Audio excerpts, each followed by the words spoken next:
This is the Nations Cup, where the best are recruited to represent their home countries. Everything is on the line.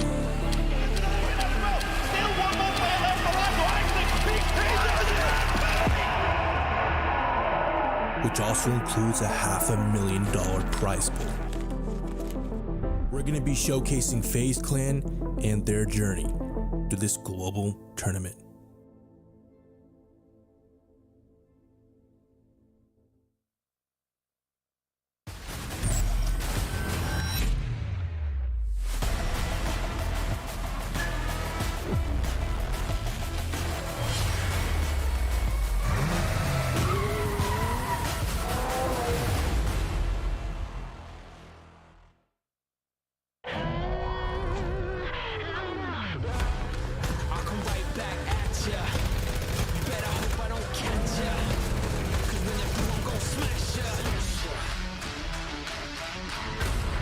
Now I'm out for blood. Knock at your door. Knock at your door. Knock at your door. Knock at your door. Now I'm out for blood.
Hey guys, we have another player interview for you today, and I'm joined by Zocker from Austrian Force. Congrats on the massive performance, Zocker. Yeah, thank you very much. Now, you, Austrian Force, are one of the open qualifier teams. Be honest with me. Did you expect to be second place? Did you expect to be top 4 after day 1? Yes, we did. If you check our latest scrim results, so we were confident to be on top and have a chance to qualify for the grand final, definitely. Nice. Good to hear that. You guys have had a bit of a, I'd say, dynamic roster since PCS7, PCS6, excuse me. How has it been for the team adding Vasco, adding Silas to the squad? To be honest, straight from the start it felt pretty easy, like the chemistry was there from the beginning. We had to prepare 1 or 2 things, but overall from the beginning the team felt really good. The synergy of the team was really good. Yeah. Nice. It's looking like it's feeling good as well. You guys have been winning fights all day. Last game, you had a rough rotation to make in the early game. You died for it. Talk me through a little bit of how the calls and the strategy were from that point onwards. First circle we could decide where we go. I decided to play more left side. I wanted to avoid Team Liquid or overpickers because they always send it first circle, and I wanted to play a different compound. So we were pretty much prepared for all endings except of the north one. And with the second shift it was, I assume, I tried to scout solo. What on the south side is playable, but unfortunately overpickers popped the tire off me, and then I was kind of stuck and we need to slow down, waited for the next shift, and we prepared the third shift with this rotation, had all players ready on the cars, and then we just ended. if you lose one player to get there, it's always worth. And from there, it's not an easy game. Like we had just had a tiny dip to skip, but with good shooting and right timings, you are able to play out from there. And the opening kill from Vasco was really important. So it was only 3 guys from foot over on top of the hill. Mm-hmm. And yeah, then we just stalled until Terra Bronca has to push foot. And on a good timing, when they had a fight, we pushed and drive with the car there and just collapsed on them. They didn't even know that we are coming, I guess. And yeah, from there on, we were king of the mountains, and yeah, played a decent game. And just farmed. Nice. Exactly. Cool. Thank you so much for the time, Tucker. Best of luck tomorrow. I hope I'll see you again for the winners interview, maybe. And have a good night. Thank you very much. Bye-bye.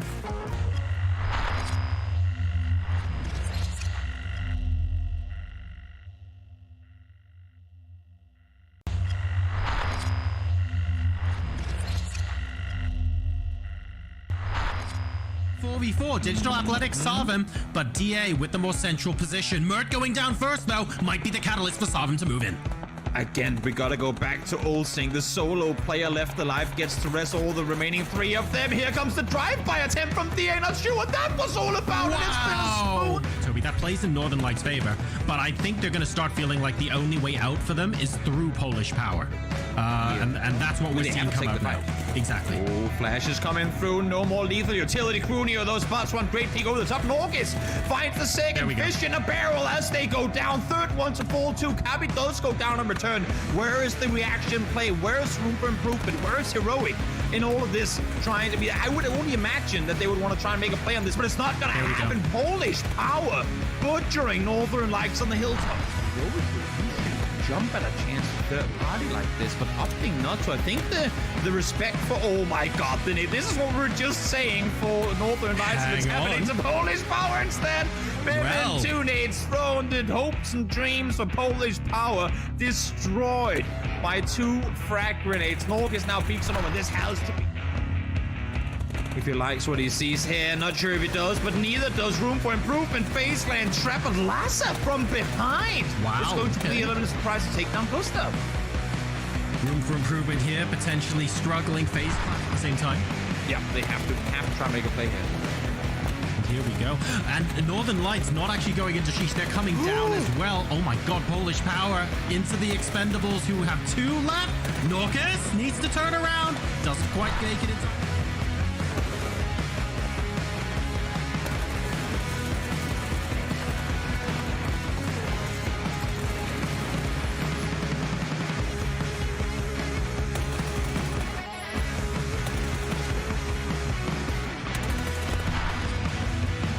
rotation and their plan that it makes it so difficult to play. More drive-bys, more gatekeeping. We might not be seeing it in Oasis, but we're seing it everywhere else. Oh, Dickory staying alive, and I mean, I gotta say, what? Expendables are using every side of this vehicle.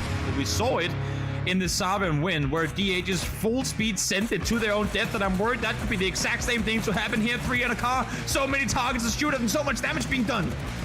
Digital Athletics going for the full send approach. Mitralia's first to go down. They somehow managed to make it through, but not enough to do damage. Ents managing to get 2 of those knocks straight away. Bystanders coming in for a piece as well. And Squeaky over the top needs to back off because of that molly. But DA not quite making the inroads they want until Schiller comes in. Hello.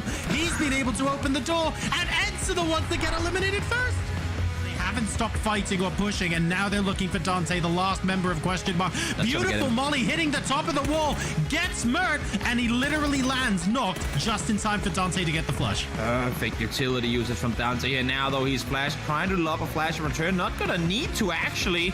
Damage coming through onto Mert for a second, and with a quick peek from Dante.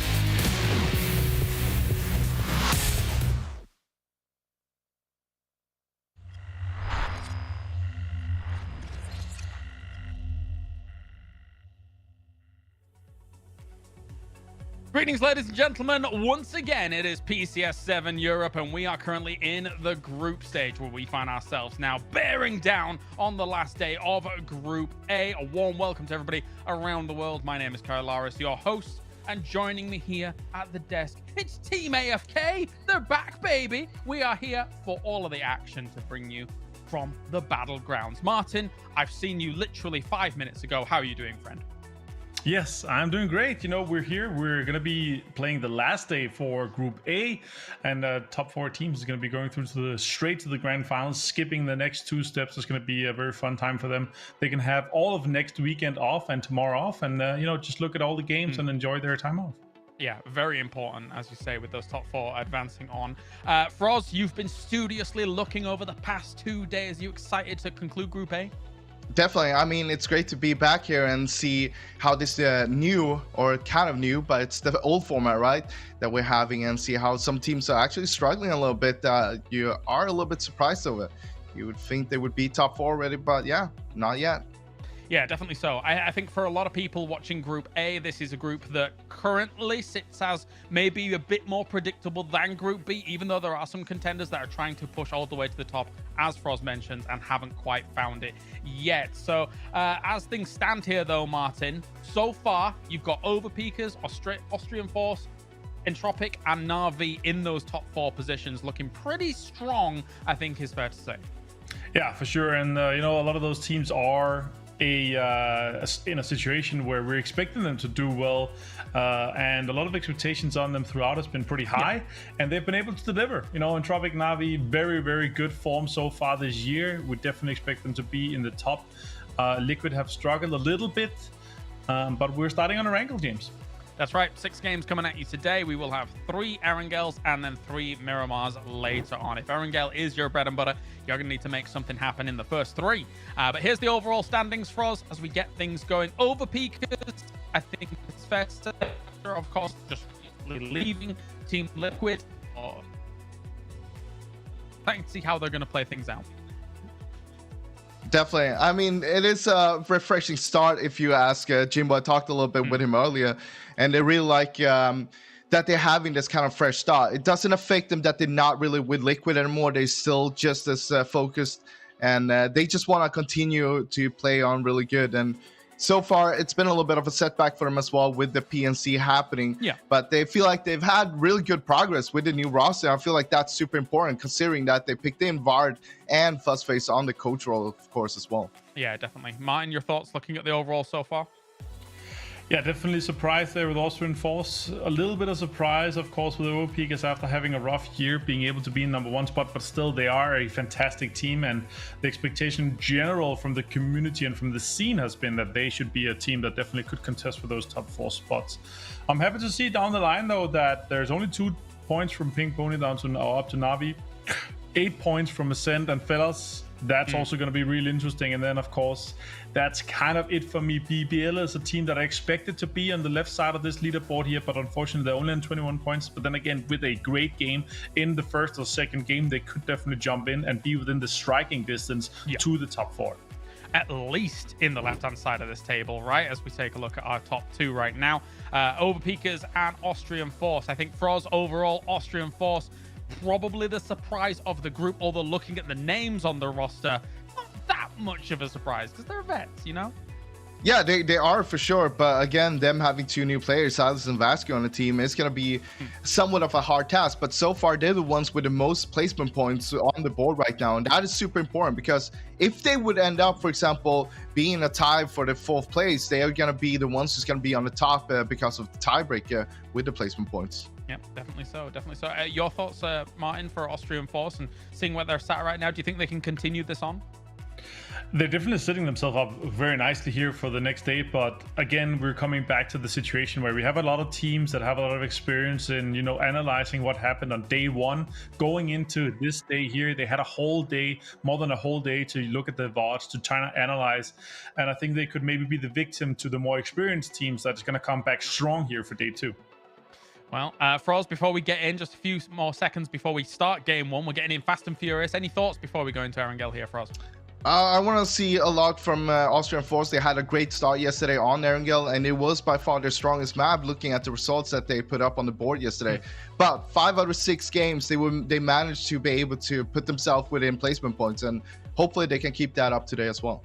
All right, exciting stuff. Thank you very much, gentlemen. It's rapid fire getting into our first game to start things off. And of course, we will be starting with those Erangels, as previously mentioned, then moving on to Miramar a little later on. For these teams right now, it's 6 more games remaining. And then after that, if you are not in the top 4, you're going on to the next stage of effectively qualification. Let's head over to Jorasar and Toby to bring you all the action from the grassy pastures. Let's do it.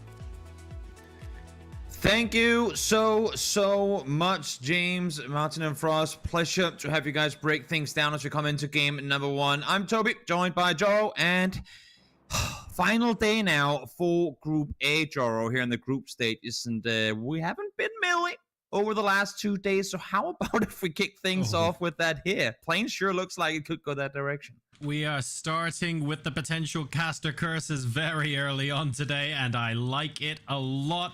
This is going to be a very interesting day indeed. Day number 1, of course, throwing up a couple of surprises, Austrian Force being among them. Really strong pedigree in PUBG, but just watching that communication and synergy gel together to give them those absolutely delightful points. I want to see them continue that consistency in day number 2. If they're able to do that, Toby, then I think they're straight up a force to be reckoned with in the grand final as well. For sure. No doubt about it whatsoever. And speaking of Austrian Force, seeing them flying north, last team out of the plane alongside Foot Esports. I was a little worried for a second that maybe there'd be some conflict of interest in terms of where they were headed, but seems like they are going east and west, so no big confrontations in that regard. But to hold it with Austrian Force for just a moment, Siler's currently sitting at 2nd in Group A in terms of damage done. Puts a smile to my face. He's a guy that we saw, well, there's your melee circle, by the way. He's a guy that we saw right off the bat when he first came into the scene. Insanely skilled mechanical player. But he was never really on, like, he never found that roster where, whether it be him being able to utilize his mechanical skill to the best of extents, or whether it, honestly, maybe being him having a lot of mechanical skill. But again, PUBG, as much as it's about fragging, it's not just about fragging. I feel like with Austrian Force, with him being on a roster now with teams that have maybe more tournament experience that he has coming into it, now he's in a position where the team plays around, well, the best abilities on their roster. And I think that's a big part of the reason why we're seeing the kind of full potential Silas with the amount of damage he did on day 1. Other teams to watch out for today, of course, we've got Foot Esports invited down in 13th place at the moment, but they're only just behind BBL in 12th, so we'll be keeping an eye on them to see what happens on day number 2 here. Obviously, not getting top 4 isn't it's not massively problematic for these teams. One team, though, that's definitely going to be looking at trying to improve their position is Project Underdog. There is no way to disguise that being down in 15th is not where they want to be. But these folks are all extremely well-versed in competitive PUBG. They haven't necessarily played together and gotten all of those tournament victories that they would otherwise have wanted to, Toby. But they had 2nd place, I think, in the penultimate game on day 1. So they can build from that. I was just about to compliment them as we see them on screen here for a very because they have been kind of quick on the trigger on all of their rotations, at least on day 1 that we've seen. Sure. And I like that idea that let's not sit around and think about it for too long, because if we don't execute when we have a chance to, we might miss our opportunity. Here they do it as well. They know that Team Elite is landing right next to them. If this goes melee, we gotta beat them to it, and they instantly sent it. Unfortunately, despite things looking dicey there for a second, they got away alive. And Team Exalt, another team looking for strong performance here on day number 2. They are in 16th place at the moment and are one of the teams that haven't achieved a top 4 finish yet. They're going to be looking to turn that around. You can see the names here. Molodok, Fate, also very well known for some incredible clutch plays in various competitions. Are we going to see one more from them here? They've got the first blood. Yep, they got the first blood, but Quetpa instantly there to answer, finds Arthur. He's going to go down. Now Marco comes in as well, and once again, thing we saw from Exalt on day 1, good ideas, good initial engagements, but then overrun. Now they have a chance here, though. Marco falls down, so far a 2-for-2 trade. with Code Margo still knocked. There is a res opportunity. Quetby's making the run for it. He's going to be seen. Definitely spun by Molotov. Insta-frag grenade out from Quetby. He knows that Molotov has seen him, wants to cover up those angles early. Ducks just in time to avoid the headshot. Smash now going for the shotgun play. This is 4 minutes into the game. And you might be wondering, guys, why is this so important right now? This is an excellent compound to take regardless of whether the circle goes north or south. So for a team that wants to hedge their bets and just play somewhere strongly, this is going to be great. But now they're having to fight tooth and nail for it. And unfortunately for Exalt, BBL will come out the victors in this one. And this is what BBL needed. And I'm not talking about them losing Thindalos, because they would have, I mean, they absolutely hate that just happened. But getting Smash kicked off early. I feel like they once rested. I feel like Smash had less time. Oh my god, that's rest down. Yep, scouts the compound, goes down. Wait, I've heard about caster cursing. I've heard about analyst cursing and host cursing, but did Exalt and Project Underdog just get production cursed? That's a new one to me. They kind of have, really. We have two team highlight players, and both the teams are either getting peppered while trying to cross the bridge or annihilated by BBL. Unbelievable, That's a new guys. one. Yeah, that is guys. a new production. This one is your fault. This is your fault, and well, here we go. There's a McLaren for you on the screen, and you might think, why is that? Well, the coupe has now been transferred, or you can actually yourself transfer your coupe into a McLaren speedy car, amazing super sports car, but only for a limited time. So if you want, make sure that once it comes to the live service, get in there, get yourself the McLaren skin, and get yourself one of the, in my opinion at least, prettiest supercars on the market. If Riz had one of those getting away from that compound, he might not have been knocked. True. There you go. There you go. Yeah, it's a bit unfortunate. Their production curse, not one I've particularly known about. I think the teams are going to be lining up not to be featured in game number 2 today. If I were them, who should we feature in game number 2? Not us. Not us. Anyone but us. Oh, dear. So phase 1 here, yes, it's moving towards Military Island. No, it's not guaranteed to be on Military Island. By no means. You've done a lot of cursing, Toby. I feel like it could yank back north if this is one of those where, as with so many other things in PUBG, this is one of those where Marta will go and predict Joro. Yeah. I think it's gonna end either north or south of the water. Wow. That's like Martin level prediction. This is right 9 billion IQ Avenger predictions coming through. So you're means right. It won't end on the bridge. As we see teams rotate their way on through, just to delve back to BBL real quick. Again, day 1, as I said before, I feel like Smash had less total playtime on day 1 than some teams had in a single game. He went down early game so often, whether it be on rotation or on them getting pulled up on and him getting caught in a split. Seeing him, again, despite the fact that they lose Thindalos, which of course unfortunate, seeing him get 2 kills in that first fight, once Smash is feeling good, once he's on fire, he's practically unstoppable. Arguably one of the best fraggers in all of EMEA. And, well, BBL needs a good performance here, sitting in 11th right now, and why not kick off the first game of the day with a good performance for them. A big game. Okay, it would have to be quite a big game, but to be fair, a big game from them today, a reasonably large kill chicken dinner would plant them straight into the top 4. So very, very much doable. Following GDE now as they move through the field. No imminent danger or anything like that. It doesn't look like anyone is immediately around them. A lot of teams already on Millie Island. Bridge is going to be interesting because the overpeakers have decided to stay on the north side of it, and the fellas also chilling out in this general area. As soon as they see the cars, they should peel off and just keep their position chill. Fella sitting in 7th coming into today. I think they're going to allow them through. Vasco here, though, I don't suppose he's going to allow OG through on this one. Spots the buggy, the wounded vehicle, or wounded player, I should say. Uno is there, but Vasco currently is on his own, and he's blessed. I was gonna say that they're not turning around, but here they come. Vasco, though, finds one, goes down instantly after, but here comes the cavalry. And here we go, the rest of the squad coming in. This could potentially be unfortunate for OG. Vashku there was correctly identified as a solo player, but I think they underestimated just how quickly the rest of Austrian Force can actually come in and reinforce. Casualties on both sides now as Payne's down too. Silas and Zocker looking to try and finish this off. Can Heavens get in a sneaky res? I like the fact he's doing this instead of being aggressive until he sees the vehicle though, and Silas puts pay to that. Finds 4 points, but at the loss of 2 players. Question now becomes whether that's worth it, really, or not. I mean, there was a chance for Vasco not to take those shots and allow them through. They wouldn't have seen him. Yep. I can only imagine. His team would have come up. They would have had 4. Yeah, they would be rotating in behind on the grind. But if this one shifts south and you're looking at Silas and Payne's having to make that as a 2-man team, they're probably looking at a 4-point game total here. And overall, of course, you want to be doing much better than that, especially if you're going after one of those top 4 spots. Phase 2, okay, we're fairly confident now. We're going to be finishing on Millie Island, but I'm looking at that western point going, yeah, that's pretty esports right there. We've had a couple of those in recent history, and because of the way the terrain is there, Toby, it's very...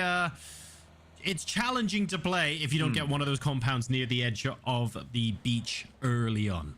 Yeah, still plenty of shoreline to utilize, and of course, I think this is where, since teams aren't there earlier than this, teams that might be a little hesitant to go down there with having to shift away from water eventually and all that. You never know. So I think teams are going to wait at least for the next circle to hard commit to the shoreline compounds, especially the ones that already have, you know, somewhat proper real estate further uphill. Uber, shots fired towards Team Elite as they make their rotation on through. They should be all right now as well, but at least with the info that there's a team sitting just south of them.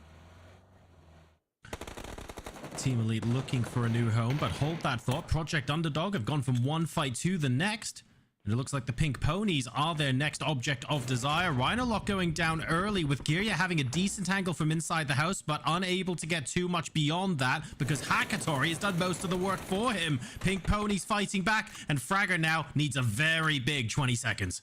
Yep, needs a very big nade here as well in order to find the first. Not even gonna happen. Hakatori with the triple solid plays coming through. They get the kills they need. Project Underdog eliminated. So 2 of our first 3 teams are teams that were just highlighted. Just saying. Well, it's on you. Production. The teams in 14th, 15th, and 16th are out actually in 14th, 15th, and 16th, unfortunately, here in game number 1. So an opportunity to maybe break up the status quo and get their way up the leaderboard. That's going to have to start in game number 2 today.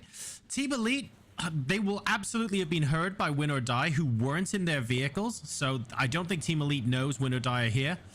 That could be a bit interesting in about a minute or so. And we've got the Fellas and Overpeakers. They were always close to each other on the north side, waiting to cross onto Millie Island. They're both now looking for somewhere to call home. I like this backfill, though, from Fellas. They see Overpeakers come on over. They see them go down towards the compounds. Then they go, you know what? Nope. Then if they go down there, we'll stay up on the hills. In the meantime, Gedrox should get himself a free kill. If he goes for it, indeed, he does. Gets him Cobra down. Nothing he could do about that one. And now Leia's here to help as well. Win or Die. Won a good performance here to 11th place currently. We'll see what they can make of this. Really, really good initial frag there. Underarm frag grenade. Gedrox. That's a good nade. I love that he went into and out of the car to get a shield between himself and the rest of the frag. So smart there by Gedrox. And now we have Alia third partying this, helping Win or Die out a little bit. They're going to have to see whether or not they can survive long enough to get the revives up. I feel like that's the key with all these Molotovs now in play. Also got to keep in mind that this is a pretty worth it position to be in as one team. And for teams that aren't currently in the best of spots, they could potentially eye a third-party opportunity here, but for now, it's Win or Die alongside Team Elite fighting. Other than distance shots coming through, pretty undisturbed. A beautiful frag grenade from Bad Boy. Again, underarm over the crates here. Now we're getting on top of the crates to finish things off entirely, and we do just that. Team Elite eliminated. Crucial, by the way, that Win or Die stayed out of sight of Na'Vi, and they didn't get another shot in from a third-party point of view. Nope, solid fight. I mean, it's pretty ballsy, not gonna lie, for him to jump up on that, because they heard the shots coming in from a distance, and then it's up to you. Do you have the knowledge of, if I sit up here, am I visible to opponents over on the other side? He gambled, it paid off, and they stay alive. Saga alongside Silas now making their way down towards the Millie Island as well. So that will be the last teams to join the effort in that one. Melman finding one onto its Chris, and again, I mean, bolts. It's been bolt town for the last 2 days, and I'm loving it. If he hit that shot, that second follow-up shot onto Mika as well, then that's absolutely rough for Ascend. They are sufficiently split that that's like borderline impossible for them to get in. As it stands, I think the usage of utility here to get its Chris up should be fine. They're peppering things at the moment, but actually leaned down to heal for a second. So the pepper, in case anyone asks, why do you bother spraying to the smoke when you don't see the enemy? This is exactly the kind of situation you're trying to engineer, and now Ascend have lost a player. Exactly. Worst thing for Ascend is they came over on boats, so they don't have that car, they don't have that easy escape getaway. Once those smokes fade away, Na'Vi are gonna be looking at them for quite a while. I would imagine they have the hills still. They don't really have to stress to get into the circle and get a good spot for themselves because it didn't shift that far away from them. So Ascent needs to run the shoreline all the way to underneath the bridge, essentially. BBL now managing to find their next home. Several players actually in this small, very, very narrow corridor of buildings. That's the knock on its Chris, and that nearly was a double, by the way. The follow-up shot on Tamika was so close to making it work. Overpeakers now realizing GDE are here, turning away, but losing Mixie in the process. GDE having a pretty solid mid-game so far. Similar to what we mentioned with Project Underdog earlier, they see the circle, they instantly send it down, and they catch Mixie there. We didn't see it on screen, but James was taken out just before as well, and I believe it was in a kind of up on the hills fight with Fellas that he got caught out. So Overpeakers down to just 2. We'll see what they manage to make of this game, and here they are. I mean, again, Ascent Club having to make the run on the shoreline. We'll see if they can make their way all the way to cover in the compound. They do have Braxco and Kilyakai there already. They're just waiting for Mika to get to safety, but it's still quite a distance. The teams that are now on the edge or still out of zone are going to struggle quite a lot here. Mika here, running for his life. Might have to heal behind the rock before moving in. But on esports settings, that's going to hurt in phase 3. Alia manages to get that knock. Austrian Force are still out of zone. The Overpeakers are in zone, but towards the edge. I don't know how I feel now about them holding the bridge for so long when so many teams came onto Millie Island. I feel like that might be biting them a little bit right now, but who was to know? They're going a little bit further to a 7 o'clock massive hard shift.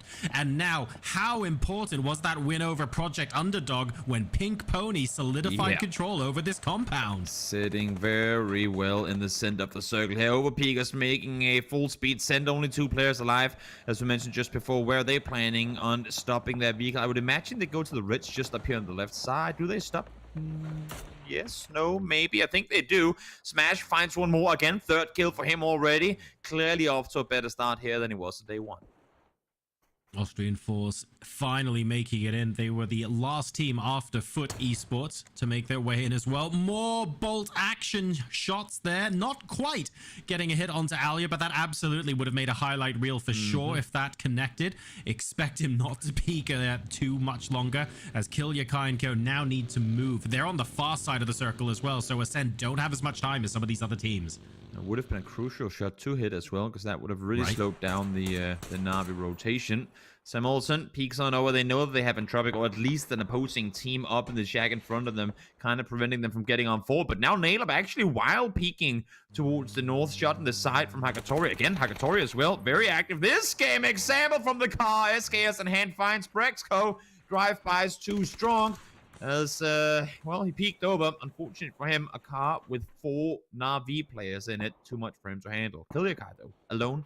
3 nades. There's a way.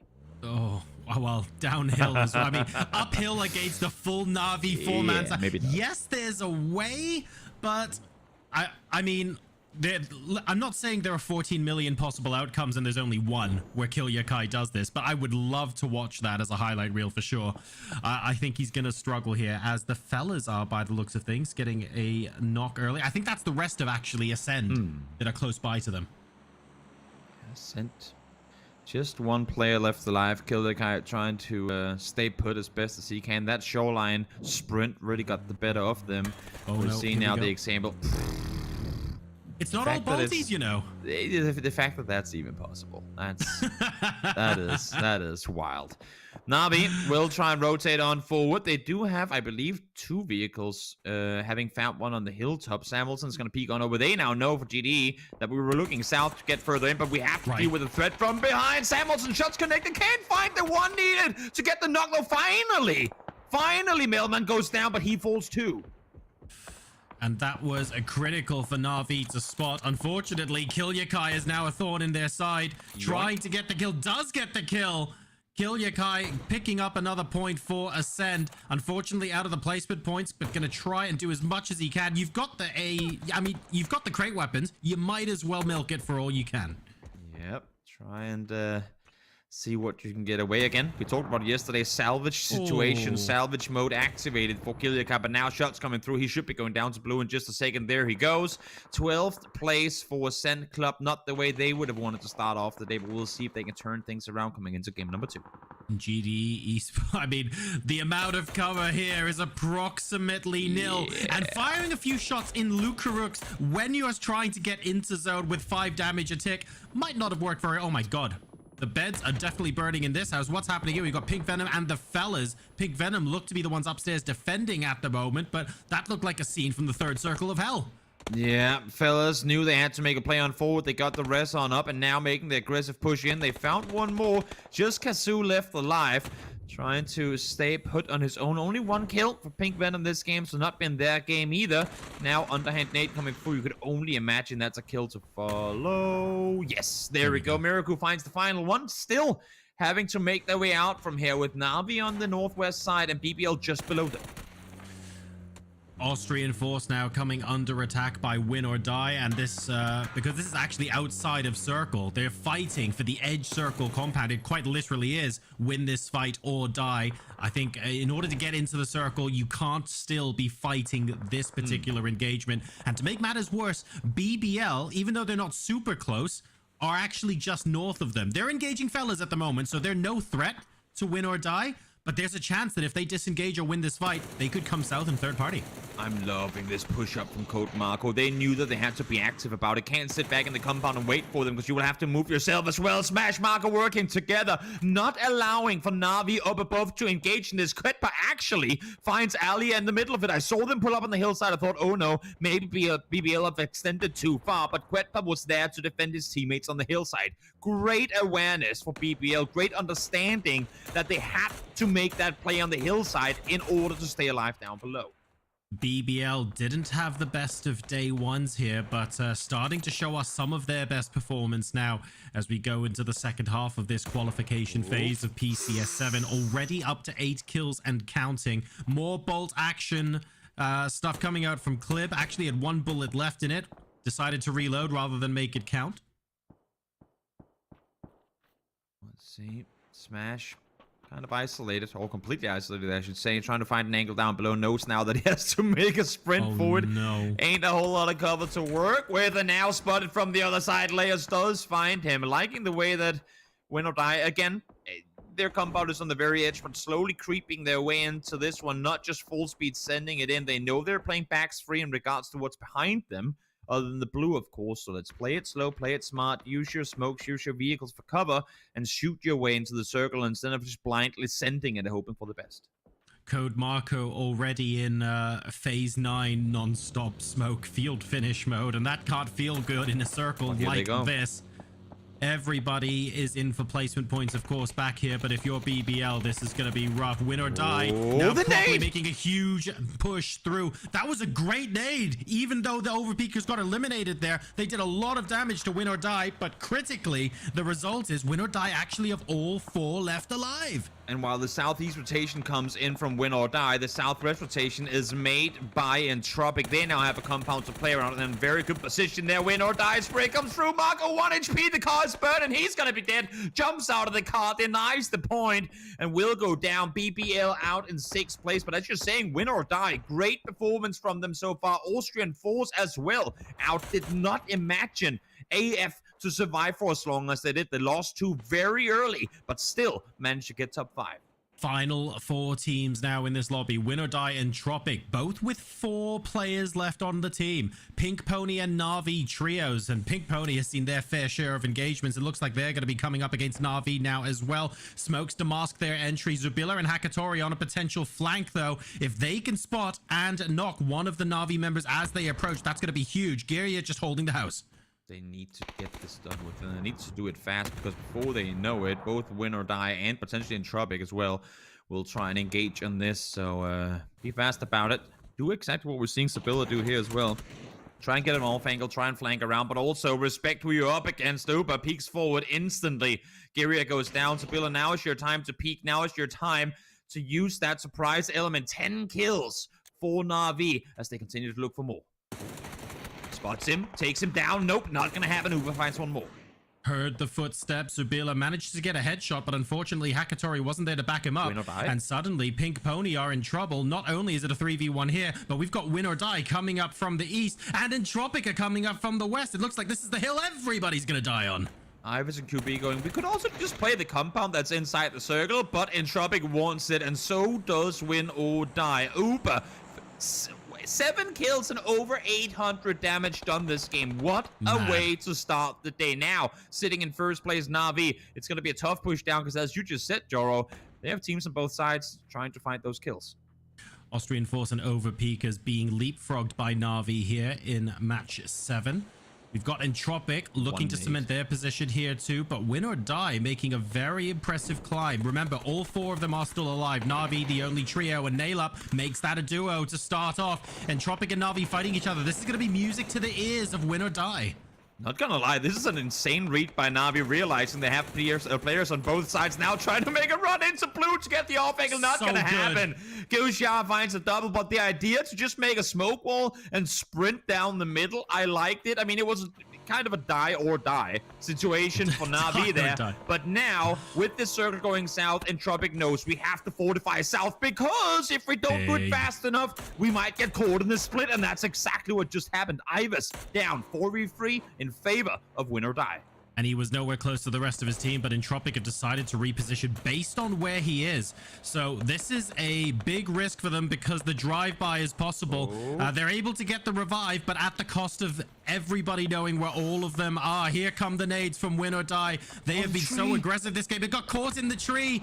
The first 2 nades are not going to make it all the way there, and the second 2 are only slightly short. Entropic might have a chance to level things up here. QPE spots the top of the head, but can't find it now. The nades go far enough. Extends, finds Lurkarooks. Entropic wanted it. They pushed up the hillside on the left, but Win or Die were ready and waiting forward. Now, arguably, I mean, Entropic has the better spot in the circle, but it's because Win or Die still, while still being outside what is the next circle, have this hillside to work with cover to play as well. Somehow, Entropic needs to wait this out. They need to wait for Goose and Get Drugs to have to come down this hillside.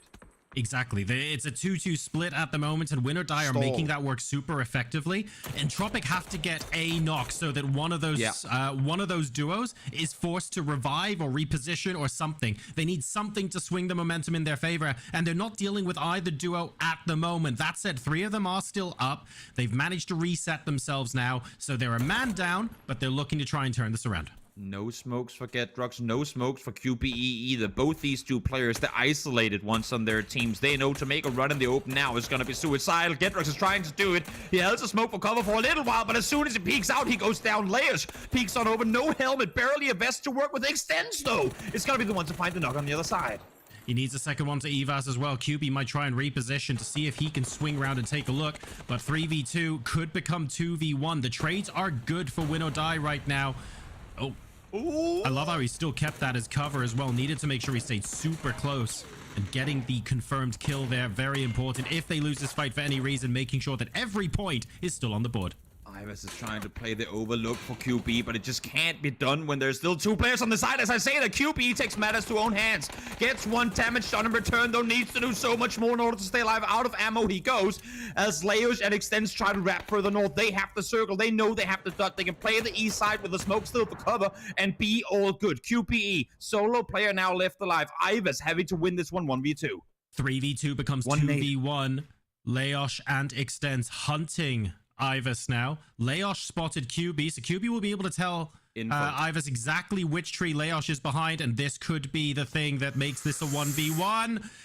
Is this going to hit Leosh? It does! Smack bang in the noggin. This is now a 1v1. QB told Ivers that information. Great comms by Entropic, and now they've got a shot at winning this game. 3x spray advantage. Entropic as Extents has to back into the smoke. QBE is being so damn clutch right now with the info he's providing. He's behind the tree, go for it. He's pushing into the smoke, flash it, and then peek on forward. Extents is gonna be blind at least for another couple of seconds. Ivers taking the time to heal up. He's got the booster. Let it do its magic. Get yourself some more health. There's still one more player from win or die to be found. Ivers is eyeing the smoke. Extents from the side, spots him down to 1 HP, and in the end, it's going to be Extents who wins the game. 15 kills for win or die, and Joro, what a play on the smoke by Extents there in the end. That was fantastic by both teams. It was weird seeing a 1v1 where I would almost argue the MVP of that fight was QB, if that makes sense. The one guy who wasn't shooting, he was feeding such great information to Ivers, and that allowed Entropic to get into the position that they were. Win or die had that fight banged to rights maybe a minute beforehand, but Entropic kept fighting back, kept pushing their corner, and they engineered a position where they could have won that game. That was a fantastic final fight. And as much as QPE provides information, which almost made it the win for Entropic, Extensive understanding, again, of the situation, knowing QPE is feeding info. I can't focus him right now. I need to play this one from the only angle that he can't provide info from. I gotta play behind this smoke and peek left. So clutch from Extens to play it very slow, just slowly crawling his way to the left, off the angle, gets the flush and the kill in the end. Great game overall. Fantastic game, and win or die with a 15 kill win. Might be throwing a cat amongst the pigeons at the sharp end of the table. Let's head back over to the desk to see what they think. Thanks, gents. That's right. Win or die. But apparently there was a third option, which was win with a casual 15 kills. Unbelievable stuff coming in from them for the first game of the day. Joining me, Martin, as well as Patrick. And Patrick, that was interesting, considering all the happenings that were going on near their compounds, how they rotated down, and finally defeating Entropic of all teams at the end. I mean, I don't think anyone saw that coming in a long way. We saw them, of course, having that compound, but they didn't take the left side of the road there with the flat top that PBL actually went to instead. And it felt like they were going to get kind of just sandwiched and gatekept by PBL. But instead, they actually went for a smart move. They went down on the south side, went inside the fence into the military compound, and just went down there. And basically just took it very easy, very slow, and paced themselves to make sure that they had the upper hand in every fight. And we saw them creeping up there while Navi and Pink Pony had that big fight on the top of the hill. And basically, Jay just took out the scrap of the Navi there and just kept on going. And one by one, they worked their way through Entropic as well. Yeah, a bit dicey towards the end of Enger, but win or die, looking pretty good towards the end overall. Yeah, the highest win kill combo right here with 25 points total. Really good to see for win or die, but also I gotta say 12 nades and 21 smokes used with the 2 Molotovs on top of that, plus the stun grenades that we didn't see. Like, that is crazy. Uber though tops the leaderboard with 7 frags for himself. Imagine Uber not, being present at this international level for a while, and then, come G-Loot Season 7, now in here as well. Oh, but Hakatori was so close to 1K alongside him. This has been quite the eventful game to start things off for us, of course, with Uber, Hakatori, Existence as well, looking so good, looking primed. Yeah, I mean, kind of surprising to see Hakatori being up there. We saw him, of course, doing a lot of good damage there. And of course, that's going to put him up there. But Uba, of course, being up here as well, the new guy on the Navi roster. And they actually didn't want to go for Uba for the Navi roster in the first place. That was not the thought. But in the end, they got him. They got some more firepower. But they were actually looking for a co-IGL to begin with. Oh, I didn't actually realize that. That's good information. But yeah, Uber, an absolutely star-studded player as we take a look at some of the moments coming in from him. A lot of it felt a bit like cleanup Avenger, but I mean, regardless, when you're going up against Navi and they are sweeping these edges, it's a difficult force to deal with. Yeah, for sure. You don't need a co-IGL because you can just kill everything in front of you towards the circle. You don't need to have any strategic approach to the game with a co-IGL that they might be able to put into this here. 7, almost 1K club as well. That is a crazy game to start things off with here. But I gotta say, the win or die here really caught me off guard. You know, the way that they actually had the edge of that circle, then pushed on to OPG's position, then to take on Navi so forward later as well. Like, it was a crazy game to start things. And when I saw that shift down towards QB, I was like, okay, QB has a magnet. He just got all of the circle towards him, towards the compound. I was sure it's going to be an Entropic win, but win or die, managed to pull the rabbit out of the hat. Yeah, I likewise thought Entropic was going to have, I guess, a better campaign from all of that. But I mean, overall, Froz, it didn't quite work out their way. I mean, we saw a 2-1-1 split for quite a while. They had pretty much a little bit of circle favor towards them, but not able to deal with it against win or die. Any kind of final thoughts from those fights that you might have nitpicked at there from Entropic? We saw Entropic actually being really good on bouncing back and forth and being really just like making sure that they could take the advantage of the fights. Yeah. But in the end there, they got themselves knocked. I think it was Ivers that was knocked, and that revive on him didn't happen for a very long time. It almost felt like something happened there because it was probably like 20-25 seconds he was just laying around there, and there was one of the Entropic players next to him as well. So I don't know if they kind of canceled the revive for a second. I feel like that had a big impact in the whole fight and how the game ended. All right, well, break time. When we return, we're going to go into game 2 of Erangel for the day after win or die had a great victory. We'll see you in a few.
Welcome back, ladies and gentlemen, to PCS7 here. And if you're like me, a petrol head, you're going to be wanting to grab yourself the McLaren in-game down the line. So make sure to check that out. It's got style, it's got speed, it's got joyful grace. And I'm sure that you'll be able to check it out from the 7th of September on PC and the 15th of September on console. So make sure to head on over. For now, though, we've got to continue talking about Erangel, Martin, and Patrick still here. Martin, as we look at this circle bearing down onto that west side of military, Pink Pony had a nice vantage spot to be able to work with. Didn't quite materialize. I think they got a 4th position, correct? Yeah, they still got a good position, but Hagatari had a huge impact in terms of how much damage he was able to put out. And also, it's really hard once you have that high ground, because the most important thing is to make sure you get one of your edges clear. And also, this circle shift that we saw went towards Entropic, that is the exact opposite of what Pink Pony was hoping for. They're hoping to maybe for it to go the other direction, or somewhere where they can easily clear the side. When Navi came up towards that high ground and the compound on the top there, they can easily encroach and attack them from that side. And you ended up seeing how easy it was for Navi to take that out, and also the third party coming in for win or die later. It's just so hard to get off that ridge towards that southwestern side. Yeah, definitely so. And other teams that I want to take a look at whilst we continue into the next game as well is, Patrick, I think a lot of people have kind of high expectations for fellas, although it's not quite ironing out how they probably want it to be so far. I think they're kind of sat middle of the table at the moment. Yes, still in 7th place, trying to advance on forwards. But this is a team that I think a lot of people have their eyes on, right?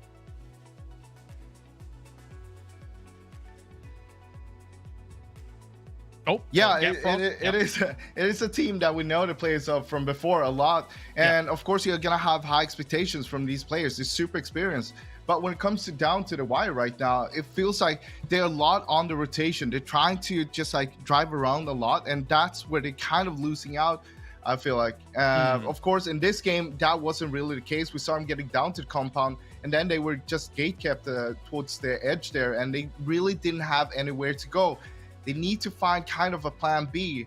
And I mean, it comes down, sure, Tixu is the IGL of the team right now. And I know that Michael is also co-IGLing a little bit, but hopefully it doesn't have too much of an effect because Michael and Merrick, of course, they've been playing the whole day before this as well. It could be a little bit tiresome because they started playing like 5-6 hours ago. That's true. They just came off the back of basically winning out an entire tournament. So they have been grinding throughout the day. I think that's fair to say. I mean, there's no lack of kills coming in from the Avenger, right? I think it was 37 already. Off the back of 9 placement points, they need to iron that aspect of the game out. Yeah, the Stiller fellas, they showed how it's done on Destin. It's good to see, you know, being the practice that you're able to have like high competition level, even if it's duos, they're still super warm coming into the games. I'm hoping to see that materialize once we get into the next few games. I will point out though, still 64, 65 points here in the top 60 on 4th place. They are very like continue to extend that lead a little bit, even though Pink Pony had a good high ground. If these guys are able to continue that, it's gonna be super hard for all of these guys to grab on and kind of hold them back, because I don't see Pink Pony consistently having such a good high ground spot and being able to continue to get the points that we've been seeing from them. Well, the barrier at the top is getting rough for these teams to catch up as we now move into our penultimate Erangel of the day. And now we head over to our commentary team, Jorasar and Toby, to bring us all the action from the grassy pastures. Thank you so much, James and the disc. One more Erangel into one more Erangel. Then we got 3 Miramars, and then that is it for Group A here, Joro. Surprises to be had here in the first game of the day. Win or die, get themselves the win. But Hagatori, of all players in the server, sneaking his way into the top damage dealing spot for Group A so far. When we look at Group A, we look at the names of some of these players that are in here. Hagatori, not gonna lie, you were not in my, I want to say top 10, but I am hella impressed with how he's been performing so far. Right, no, he's been absolutely fantastic. I think a big part of that, of course, was defending the compound on top of the hill on Millie Island. It felt like Hagatori was playing cleanup job in 2 or 3 different squad fights. I think that contributed to that massive amount of damage we saw in game number 1. And to be fair to Win or Die, they've done nothing but win or die since starting the tournament. It's nice to see them get a lovely dub on the board there. And they have so much competitive PUBG experience that even though they're not one of the names on the tip of our tongue, if we ask who's going to win the next game, Toby, the honest answer is it's hard to be surprised when they put in those good results because they're just so good. And I feel like, I mean, we came into, as the circle pops, very, very, very river central. I feel like we came into Group A 2 days ago saying exactly that. There are so many teams here that can have that kind of one and done performance. I don't want to say this was a one and done performance by Win or Die. I want to see them have multiple of these these top performances. But as you're saying, if we're kind of looking back, I mean, if we're looking at the track record, they ain't a team to finish out in top 5 every single game. The good thing for them is when we're only playing a best of 12, you might not have to. Yeah, it's their job now, right, to make sure that's not one and done. It's like, cool, they've had this big performance. Now stay in top 3, top 4, and get some consistent points on the board, right? Yeah, they are still a little short of that top. But if we look at their performance in day 1, and then of course with this last game they played as well, they had 2 games in top 5, 1 in a second place spot and 1 in 5th. The second place spot they had 3 kills. The other they had 1. Yep. I'm pretty sure, actually, doing the math here, they had more kills in this. Oh, yeah. Hold that thought for a second. Ivas is chasing someone with a DBS. That is inconvenient for whoever's even trying if he to has stay a alive. shotgun, Ivas is saying, well, I've got the better shotgun. The hunt is on. The distance is there. He's got a barrel. Oh, Might want to. When you're at that distance, and you're heaviness, I respect him for trying to get away, but you might just want a 180 and start shooting back at that point. Unfortunately, couldn't quite make it out. OG is going to lose one early. But yeah, I mean, Win or Die had more kills in this game than we just saw before than they had in all of yesterday. Just to kind of go off of that. And here, of course, you know what, Joro? Break down Overpeakers for me. Oh man, Overpeakers, former Team Liquid squad, currently sat in the top 4. Wouldn't be surprised if they ended up coming in with a what feels like a rejuvenated performance on day number 1, and they are one of the contenders to win this, or certainly go in first position. Remember, the top 4 progress straight to the grand finals. They don't have to finish first, but they've been really consistent based on their first 6 games. I would love to see some more of that today. You say they don't have to finish first, and of course, I mean, technically, they don't. But I think if you're an Overpeakers player, you have to finish first. Sure. In their mindset, obviously off of what recent turn of events for them, for it's a lifestyle. Liquid. I mean, just hear me that, and also just now is when they're back to the we have something to prove. We got to go out and put up the numbers because we want to be signed by PTC. Now, hopping from one team over to another, Ascent Club, a team that has recently been signed. Chris, Brexco, Kilyakai, and Mika. Unfortunate turn of events last game, but overall a very scary roster too.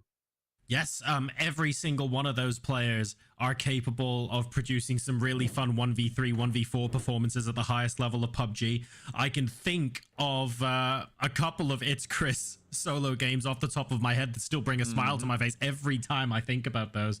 So plenty of opportunities there, I think, for them to turn this around and put together some very, very big scores here on day number 2. Remember, they're in the top half of things, and they're still in with a shout of grabbing one of those top 4 spots. Doubt about it. Overpeakers now making their way towards Ruins, trying to find a good transition on through from here. Of course, we had a game that almost ended here 2 days ago, so it makes sense they go, we just had a game end here. How about if we just set up shop early, and then if we're lucky enough, it'll come back in this direction. Over to the final team spotlight here of this match. Pink Pony, a team, a roster that we've seen play just on the cusp of top tier tournaments for a while, but as we said coming into this game, Hagatori, first place currently, damage dealt 7 games in. There is something to say about this roster. Oh my god. I mean, sorry, that was me realizing I'm so much older than Hagatori. That was the existential dread filling my mind. Oh no. As we have It's Chris, possibly the start of an incredible performance in this game, but Hagatori only 18, Zubila only 19. I mean, if these guys are this good now, Toby, in a couple of years, they're going to be wiping face. It's going to be great. From a newly assigned roster, or newly signed, not assigned, but newly signed roster to a newly formed roster, if this was Chris having done, again, we talked about both yesterday and the day before how some teams are better at the Chaos Unknown type games, and some teams give them 1 or 2 games of prep work and they will punish you. If this is Chris understanding, that Austrian force likes to flex out this far west on north side circles and then just setting up shop there, because he was way flexed out from the remaining Ascent players on the other side. If this is him having done that homework and then pulling it off at game 2, that is perfect. But now in the meantime, this one a little simpler. Hearing the vehicle, seeing Nex come running up, he's gonna get himself a free one at that. Shots are being fired in return, but not a whole lot to come up with it. But for Chris, in that situation, if that's a read, he says, I've seen Austrian force do this before, let's punish it. That is, I mean, well, job well done. You just got yourself a free point. Exactly. It's all about reading your opponents and trying to figure out what they're going to do next. Something that is a little more difficult to do in scrims compared to a competitive environment. You're not going to have the same teams. You can do some of the same stuff, but nothing really emulates now that you're 6 games in to a tournament environment like PCS7, where the pressure is absolutely on. Win or die, they've just got a chicken dinner, so why not give them a Mark 14 and level 3 gear in this game as well? We'll take that. Special delivery straight to Cube. Yeah, might as well. Might as well. I mean, they still have a little bit of a journey up to top 4, so might just want to add that little extra spice to an already good performing team. OG, in the meantime, they probably need more than one Mark 14 in order to get their way into the top 6. In the meantime, probably wanting a better vehicle.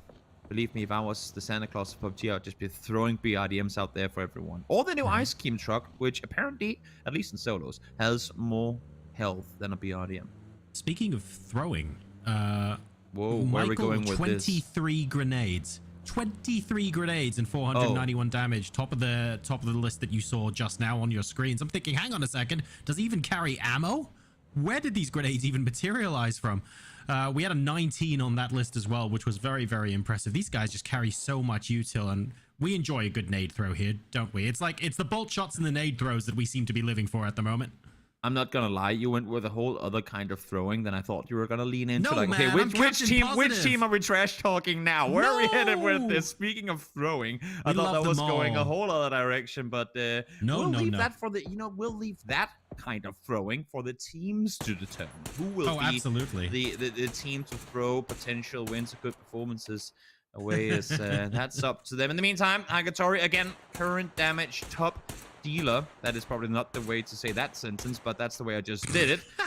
Finding more at it right there. Only a 4x to work with. Bullets will be missed, but we also saw some hits connected in there. So again, I mean, hilltop play. Just get up there, get info, shoot at everything you see, and that way you will crawl your way up the top of the damage dealers.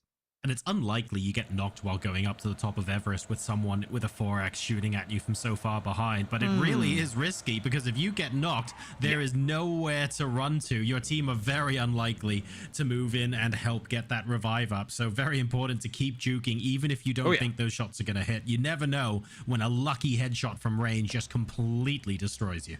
Well, with Project Underdog making landfall inside the circle, all the teams are now here. Look at the map. There's plenty of space south, southeast, and there's also quite a decent amount of space up towards the northeast. Everyone kind of setting up in and around the river, because in case we now solidify where we're going, which we just did, and that is south, teams that are now north want to be close to the river. They want to have a good and quick entry point across so they don't have to deal with that bottleneck later on. Now is when teams send it to compounds they hope the game will end at come phase 7, phase 8. I'm not saying this circle is a evil Joro cursing it to go for a 2 o'clock hard shift kind of circle, Toby, but you get what I mean. I think even if it did go up, they would still have to shift south, but we'll hold that thought for a second as Lyron falls down. Rustenmar finds him as Foot Esports try to cross on over. That's of course another issue. I mean, one thing is you want to get through the bottleneck of the bridges themselves, but you also have to get to the bridge to begin with, and unfortunately for Lyra, it didn't quite happen. Fellas setting up shop on the other side, and now Iroh gets a piece of Rustenmar's barrel there too. Kiliakai finds Vasco. So all these teams again trying to make their way on down are taking damage. Silas goes down to Chris as well. So Ascent Club again continuing to punish Austrian Force. Ascent Club doing a very, very good job there of checking everyone who's going by them. They're basically everyone else is moving into circle as quick as they can. And Ascent Club have basically said, let's give it 30 seconds. Let's see who comes past us and try and get a couple of extra kills. That seems to be the difference between them and the teams all around them at the moment. In the meantime, you're on board now. Oh, please. Are they going to stay on Liver Island? Are Team Elite just going to stick themselves in the middle there? We'll find out in just a sec as Team Exalt now go up against Pink Pony. Two teams we've already taken a closer look at today. Bit of third partying though, Toby. I can't tell who that's from. Hold your fire, hold your fire. You're only 2 out of 4. You can see Fate and Moldog at full speed sending it in the car to come up and assist. They want to get there. Sibylla, though, with the nade finds one. Does that mean that they now push? They have the info. One is down. Is this to confirm to send it forward, or do they stay in this more kind of defensive, proactive position? Well, whatever decision they make, it has to be quick, right? If they're going to move forward, you don't want to give them enough time to get the res up. Hakatori, I like that they're coming at this from multiple angles, which is why it's not a full speed send, but I don't know how well it's going to work. Hold your horses there. We've got Miraku now coming in to rescue the fellas. I'm not sure he can against a win or die team that has just taken 3 cleanly. That's 4. Give Get Drugs the MK14, and he'll find 2. The third came in for win or die as well. Out goes fellas. Thought they had a push opportunity. I like their approach on it, going in from the west side. Unfortunately, didn't account for Entropic inside of the containers, and therefore, while trying to set up and heal outside the building, they got shot in the back in the end. to their downfall. Unfortunate position for them to end up in. Pink Pony, in the meantime, I think they're opting to stay here. I mean, with where the position right now with Molotov down, now it's just one of those. Are we satisfied with kind of the top of over-under? Or do we want to push down into that house as well? So here's the problem for Pink Pony. Molotov got knocked by one third-party team and then got flushed by a completely different third-party team. Pink Pony have realized there are enough people who can see where we are right now that it's not worth running down to fight Exalt, who are behind cover. So I think they don't like it. They're being forced to. Yes, Liver Island, let's go. I would still argue that it's probably gonna go straight onto the head of BBL, but also can we just to kind of backtrack for 2 seconds while we were seeing teams starting the rotations. I love the fact that it was Kilyakai that killed off Austrian Force, because he's actually the only Austrian player on the server. So for him to go, guys, you have my country in your team name and none of you are from Austria. You don't deserve that name, and he takes him out. I feel like that was good comment. That might be their next recruit. You never know. Now there'll be international force come next game. Exactly. Overpeakers getting a little bit of fire from Na'Vi. Jeems knowing to disengage, and he's got plenty of ridgeline to do that. I don't think it's a full send. Na'Vi are just trying to get a foothold into any sort of territory right now. They're not looking to push in and eliminate them just yet. And the Overpeakers realize it's full 4.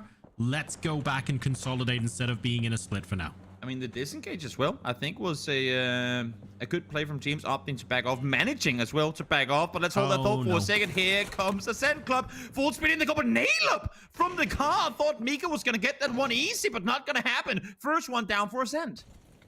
That was so important. I thought Mika was going to get the first knock as well, and that would have changed completely the course of this fight. That nade was meant for Brexco, but he's just gone down, actually. As a result, he gets flushed as well, and Tropic still with all 4 left alive. And Kilyakai, the only player left in the top floor of the house that Lukarux is in, trying to get up on top of the furniture to evade any Molotovs, but I think he's going to have a lot more than that coming his way. Remember, it's Entropic that pulled up on this compound to begin with. I mean, Ascent had already got Mika here, but they had to collapse in the position as all of Entropic came running. Ascent just weren't fast enough in regrouping or trying to fortify this spot, and Entropic, I mean, I don't want to say with ease, but it really did look pretty easy for them. They're going to get 2 kills. They're going to be able to cross on over now as well, and Chris, as a single player, we'll have to try and see if we can get out of here. Kilyakai, yep, down he goes too. And Entropic butchering Ascent, and, well, Chris. From one car crash to another. Able to get out of there alive, and unfortunately, the solo player for his team to get out of there. Entropic, without getting a single player knocked, that was really quite impressive. Making sure that they dart out of sight lines, being there for, I was saying, you know, being close to each other to revive. They actually didn't need to do that because their positioning was so good on entry. Well, Sabila does go down, so a bit of a sigh of relief for Exalt. They can now slowly push in with a circle. They're gonna see the cars go away. Anything connected? No. Rhino gets away with a scare. They're going to set up shop potentially just on the other side of the forest. They know, at least I'd assume that they know that they have Ungrind north of them. But where does Exalt go from here? I'm curious to see, especially now the Project Underdog shoots at them. They knew the circle was going to come down in this direction. But where do you go from here? I mean, we knew it was going to happen, but I didn't want it to. This is actually good news for Pink Pony and Exalt.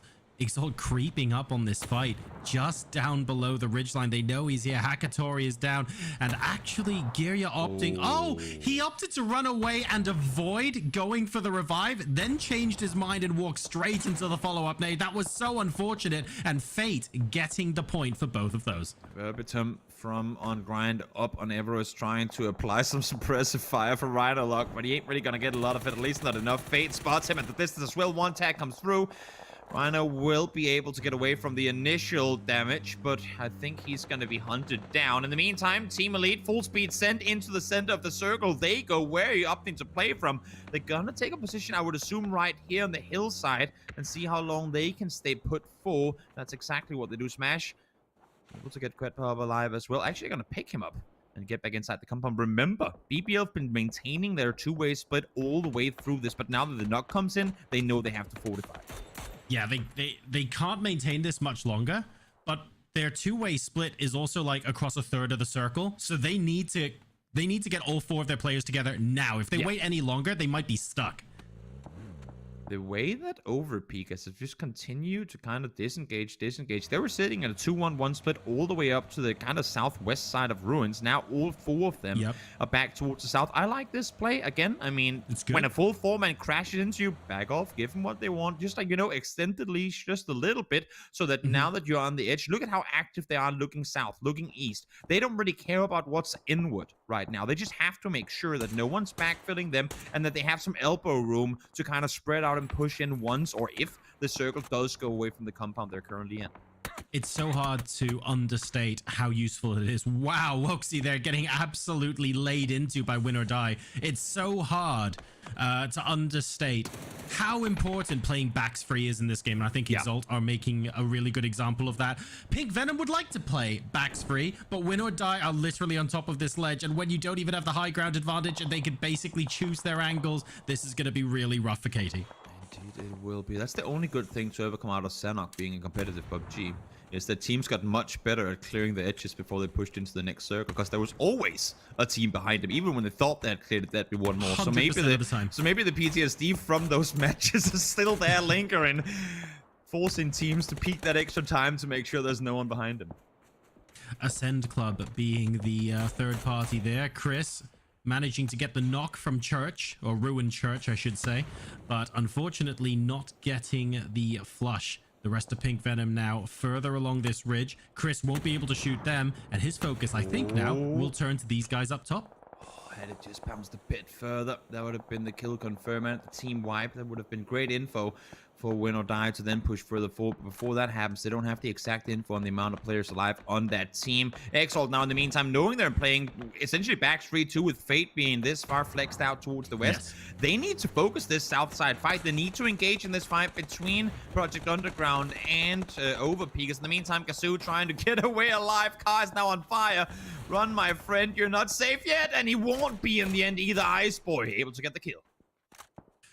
Not much you can do from that sort of position. I want to highlight Team Exalt one more time. They were fighting Pink Pony and I think another squad before, but now they've earned the right to play backs free. Does this mean they're going to steamroll through the rest of these teams and win the game? Of course not, but it does mean that they can pick and choose their fights, at least for the next few minutes of the game. So how they choose to do that, anybody's choice. We'll find out in just a minute. It's Chris being hunted down by GDE Esports, who have also made Ruins their home. For the next 3.5 seconds, there's going to be a bit of quiet time. Not all that much.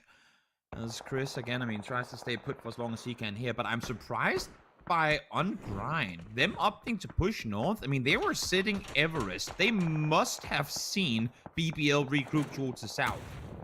I would be surprised if they didn't, at least. We're seeing now Win or Die full speed send it straight into Team Elite. And they'll, well, last time they won. This time they die. I guess it's only fair.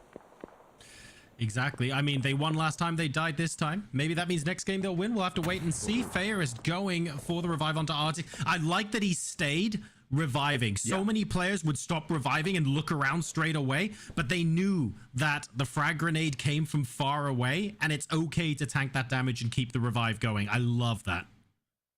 I'm just curious to find out if Ungrind... I mean, there's no way they can know that compound is free, because they would have just sent the car straight into it. Or maybe they were aware, but they wanted exactly what they got, to force Win or Die away from the position. I mean, them forcing Win or Die to go here instead of taking the fight to them in the compound, that might have been what they wanted. If that's the case, that's perfect. But with the way that they're scouting the compound now, I don't think that was an active... I mean, they paid off for them to do what they did, but I don't think that was kind of the goal of the play. No.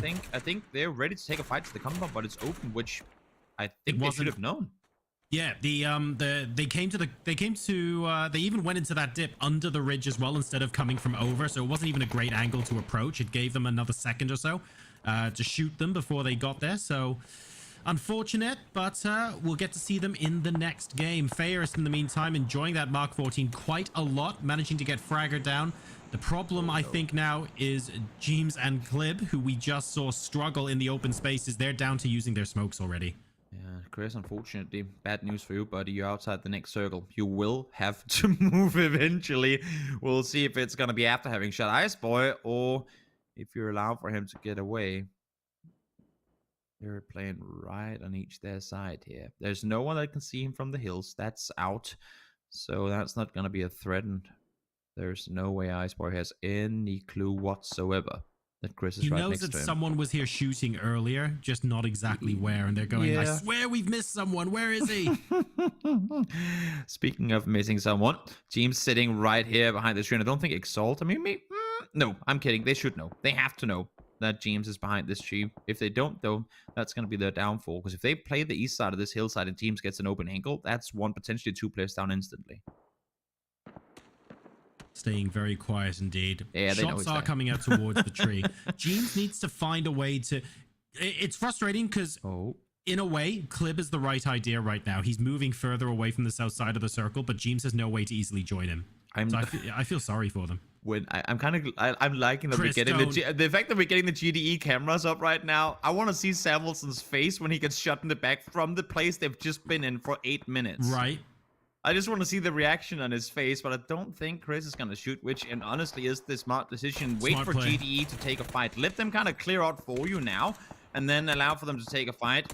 On Grind will get the kill there. They have flexed out, but now they have Exalt on the other side to deal with too. Chris, shots fired! Finds one. Will he get the second with it? No! Nice response from WAF.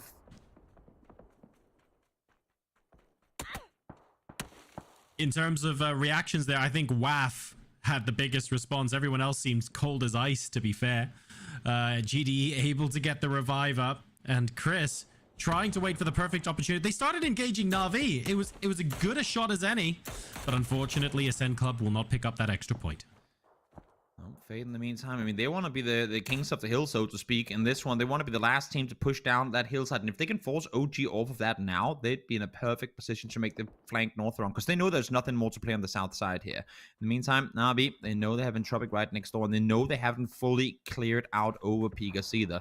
So what are we peeking into? We got a peek, though. Example, spots one. QB gets the better of him.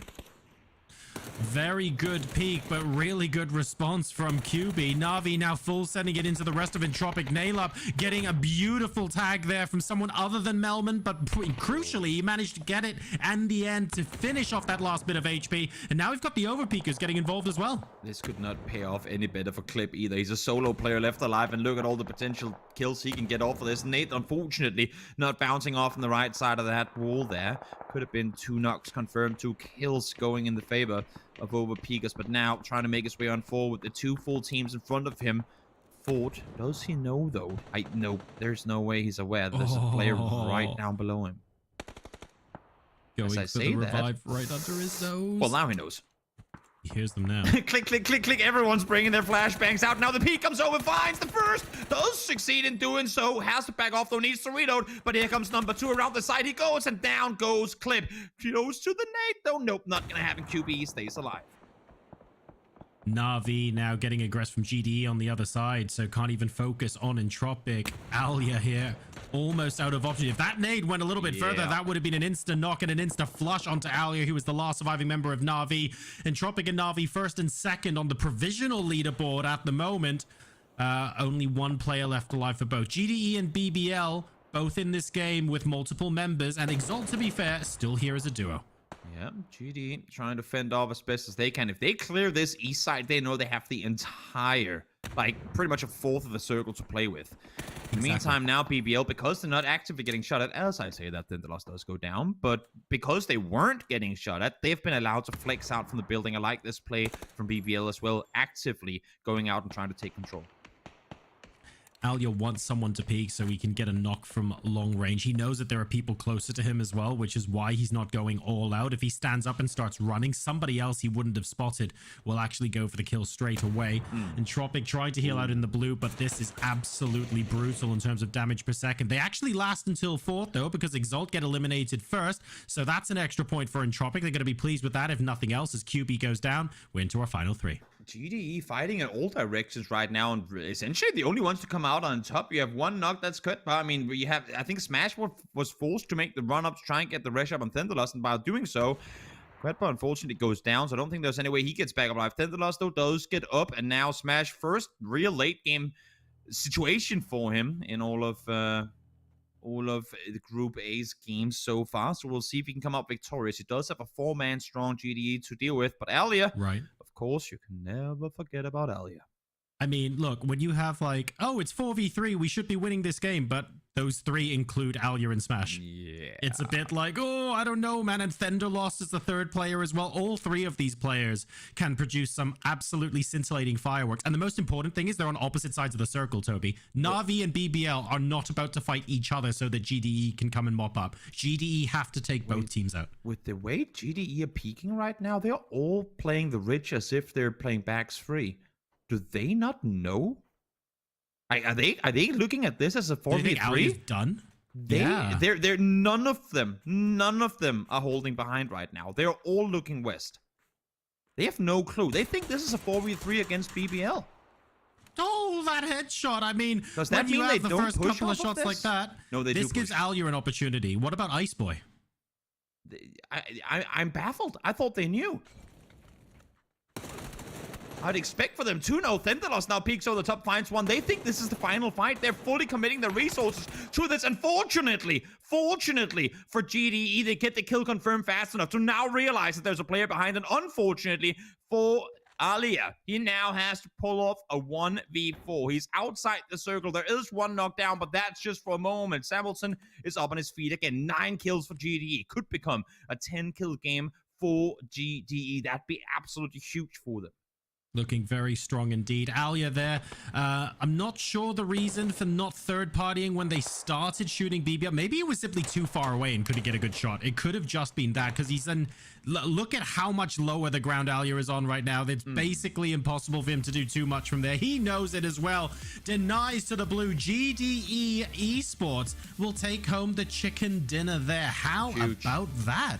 Huge game for GDE. We saw Winner get a good performance last game. Similar playstyle between the two teams, GDE and Winner. But for GDE to win this game, they sat 11th coming into this match. That is going to be massive for them. They're potentially looking at a top 5 jump up here. That'd be absolutely wild. They would still, of course, have to keep that momentum going onto Miramar in order for them to secure one of those top 4 berths. But now, a little bit of that prize, just a glint of it on the horizon, is now twinkling in their eye. Let's head back over to the analyst desk to break that game down. Thank you, boys. Yes, GDE righting the wrongs as they find themselves in very familiar territory, getting themselves a victory off the back of this, feeling very reminiscent of one of their first Erangels here in the tournament as a whole. Martin and Patrick joining me for this one. And Martin, GDE looking pretty pristine in this game, being able to shut down a lot of threats coming their way. Yeah, and we saw them being able to defend from that spot from another time as well. You know, when they were getting pushed by Fellas, we talked about that during the game. Yeah. Then being able to get 9 frags here and the 10 points for the win. It's going to push them quite nicely. They had a second place with a good amount of kills the previous day they played. So that's going to be really, really good. I'm just curious, what does GDE actually mean? What does it mean, Froz? Any thoughts? Look, I'm not sure. You tell me. But I really like how they were playing kind of secondary positions throughout the whole game. Playing in ruins and then working over to the castle. And from there, basically playing in the open where you know there's not going to be a lot of other people there. And they're utilizing that to their advantage, making sure that they don't need to fight too many. And then towards the end, everybody's already breaking down to like 1 or 2 members left on the teams, and they were just there to sweep it all up. That's right. Global dominance enforces esports, gets them. I'll try not to. I'll try not to just make up ridiculous things on the spot. Get themselves a great win here. 19 points going their way. Not WAF alongside Clib and Quetpa being able to take themselves 4 apiece. But just in general, actually, not WAF Avenger. We saw him even just to steal a phrase from a mutual friend, turn on a pinhead and be able to take out threats that were going on. Like it's Chris, for example, who was lurking in that church. Yeah, that was really good. Also, the push, the 2 kills on BBL was super crucial for that win to be locked out. Unfortunately for BBL, I kind of was hoping for them to get more out of that. They're holding the twins west of Ruins for a long time. They did go out and take out some of the overpeakers earlier on. But if that is not WAF, who is it then? Don't start this. Look, right. Global dominance endeavors esports and not WAF. We can't just keep making up things as we go along. But there he is. 341 damage coming in. Overall, not too bad to say that they're able to get the win off it. Nice to see also Clib doing actually a boatload of damage as well here for Overpeakers, who actually won the previous time this circle kind of reared its head.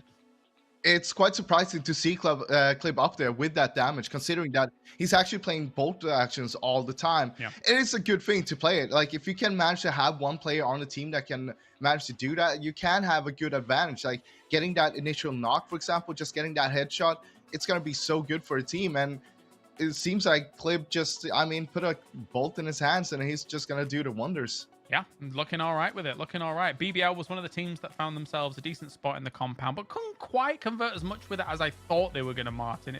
Did you keep an eye on BBL at all? No, yeah, for sure. We're the Twinge compound I was talking about here. Usually, it's kind of hard to get out of. We also saw it in the other circle. We had the same ending in where GD also got a second place, and I think it was 11 kills. We talked about earlier here during the break. So, in general, the only way that you can actually get out of it is if the circle goes north, and BBL tried to get out of it. They lost a few players. Also, Overpeakers tried to get onto their position early on, or earlier in the late game. So it didn't really end up being super nice. I was hoping for Overpeakers actually to push into the ruins and take out Na'Vi, or at least try to take on Na'Vi and Entropic there, but I think they decided that was higher risk than there was a potential reward if they could take on BBL in their compound. Well, everything that was going on in the East was ridiculous, as you're referring to, with Na'Vi and Tropic. I think even Overpeakers was over there, right? For us, it was just an absolute bloodbath over in the East. Yeah, big three-way fight. And I mean, it went down to a 1v1v1 in the end there. And we saw, of course, Alia trying to take on GD towards the end there. And QB, he tried to stay alive for as long as possible, make sure that, all right, I'm not going to get that much done, but I might as well try to get some placement points on the board. And he did manage to get them a 4th place, so I think that's a job well done. All right, well, going to go to a break. When we return, it's the final Erangel for this group, and then afterwards, it's the desert all the way. We'll see you in a few, guys.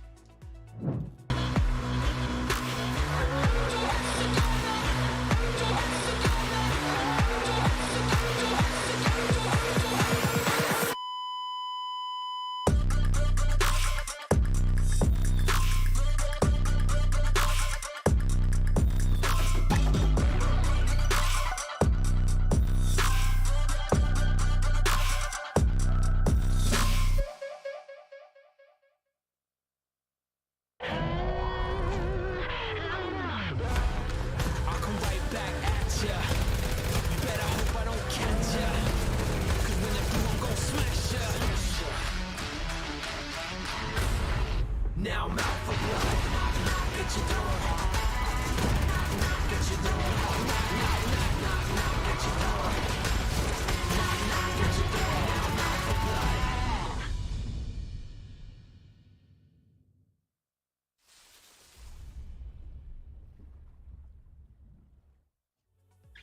We join you back as quickly as we left you. Sorry about that, guys. We're back. We're back. We got Avenger and Froz here alongside myself, Kalaris, here for all of the breakdowns, and we've had our 2 Erangels go. Now we have 4 games remaining here for Group A. I guess my question that I want to pose to you guys so far is, has GDX surpassed your expectations here yet? Martin, I'll start with you, because for me, this isn't a team I was super familiar with, but right now they're doing pretty well in a lobby of strong opponents.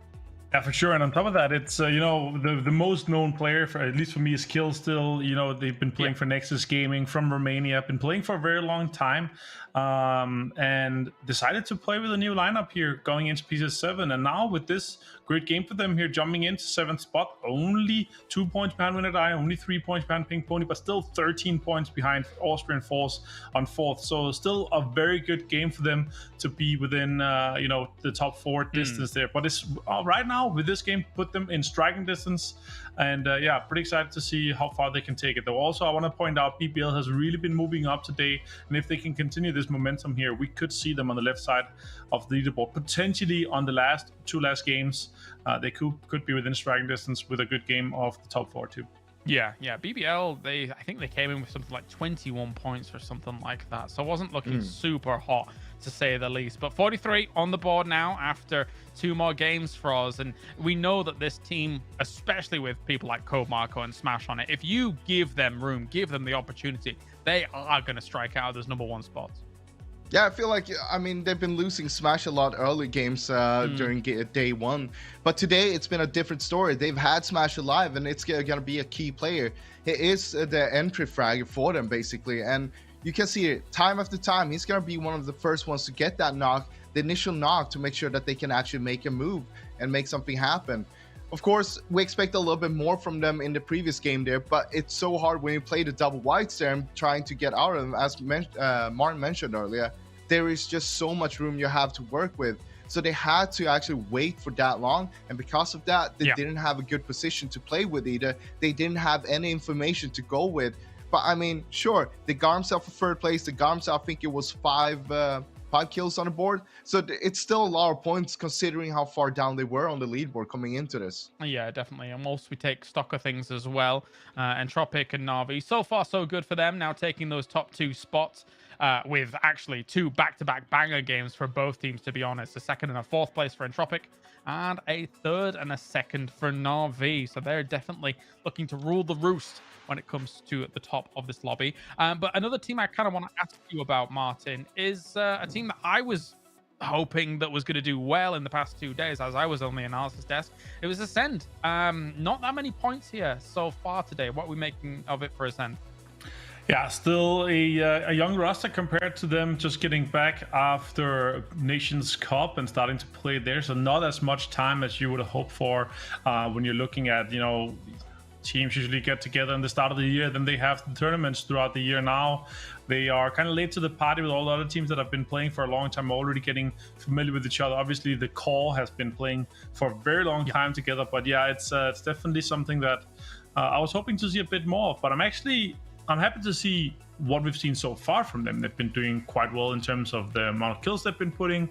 Their rotations have been pretty good, and the engagement they've been winning quite a lot. So if they don't make it top 4 today, I'm pretty sure they have a good chance to go top 8 in the global leaderboard once we go into the three groups of 8. Yeah, that's a good point. That's something that, I mean, even to a certain degree, as someone who's kind of involved, I'm forgetting that, that there are moments and opportunities and phases in this tournament where, yes, okay, you don't get top 4 here, Patrick, but there are still many opportunities to advance on. It might not be as brutal as going up against some of these huge titans that might get top 4, so maybe that's an opportunity for some of these teams.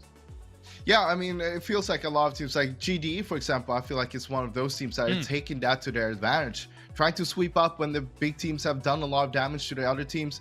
I spoke with Jimbo earlier from Overpeak as well, and he was saying that they're going to try to take advantage of when the lower tier teams is making a mistake, they're going to be there to punish them.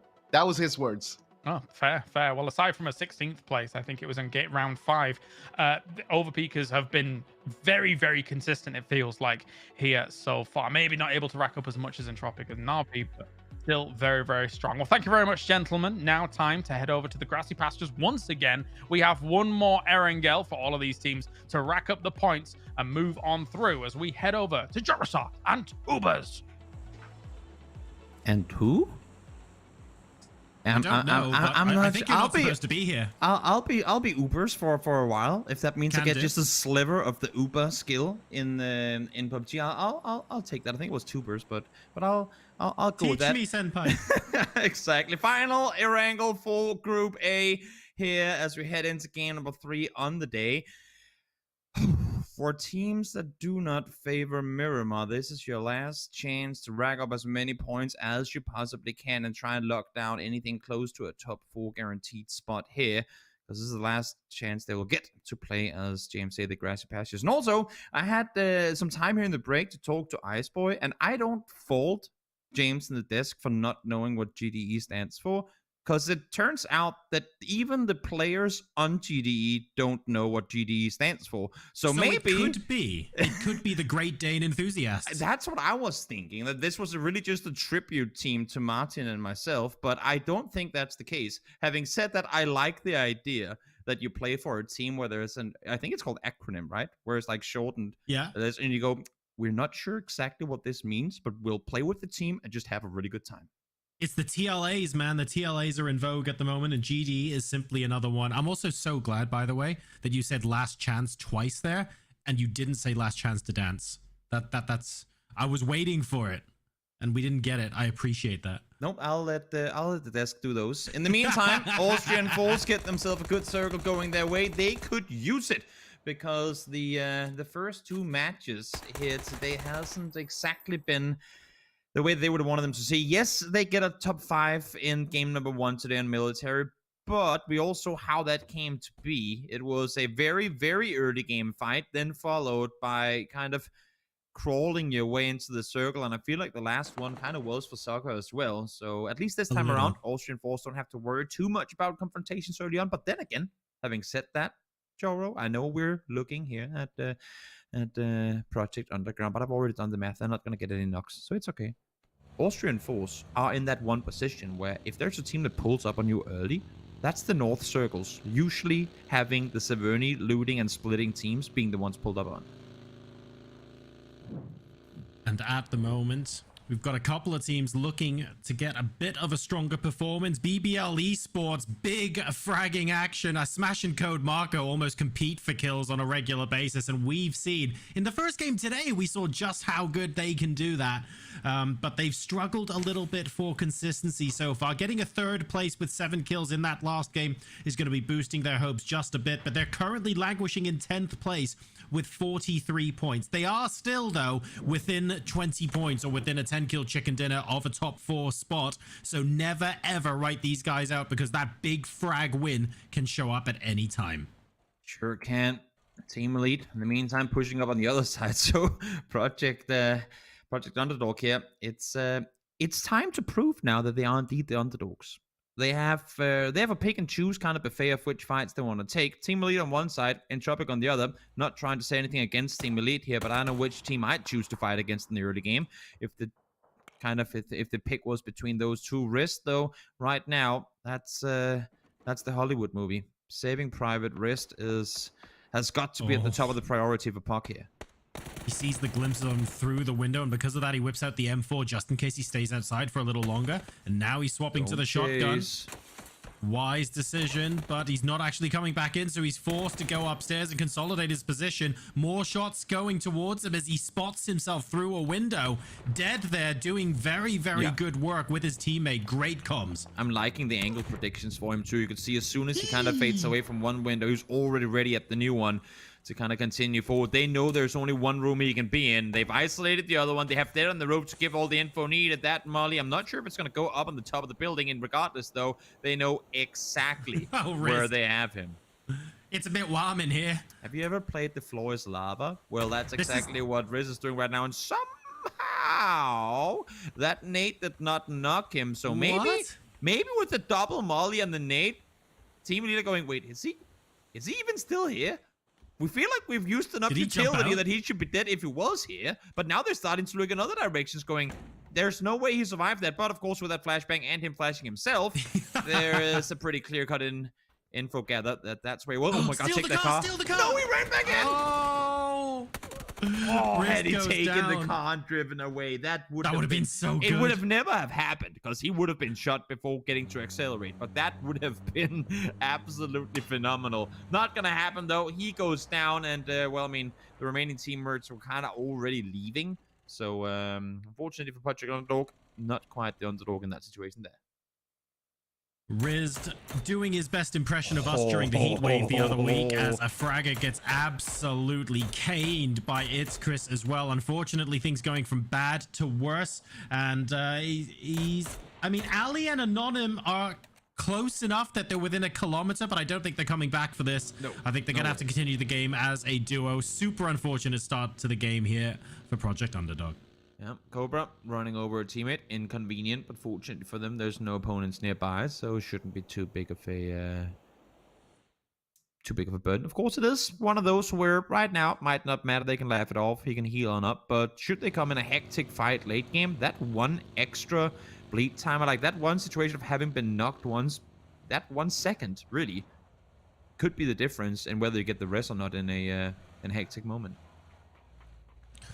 So with a circle this far north, what positioning you get in sort of phase 2, I would say, and where you're predicting the circle is going to be moving later on once it goes out of the water, that's going to be a big part of how these teams choose to approach the rest of this game. That's why so many people are running around right now. There's so much action as they rotate.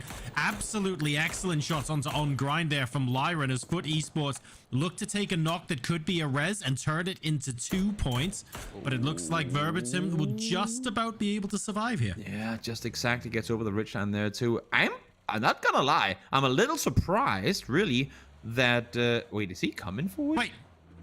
There's no way he's just sending it up here. He knows that there was a teammate nearby. You know, he's looking for it and leaving. But Lyran doesn't know where the teammate is, so even he's being a little bit careful. I feel like there was an opportunity to res there. There definitely was, but little on the car, like little on the sound of the car forced him off, and Verbatim was just crawling around going, buddy, they ain't here, come back. Yeah, come back for exactly, me, right? I'm all right. But I was just gonna say, I think it's interesting that 2 days ago, when we finished Group A, I felt like they had kind of settled. You know, rotation started getting clearer, because to begin the day, we were losing players all over the place in Group A, and then Group B was the kind of the more quiet one. But today it's as if that's just been reset. They reached a point by the end of Game 3 on Erangel where, okay, now they can rotate without dying all the time. But now we're right back to where we started. So I think one of the key tells, and the desk picked up on this earlier, about whether a team can thrive both in chaotic and calm situations is taking a look at how consistent they are. This is match number 9 now, right? If you take a look at the leaderboard on the left-hand side, the top 2, actually we'll come back to that in a second, because this is one of those top 2 right now. Entropic have only had 1 game in this entire segment of this competition where they have finished outside of the placement points. Yeah. When games don't go well for them, they are still able to be up there and thereabouts, and that is one of the things that makes them so strong. Na'Vi in second place, also 1 game outside of the placement points, and then in third and fourth we have the Overpeakers and Austrian Force. Both of those teams only have 2 games outside of the placement points.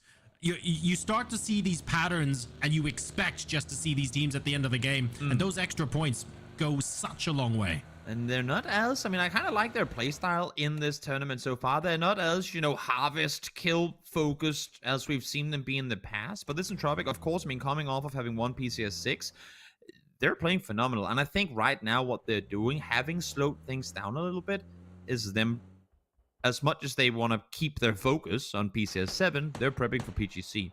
They know you can't just go pedal to the metal throughout a global tournament. They have to play it smart. And I think that's really what they're prepping for. So even though they're in a situation where we could technically, put on the thrusters and speed things up a bit more, but let's try not to. Let's get used to having to read the situation a little more than just, sending it into fights we know we're used to being able to win instantly. And speaking of speeding things up just a little bit more, don't forget, of course, limited opportunity for you guys to grab the McLaren GT skin for your coupes in-game. So log in and upgrade that coupe skin when you get an opportunity. Entropic definitely taking things a bit more slowly and reading the situations more, as you say there, Toby. Although that said, they're still top of the leaderboard. Imagine what would have happened if they did speed things up. Well, yeah, you're not wrong. You're not wrong. They could very well be even further ahead. They are at the top right now, as you say, but that is, only by a couple of points down. It's, I think right now, Austrian Force sitting down below there, just 11 points behind. In the meantime, now Ascent find themselves 1 IRO caught in the middle of the open once again. Foot Esports a little lost in transition there. Ascent Club able to pull up, get themselves a freebie, and that's Foot Esports just really not able to regroup fast enough. Overpeakers and James trying to grab this double 2-story compound by the looks of things, but they're not all there yet, so needing to make some noise to fend off BBL, who happily just drive past. They're going to be going not too far away from Na'Vi as well, and nearly crashing into each other on the road there as Team Exalt and Pink Ponies go after each other. That's a wheel down on that Dasher, and that spin allowed Giria to be taken.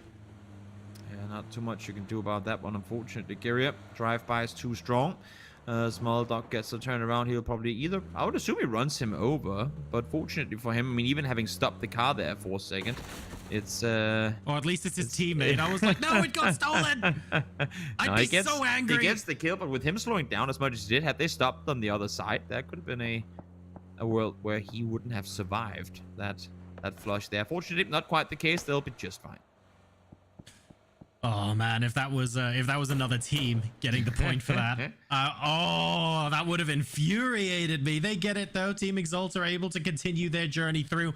Still all 16 teams alive here at the 12-minute mark of this match number 9. Austrian Force have got T-Junction south of Severny, and Foot Esports have got both the warehouse and the buildings to the northeast of that, so they might want to come back together at some point. We're on board now with Team Elite, who is significantly further to the east.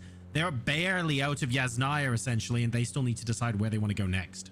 Yeah, I think they're wise and sticking around here, at least until we see the new circle pop. They're coming in late now, spent the time to scout, don't necessarily move further forward, but test the limits, I suppose you can say. Figure out what's around you. And same thing for Pink Pony here, only now arriving in the circle. They're coming in late. They haven't had a chance to really scout anything, but they're seeing cars here. There you go. That's the US spotted instantly. Swaps over to the AR, well aware that there's going to be one below. Goose has no clue that there's one above him, but fortunately Extens is there to save him. I think he heard it last second, and he heard the steps going. Is that insider on top? And he wasn't sure, and it turns out it was both. So that's probably the reason why it was slightly confusing. But amazing reactions there from Rhinolock to instantly move away and not get knocked there. 9 times out of 10, a lot of other players would have been knocked. You're giving the credit to Rhino, but I really think it goes on Extens being able to kind of catch that player peeking over the top that fast, forcing him back down before he gets the kill. True. On the other end of things, though, not quite the same. Hagatori finds one, but instantly goes down in return as win or die. They essentially flex out Getrox here. If Rhinolock finds him, there should be no one able to save him. Getrox is running around in the open, only has a smoke in his hands. Rhinolock, though, can't confirm the spray. It's the smoke that potentially will save him here. We'll wait and see. Nade going out, explodes, doesn't quite get the knock, and Rhinolock now moving back because he knows the rest of his team are a little bit split, and if there's a second player able to get an angle on him here, he's not going to be able to survive that. So good game sense from Rhinolock. Tried to get the spray in, fine, you missed the shots, that's okay. Get the heck out of dodge. Yeah, try and rotate out, and also again, I mean, as you say, for his ability to instantly rotate uphill, let's utilize the seconds of chaos to try and dodge out of here while we still have a chance to. In the meantime, now overpeakers, I mean, they are, I don't want to say overpeaking, but they are splitting, massively splitting, still outside the circle. Well, Clip is about 10 meters inside the circle, to be fair, but they are very, very widely split across really the entire hilltop here, trying to get as much info as they can. In the meantime, Frenchie finds one flush confirmed. Waff falls down. Winners of last game coming through here, but Ice Boy instantly there to respond.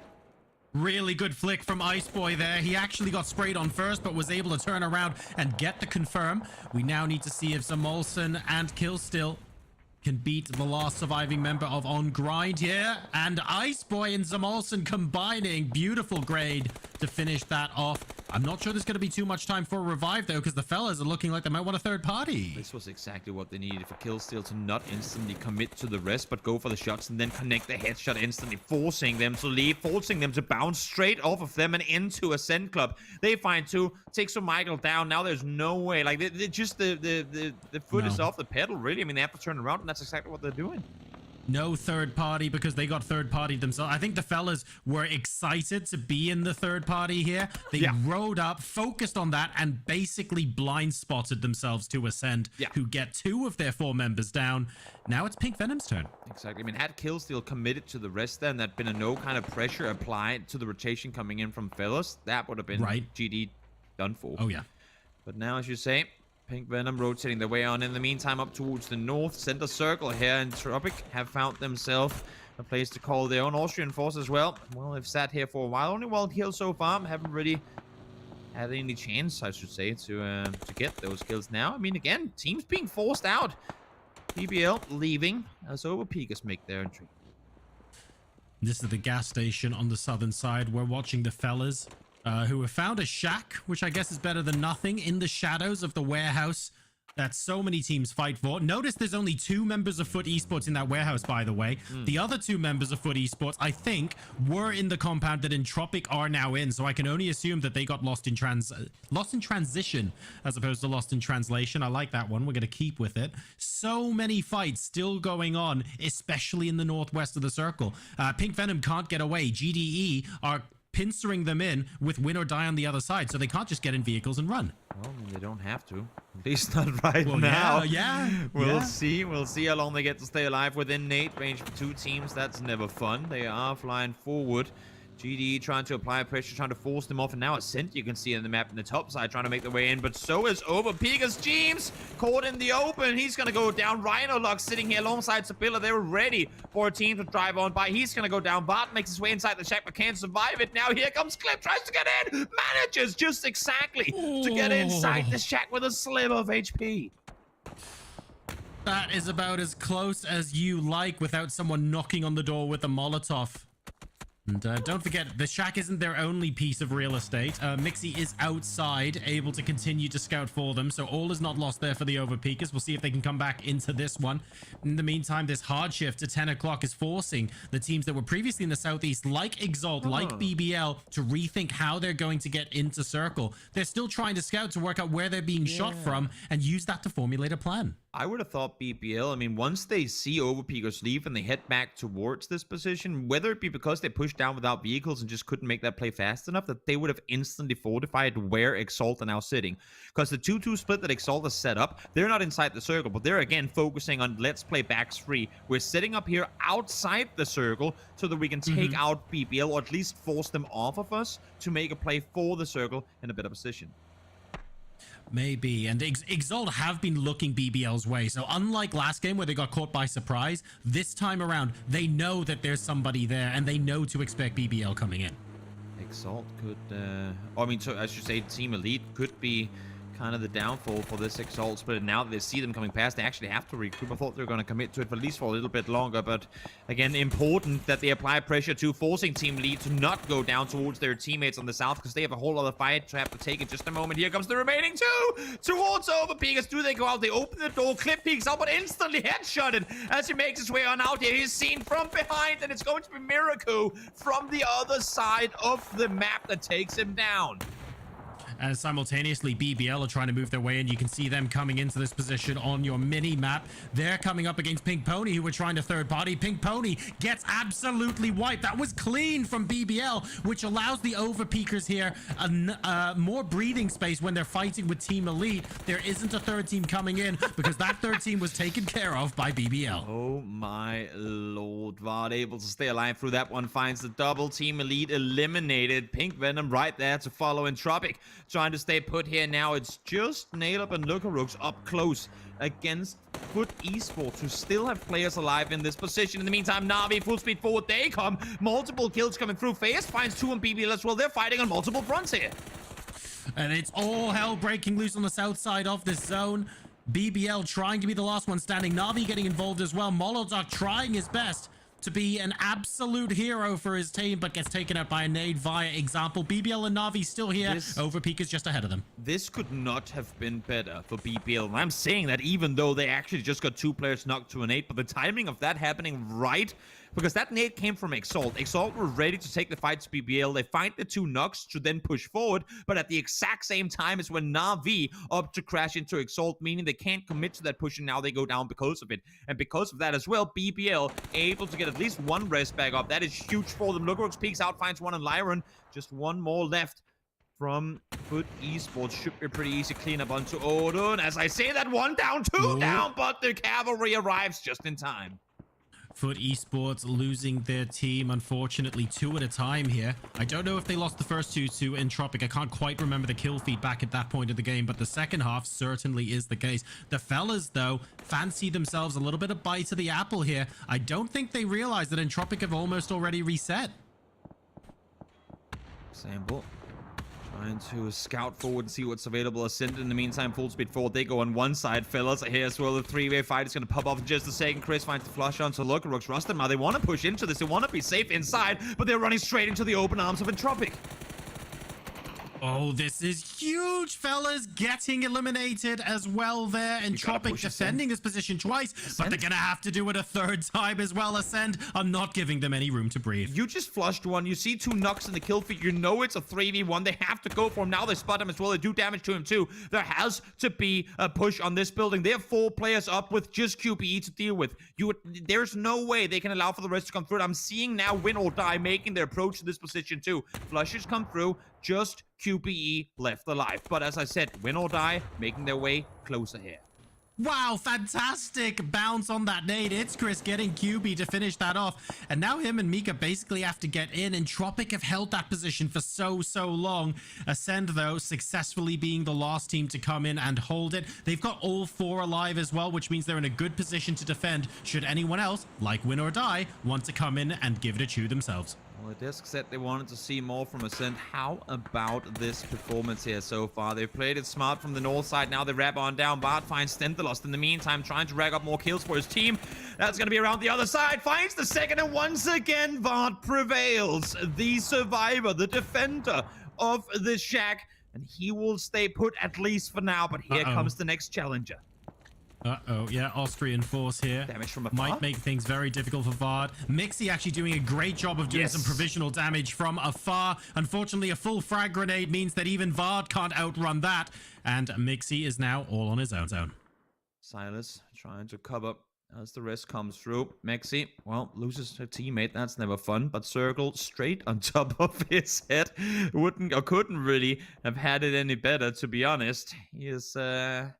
Well, he's essentially got the only real estate in this next circle, and for anyone to push him is going to be really difficult. There's a play where Ascent goes for it, but you'd have to imagine that Austrian Force would be ready to take the shots. I mean, no, sorry, not at Ascent. They don't have to make that play, but Win or Die here, that would be the team that I'd imagine could potentially make the full-on Ascent for the center position. Austrian Force continuing to get shot at from afar, extends absolute laser sharp with the SLR there, hitting multiple shots before getting Pains down, buying his teammates a little bit of time to get the res up as well, which is all important. Next circle has essentially centered in on Mixie with Austrian Force in the south and Ascent and Win or Die in the north. Most people are going to have to walk in, and let's not forget Example, who's sneaking in on the southern edge. I don't know to what extent Austrian Force knows he's here. I was worried that those smokes were going to fade away just before we got there, but fortunately able to make the run in time. Austrian Force trying to hold off against Win or Die here. They don't want them to come to them, but that's exactly what they're doing. Wrap up behind the south side. Example going, no. Please go the other way. I don't need more teams down here. But he's ready for it. 1v4. How many are you going to get? Finds the first, peeks over. Does he get the second? Yes, he does. Going to get the third. Almost touches and Weavers. That boy scoops Yara by just the slip of a hair. Somehow, Example is still alive. I almost thought Guzyara was going to hit the car against the shack and that would be it, but no, Zoka finishes him off. Example must have thought it's Christmas there. He went, hang on a second, if I don't have to go get the frags, I'm very happy for the frags to come to me. Na'Vi with an extra couple of points on the board. They're into the top 4 now as well. Example is beaming from ear to ear. Talk about salvage games. He just converted so much off of this now, though. Ill spotted, nade in hand, not too much you can do.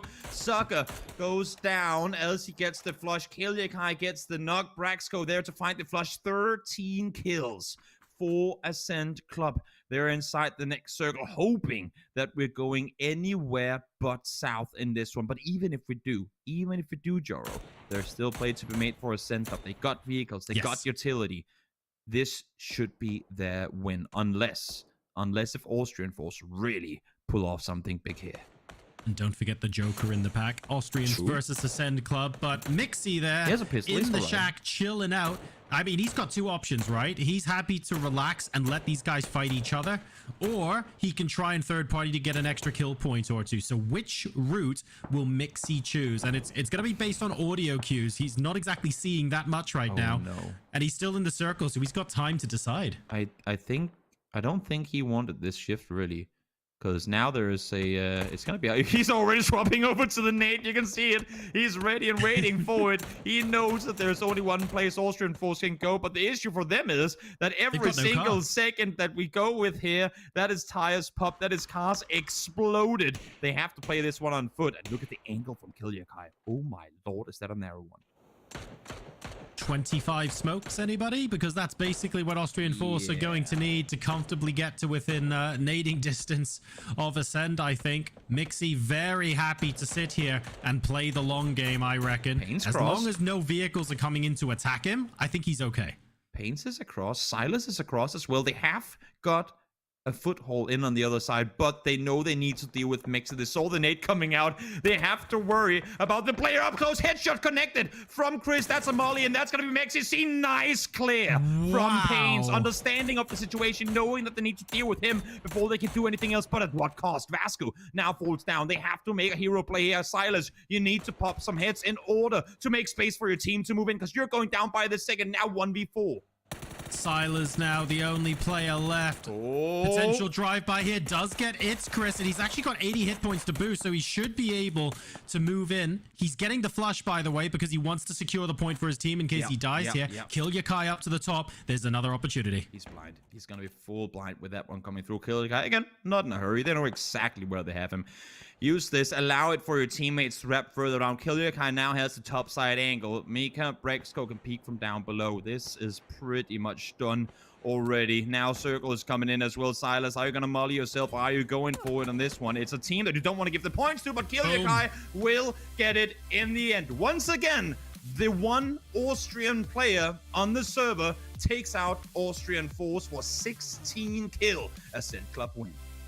And Ascend Club and Austrian Force, of course, are two squads that are fighting tooth and nail for one of those top 4 positions, and not that many games left now to impress and get those points on the board. So that fight was especially important in light of the leaderboard situation.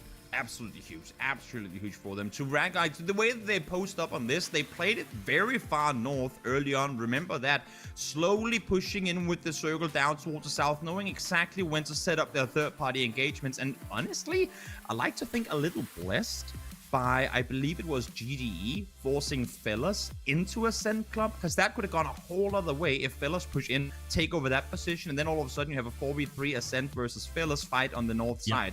But it works out in their favor. 16 kills, phenomenal game for Ascent Club. Third-party chaos in the mid-game there, but ultimately a 1v1 squad fight to end the game. Let's hand back over to the desk now as we get ready to move into Miramar.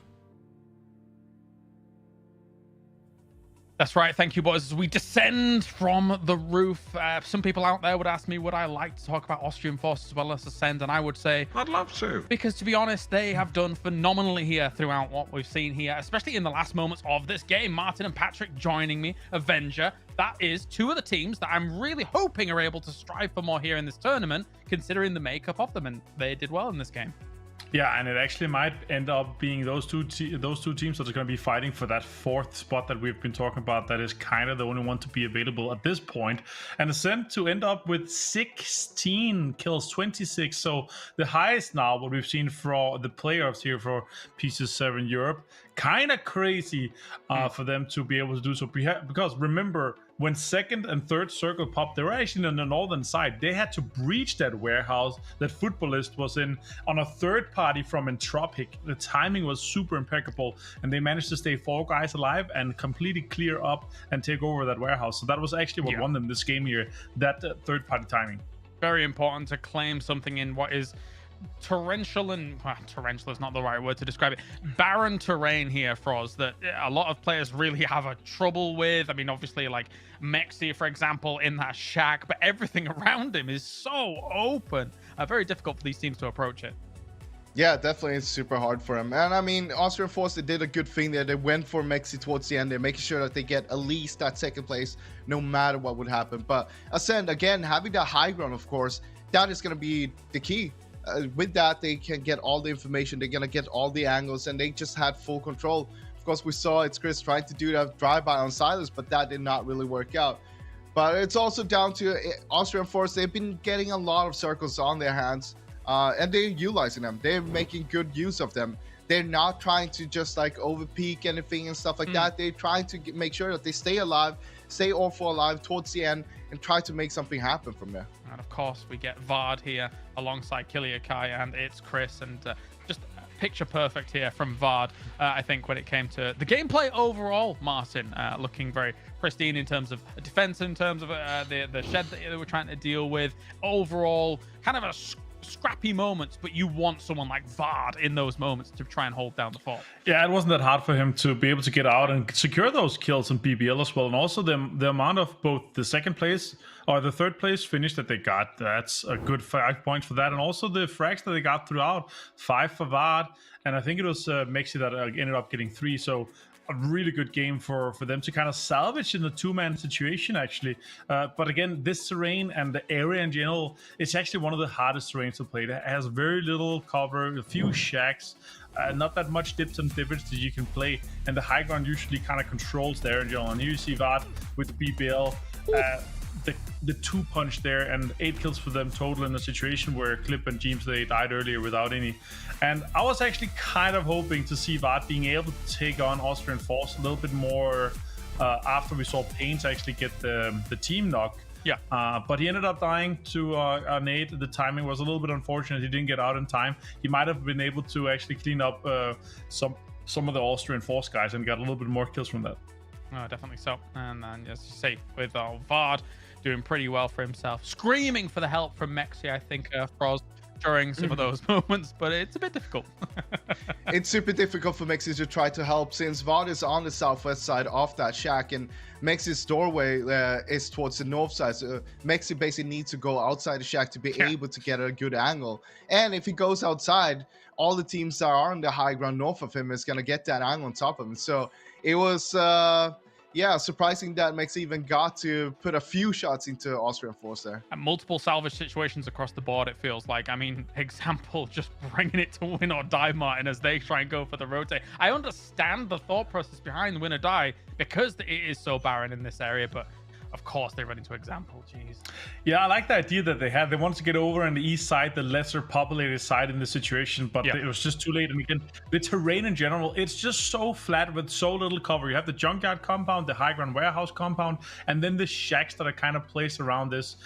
This is actually one of the areas that I'm hoping to be in the next time we see a new iteration, a little refurbish of Erangel. This is the area that I really want to see being touched up a little bit upon. Yeah, some little dips, dives, divots, any little rocks extra. We lovely to see, but we are going to go to a break. That's it for Erangel. We are done here. It's time to move over to the desert right after this break.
This is the Nations Cup,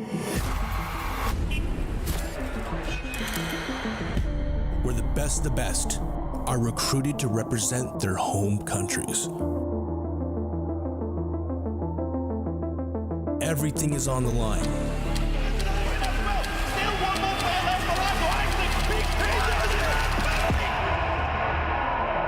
Which also includes a $500,000 prize pool. We're going to be showcasing FaZe Clan and their journey to this global tournament.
up, guys? I'm Koro, and I'm joined by no one else but Uber from Navi. How are you doing, sir?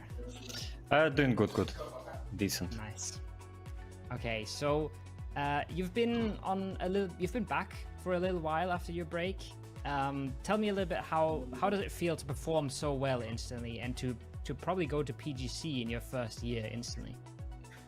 I mean, that's definitely a good feeling to be able to play with like really good teammates, like the good knowledge of the game and good mechanical skills. So yeah, I'm happy. Nice, good to hear. In game 2 of day 2, you guys made a really good rotation into the ruins.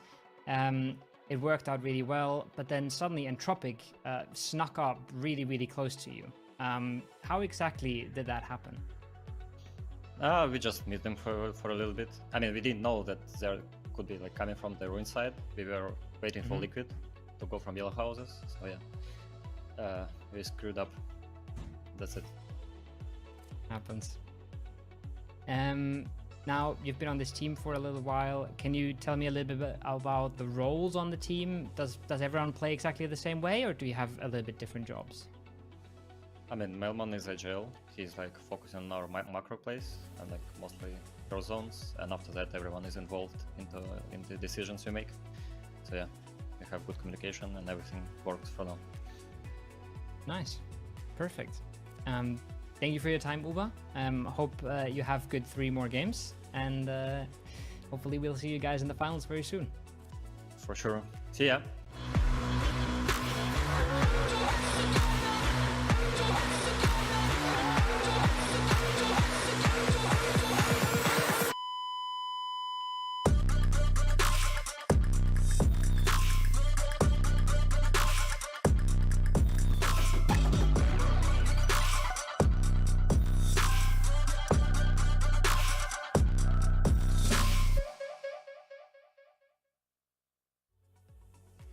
Welcome back, ladies and gentlemen. Good to hear from Uber as well. Actually, always good to check in with him, considering his return to the big stage. And for us, just in general, Na'Vi so far doing pretty well for themselves here in Group A.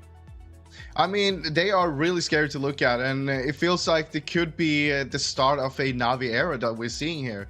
And also, what they're trying to work on as well is kind of part of that segue as well.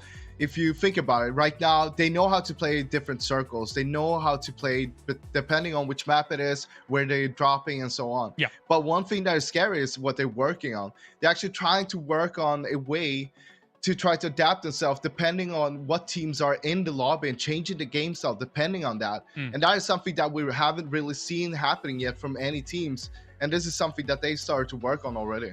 Kings of the Hill, if fair to say, alongside Entropic, but some challengers to potentially that hill are teams like Austrian Force. They've suddenly changed continent, as well as Ascend. Martin, talk to me about what Ascend's been up to. Yeah, so especially here in this last game here, very impressive where they were outside when the circle popped here, and they're going to be third-partying fights on fights first. They're going to be taking on GDE quickly. They're going to be deciding to get in, and especially now with this circle, it's so hard to be outside the circle. You have to fight your way in, and them being 4 guys alive all the way towards the end game was just so impressive. Next fight, they're going to be timing the next fight, because the next circle here goes south, as we saw here. Entropic decided to breach onto the foot warehouse compound, as we were talking about, and they see and hear that, so they're going to be breaching once they hear the knocks, once they see all this coming, while Fellas tried to third party from the bottom side, and Ace managed to again survive another oncoming third party from Winnerdie on the northwest side. As you see here, this is Winnerdie out here. I can't mark more than those teams, so super impressive for them to then kind of fight away or fight off Winnerdie and then make sure that they control everything. They had so much circles against them. They had so many situations where they had their both luck against them, but they managed to stay 4 guys alive to take down so many teams and managed to get all 6 of 16 of those frags that was available throughout the game for them. Very well played, very well executed. Yeah, always very impressed to see teams like this fight their way in, especially in this kind of caliber a lobby for us as we take a look at the overall points. And right now they're teetering just close to that 4th place, trying to take it from Austrian Force. Australian Yeah, Force? super close to it. They're 3 points behind right now. But one big thing is the amount of placement points that Ascend has right now. It is very few when you compare it to Austrian Force, and that might be the big problem, because if they end up on a tie with only a few more games to go here, those placement points are going to be the first tiebreaker. But of course, you also have OVP, because you have Navi and Tropic in the top there, and Ascend is only 10 points behind Entropic on the top. But the top 5 right now, they are kind of segueing away from the rest of the mid pack, and it could be dangerous for mid pack if they don't start showing up here. Yeah, definitely so. Definitely. And at the same time, some of them might have already resided themselves to the fact that they're not going to get top 4 here, Avenger, because, I mean, some of the spots at the top are going to be hard to challenge for. Yeah, especially considering how consistent they've been. We've been seeing some super good plays from them, and continuously, again, saw example here in the last game, they just continue to squeeze out a little bit extra kills, a little bit extra placement points by limiting some of the teams in the end. So, in general, it's hard to see, especially our top 3 teams currently, maybe even the top 5 teams, just have a 0.1 point game. It's just not going to happen. I don't see it happen. And if they do, they're going to be out of that top 4 race, because all the teams are so consistent right now. And it's going to be kind of hard, because it's now 5 teams kind of sponging the same points. So the question is, are we going to hit the triple digit for the top 4, or is it only going to be, top 2, top 3 that's going to be hitting the triple digits? Yeah, if anybody can challenge that top 5 spots, and never mind top 4, I would be surprised considering what we're seeing in terms of form from those guys. But thank you very much, guys. It is now, of course, to change gears a little bit as we move over to the desert. All these teams are going to have an opportunity to strike out with some June bookies or whatever they may want to do here on Miramar. Let's head over to our commentators for all of the action. It's game number 4 of the day with Jorasar and Toby.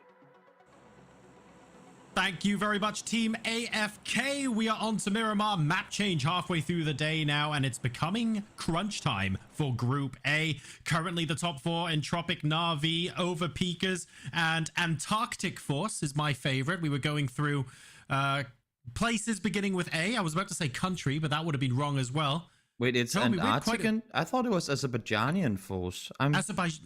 Andorran, maybe? Andorran Force? Algerian Force? Armenian? I don't know. Not I mean, sure. considering the fact that, again, no Austrian players on Austrian Force, it might as well have been one of the other countries. That's true. You get to pick and choose.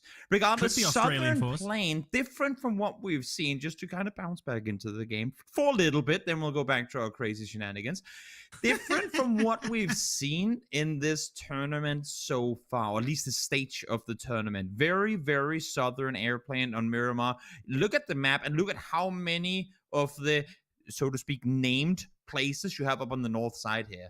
There are just more loot available to the north. If we don't, yes, you could have 4 teams loot lots illness, but we know that's not the case. And because it's not the case, teams will have to stretch. You can't even just alt drop, because you're going to have teams next to you if you do, and that's exactly what we're seeing right here. Zocker actually hit for 54 there. That was fantastic. And despite that 4 o'clock to 9 o'clock plane path threatening to cause havoc with where teams are dropping, broadly speaking, things are okay. And also, we're getting a relatively familiar circle. If someone said to you, hey guys, it's a pro PUBG game and there's a good chance it's going to finish south of Junkyard, you're going to go, oh, okay, yeah, I know the one. Yeah. I'm not saying that's going to happen here, but I think a lot of players from the plane path were really worried. And when they saw phase 1, might have calmed down a little bit.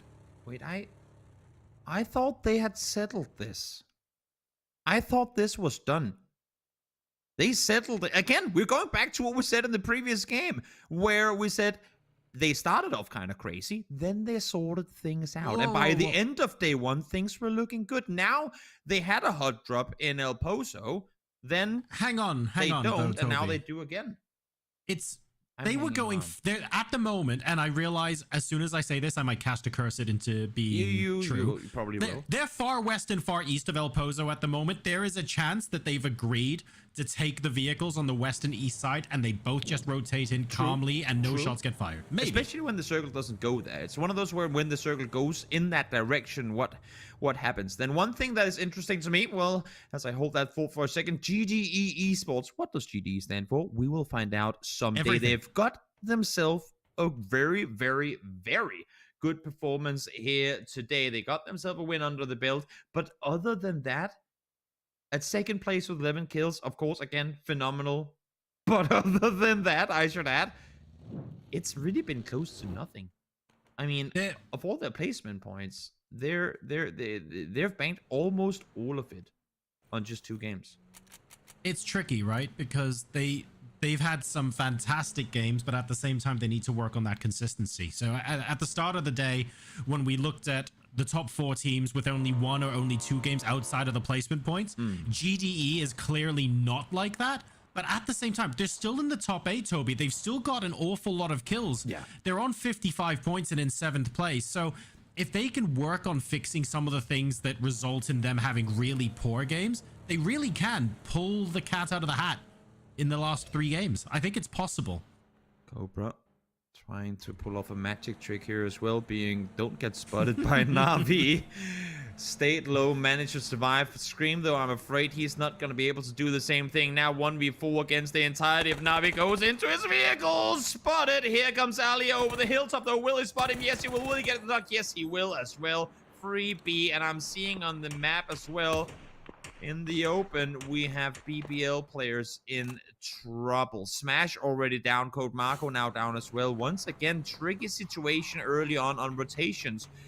And I think a big part of it here, I was going to mention it earlier, but we didn't even have the time to. Right. We only, as of right now, have 1 player north of where the circle is located. Everyone is coming in west or south of this. No one has, I mean, they're probably by the end of this, the teams will have opted to go north, but no one has opted or is currently north of the circle, meaning that we're forcing bottlenecks in areas they would never happen for this type circle. This is going to end up being a Toby's right or Joro's right in El Pozo sort of thing, because I want to say on grind have to go north to avoid the fellas. And if they do that, then I'm happy for both of them to land El Pozo. But if they go through each other, I'm going to be screaming, right? So let's keep an eye out on that. We've got Pink Pony moving past them. This is neither of those teams. Pink Pony did not land in El Pozo. They're just going north. I want to see on grind find vehicles and go north after Pink Pony. I do not want them to follow fellas into the east, because I don't think they saw the fellas leave because they're too busy shooting at Pink Pony right now. Everyone is fighting one another again. I mean, rotations fights happening all over the place. This, as a matter of fact, actually very center in the very center of the circle. Here we see the kid. Oh, what? Go on, Winnie. Wait, did he get it? Oh my god, he headshot him too? One? You're kidding me. Was that with the Winchester? They got the kill on Code Ma. I mean, there were 3 people shooting. I'm not sure if the second headshot was from him, but I hope it was. Oh my lord, Woxy, that was insane. The second headshot wasn't from him, because if it was, he would have got the knock, right? With the Winchester. You would have think so. Yeah, I mean, he anyway. Did, yeah. But that, regardless, impressive to see. Extends alongside Win or Die. Again, I mean, living up to their name. Either they go out and do everything, or they don't really get a whole lot going their way. Win or Die currently sitting in 6th place, just on the cups, with a win under their belt and a 2nd place as well. But in similar fashion to GDE, outside of that, it's been pretty quiet. Yes, it has. They're in a very similar position to GDE, where I appreciate their name is Win or Die, but their name really has to start being win or grind out placement points in the top 4. Yeah. That's what gets them that automatic qualification to the grand finals, right? And that's the adjustment they need to make. There's still time to do it, but they're running out. Foot Esports are pulling up on this, but they do not have their 4th player in the nearby vicinity. Now you can see on the minimap in your bottom right corner that he is closing in, but I think it's too dangerous for Foot Esports to commit to push over the hillside, because that's when you're going to be 3v4, essentially. As I say that, Alia spots one. Iro down early, gets the angle on the second one, too. Uber is going to be the one to find Weston. Lyron finds one, but instantly goes down in return. So it was a 2-way split. Technically, Foot Esports called the bluff. They knew they were split. They just didn't pull off the attack the way they would have wanted to. And now Odin straight into the open arms of Win or Die. Oof. There we go. Win or Die very happy to pick up that kill point. That's Foot Esports eliminated in our first Miramar game. Not ideal for them at the moment. And this is going into phase 1, remember, where there's supposed to be maximum amount of real estate for everyone to take. It goes to show that when the plane is really far off to one direction, it's so important to move as wide as you can and take advantage of that extra space. Otherwise, you end up as cramped as these guys did. Tried to pull off the engage. I think had they gone earlier. I think the issue was that they weren't fully prepped for it. They had 3 up close. They had to wait for 1, but because they've already driven up close, that allows for Na'Vi to kind of come up and fortify the position. And by that time, the element of surprise was completely gone. Uber, Alia able to sit up in good positions and just, well, do what they do. Just frag out. Yeah. And right now, things are settling down a little bit. We have lost 1 squad, still 15 alive as our teams move into phase 1. You can see there from the mini-map that most teams, that they have the option to go further north and have chosen not to. It's only On Grind. I'm so pleased that On Grind have done that, by the way, after we discussed it earlier. And Pink Pony, they're really the only 2 teams that have gone, yeah, let's take advantage of this north space being free. Yeah, and the main issue now becomes that with the north side of the circle, if this hard shifts north, because of the way the terrain is, if you're anywhere really south of Pink Pony, you can't scout north. You have to get over the Minas Hill in order to look further north. So should we see a crazy north hard shift, it's gonna be incredibly difficult to get anything going. On Grind on your screen here, it's not been their tournament, but there's still, of course, 3 games for them to top 4. It's a stretch, but get good games in so that you find yourself ready for the next stage. Yeah, On Grind at the moment, struggling a little bit with consistency in a lobby like this. They've had some great individual moments, but stringing them together to produce those game results that allow you to get those placement and kill points in game after game after game, that's what we need to see from them. The good news is the promise is there, the mechanical skill is undeniably there. And in 5 seconds, they're going to get a north hard shift. And in 5 seconds, they're going to get a north hard shift. Does Toby instacast a curse circles? Not today. It could have been more south. It could have been worse. They're going to get a good approach anyway, and fortunately for all the teams that are currently in or around the circle, they don't have to move all that far. We're headed west, and eventually we're going to go south of the Minas Generales mountainside, and probably north of the Los Leones mountainside as well. We're going to go straight into La Bandita territory. On board now with the fellas as Win or Die spot Na'Vi moving away from them. That's Na'Vi after getting their squad wipe against Foot. They were looking for a little bit more of a central position. They were in circle only just, but wanted now to move further in. They have to avoid Pink Pony. The teams that came in from north now starting to make themselves known. Next target over Pikas, and a headshot means they can't go there either. Mid-transition as well, and the double headshot comes through from Vard. Just through the leaves there as well. Insane shots coming through from a performer who's already shown us that he just does these things on the daily. Yeah. I don't think I've ever as called far a as player VOD is concerned, it's just he puts on it's a just what, Saturday. It really is. It really is. Na'Vi trying to make a run for it. They've lost 1, but to be honest, I mean, with how they've just transitioned through 3 teams, doing this at the loss of only 1 player, you kind of go, well, it was going to be tough anyway, and I guess this is the best in a bad situation. No. And that's before the headshot on example. So, and that's the player they just lost too. Yep. Very glad we got to see that before he got domed himself. Jesus Christ. Oh, treasure hunt. He's drawing an arrow. That's maybe not. This skill in PUBG. It's so phenomenal that we have some of the best fraggers in the world in a game that is so much more than just fragging. There's so much going into building a good PUBG player, and not only that, but also, of course, a good PUBG team. Fragging is just one part of it. And we have players that are phenomenal, while also have a perfect understanding of everything else that goes into being at the top echelon of PUBG. We're blessed. You and I, production, casters, chat, everyone out there, blessed to get to watch these guys play. Seeing the way they play together with each other, understanding how their strategies and indeed the tactics that they use in every game come together is just, it's more than just seeing someone being mechanically really good. It's seeing how everything smoothly gels together as well. And when you're in a lobby with 16 teams that are all capable of doing that at the highest level, you're bound to get crazy plays, not just occasionally, but every single game. I'm a little worried, not gonna lie. I mean, Vard is doing the only thing he can in this position. Peek everything, shoot at everything. Because if you look at the map, he's very isolated from his teammates. All of his friends are on the other side of La Bandita. He could go straight into it and across, because I think they're aware that there's nowhere in the middle of it. But if he gets knocked here, and the circle goes in that direction, believe me, there's a team pulling up on that position instantly. Issue is, as long as he keeps shooting, you have to second guess. You have to go, is there 2 people there? Like, how is he daring enough to go aggressive on this? Now the circle sent us up. Liquid, sorry, over Pegas. You got to commit to one spot. There's no way they maintain this 3.5-way split. And you can see they're all in cars now. 4-5, yeah, I completely position. agree. Vard had a couple of jobs there. The first was making sure he's constantly shooting to let people know he's there, but not hitting them often enough for them to look and go, hang on a second, how many guns are there in that compound? So he's done the right thing there. Liquid could still choose to stay in the west compound. I think they're still discussing that. Oh, I've done it again over peakers. But the one thing that Vard has done that's really smart, by the way, is that the way he parked his Murado, he can be out of there in 2 seconds, and he needs that. They really just headshot everything, don't they? Here comes Na'Vi pulling up, already dealing with the shots coming through from Overpeakers, and now right behind them, on grind in behind.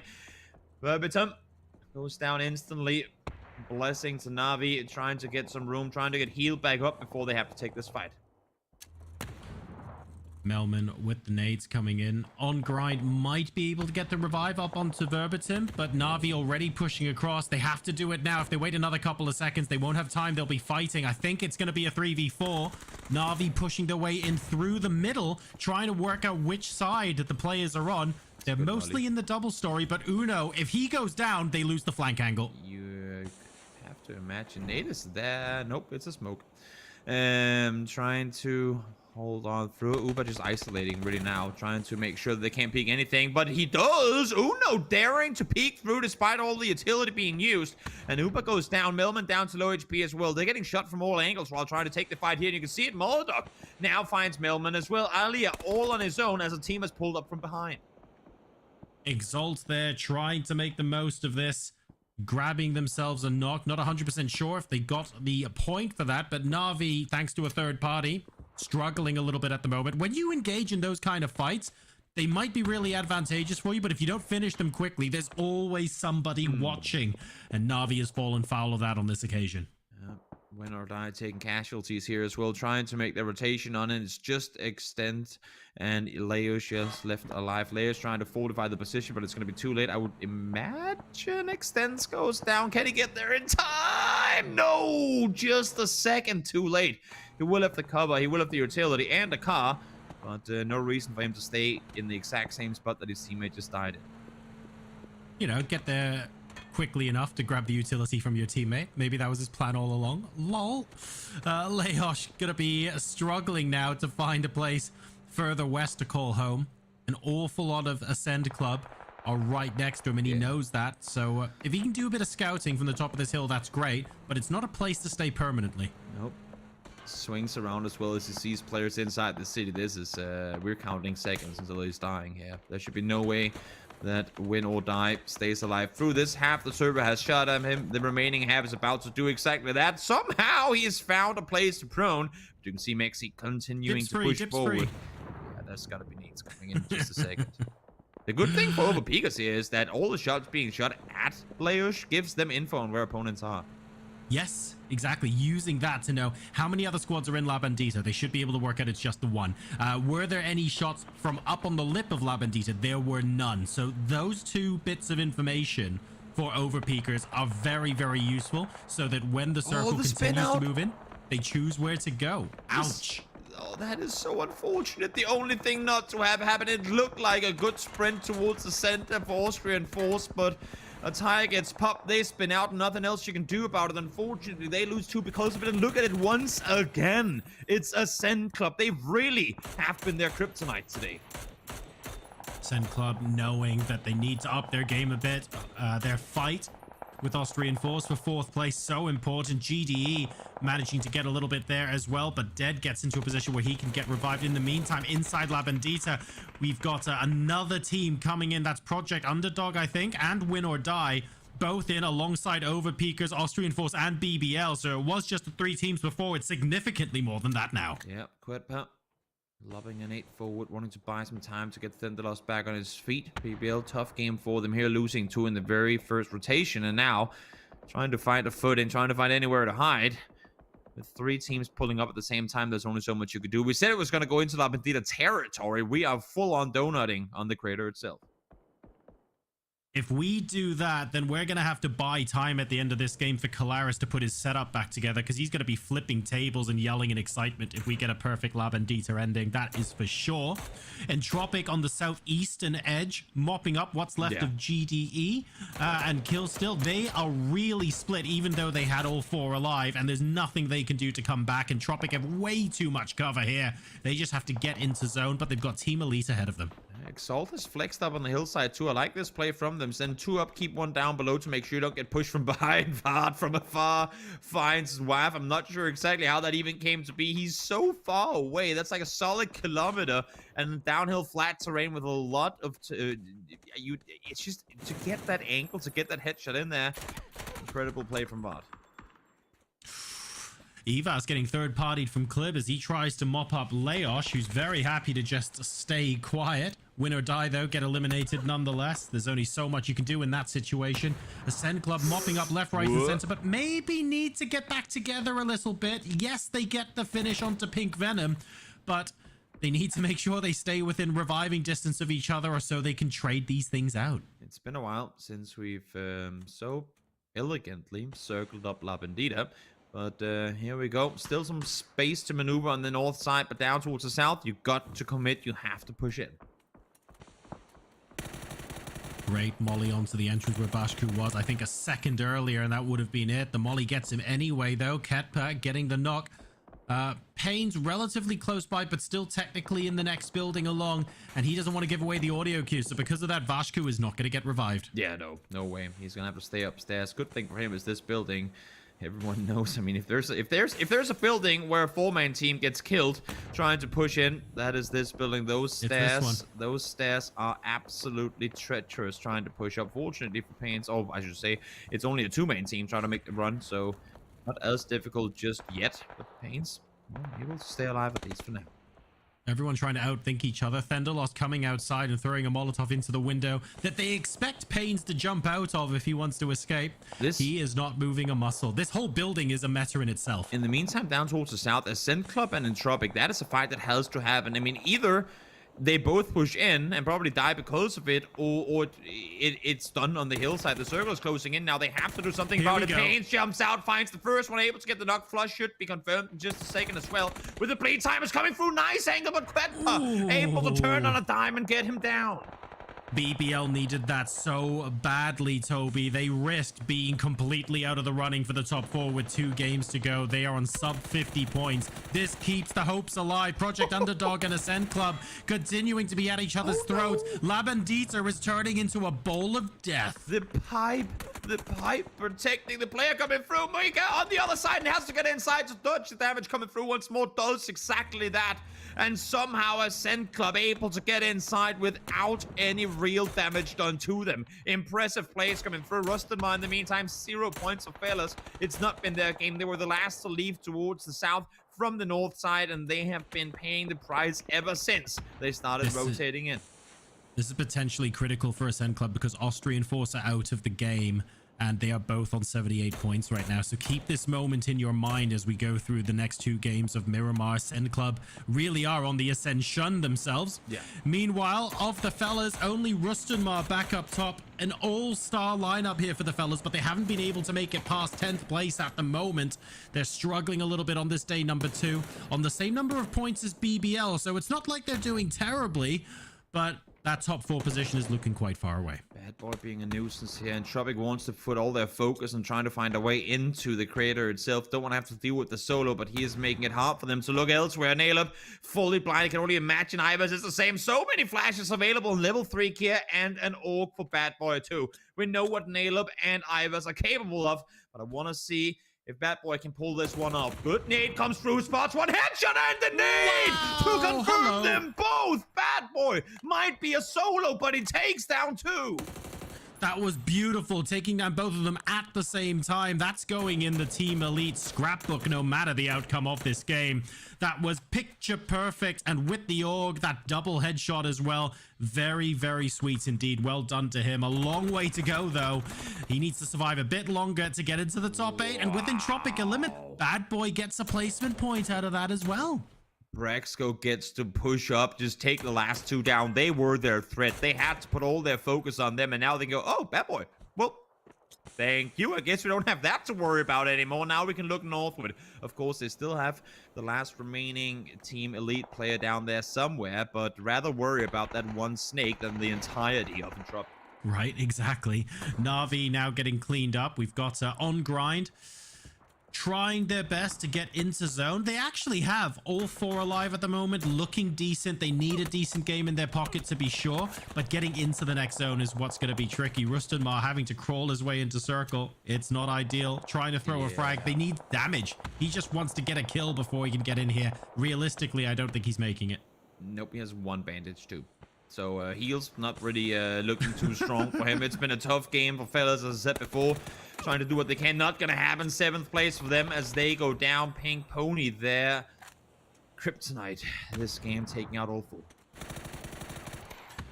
Exalt and On Grind. Only one of these teams are basically going to make it into the west side of La Bandita, which is why we're continuously watching this right now. They can't both survive. The circle's moving in very slowly. 1 minute left to go, and in about 20 seconds, they'll be relying exclusively on smokes. Frenchie has to vacate, and this is looking bad because Pink Pony can see them from the north.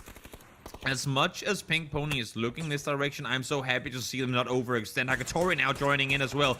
They know that they cannot pull up on this because they have overpeakers right behind them. You can see Kyria. As much as there are free kills for them going on over here, they cannot commit to it. They have to respect the fact that there's a chance that overpeakers pull up. And now with 1 down, as Exalt goes down as well, Kyria going down here is huge for overpeakers. They can now start sweeping west. Pink Pony, they're leaving Gyria to the overpeakers and committing to On Grind with the rest of their squad. That buys them a bit of time until overpeakers needs to get back. Fantastic grenades. Is that final molly gonna do it? Not quite. Uno with 28 HP finds a plane wing to hide behind. And now, how quickly does overpeakers catch up to Pink Pony? Well, they're already here, so pretty quickly, I'd have to say.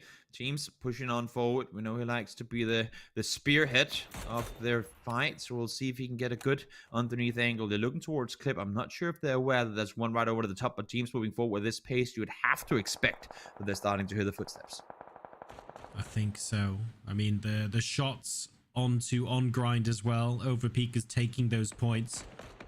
Not going the way Pink Pony wanted this to. All 4 still alive with 6 kills, by the way, for overpeakers. They want to extend their lead and cement their top 4 status in this very game. They're coming close to the 100-point mark as well that Martin was talking about yesterday. So they could be the first team to pass that here.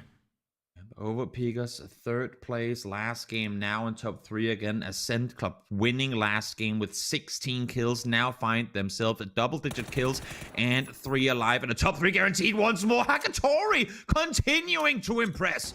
Maxi peeked on over, instant double headshot in return. He's peeking without a helmet too. The odds were in the favor of Overpeakers, but Hakatori denies.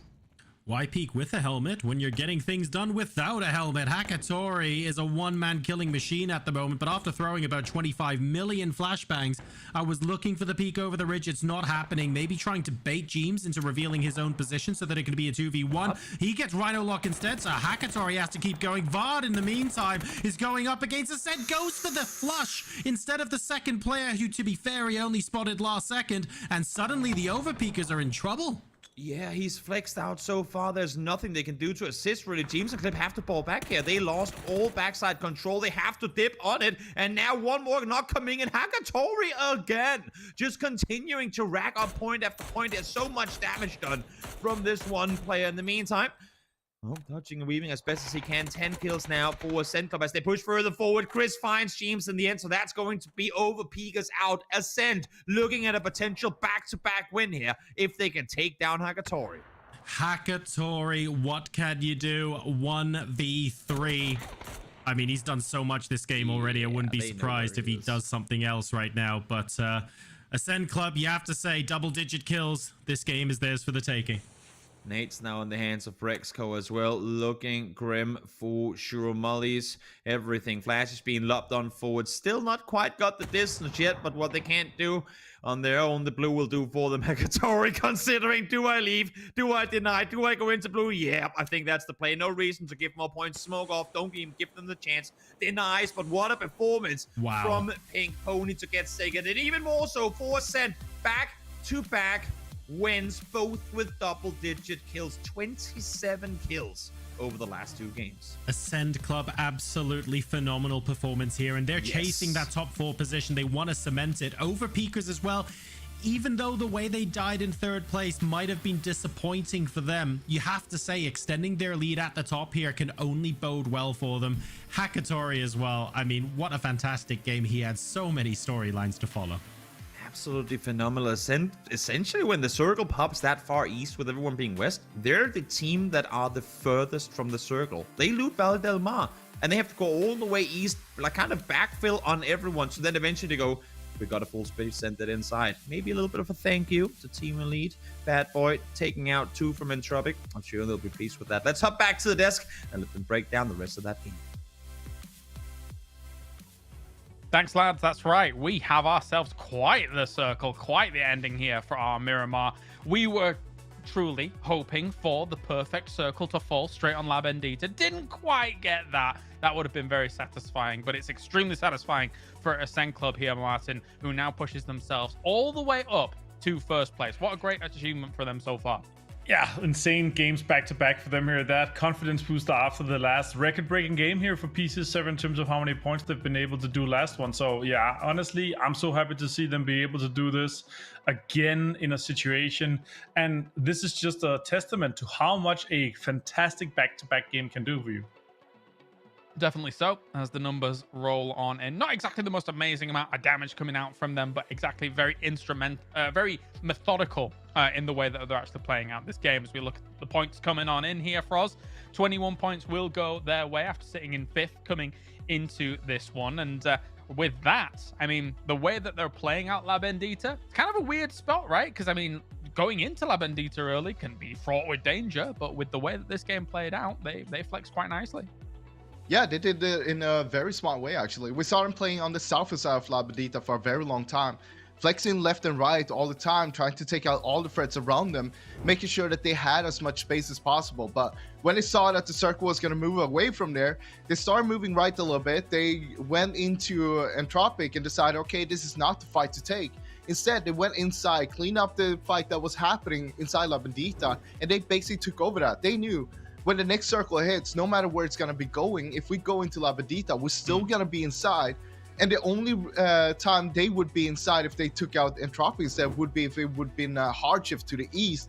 So they took the right decision. And I mean, it was brilliant to play from them. And yeah, the first team to get 2 chicken dinners on the board as well. And we're talking about after the last one, how they were lacking the placement points. Now, just in 2 games, getting 20 placement points is just amazing to see. But with them getting this back-to-back win, I don't think they're going to need any placement points. Yep, doing very, very well for themselves. And Micah being the focus.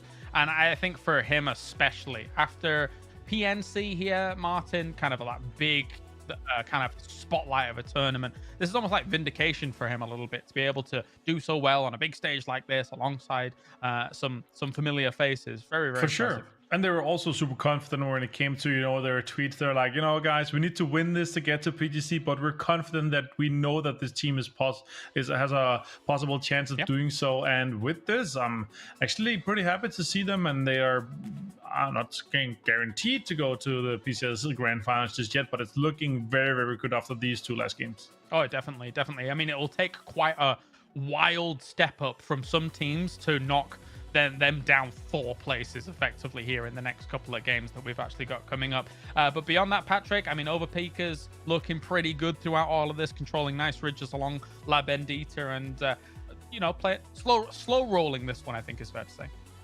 really nice to see how they were playing that one out. They were basically doing a big 1-1-1-1 split and taking control over such a big ground there already from the start. And they knew there's going to be a lot of teams that's going to try to get closer towards La Bandita, because it is a hard area to play, especially if you're coming in late. And because of that, they try to take as much as possible, and they were just trying to adapt themselves depending on where the other teams were going to come in. They were going to move around, and we saw them moving 2 guys towards the northeastern compound, with 2 guys being inside La Bandita, and then grouping up and then having this big force to be able to just take out all the threats around them. Yeah, definitely so. All right, well, break time, boys. When we return, we have more Miramar on the way. Stay tuned for more PCS.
Is that really good? I don't know. Good on me, good on me. Good on me, good on me, play for me. Okay, was will come, was will come. I'm trying to kill the shack, I'm trying to kill the shack. We're gonna hold for you. I'm coming now.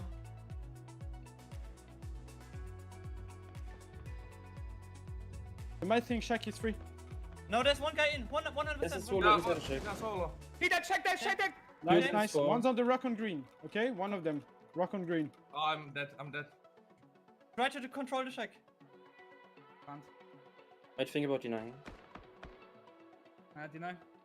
Deny. No, I won't. One is right behind you from the road. Nice. Go for flash. Nice. It's against 2. Against throw here. One's on top. I guess nobody's on top. My blue line right now. One is on the shack, behind the shack. One is on the main road.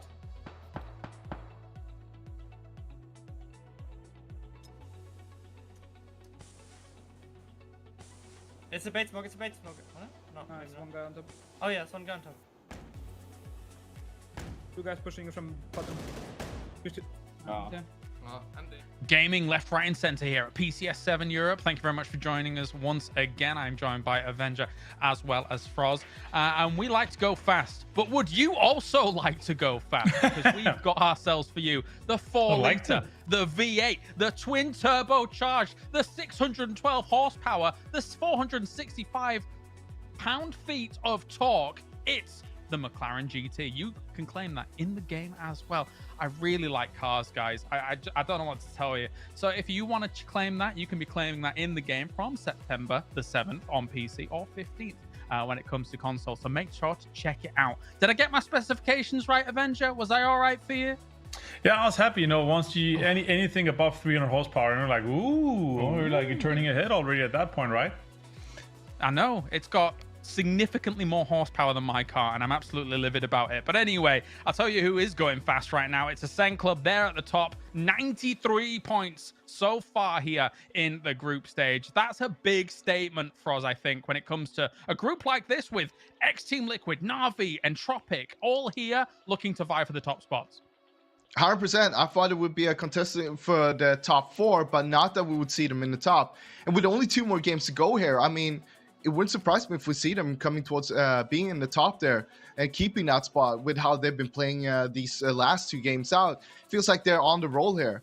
But the big threat right now, I mean, looking at Entropic and Na'Vi, you have Austrian Force just behind you, and they haven't really been playing bad, so they gotta be careful. And look at the placement points as well. Like, Austrian Force currently have more placement points than Tropic and Navi, and it is super close with the points between them. If Navi or Tropic would have a bad upcoming game here, it could be detrimental for them. Martin, your thoughts before we go in?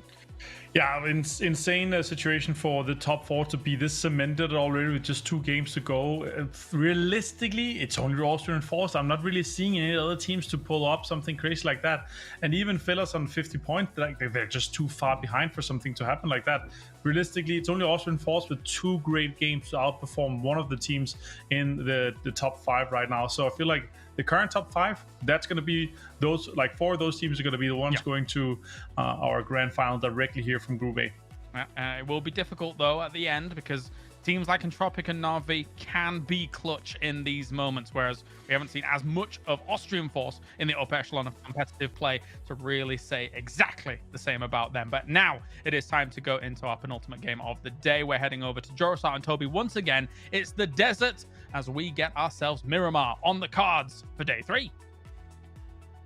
Time is running out for these teams to secure a top 4 spot. A gap is forming now as well. These teams are doing their best to try and kill off the storyline beforehand, but there is the possibility of a last gasp hurrah. Ascend and Austrian Force, for example, they're 5th and 4th respectively, and it's Ascend who won game number 9. It's still all to play for, but the teams are trying their best, Toby, to skew it to the top.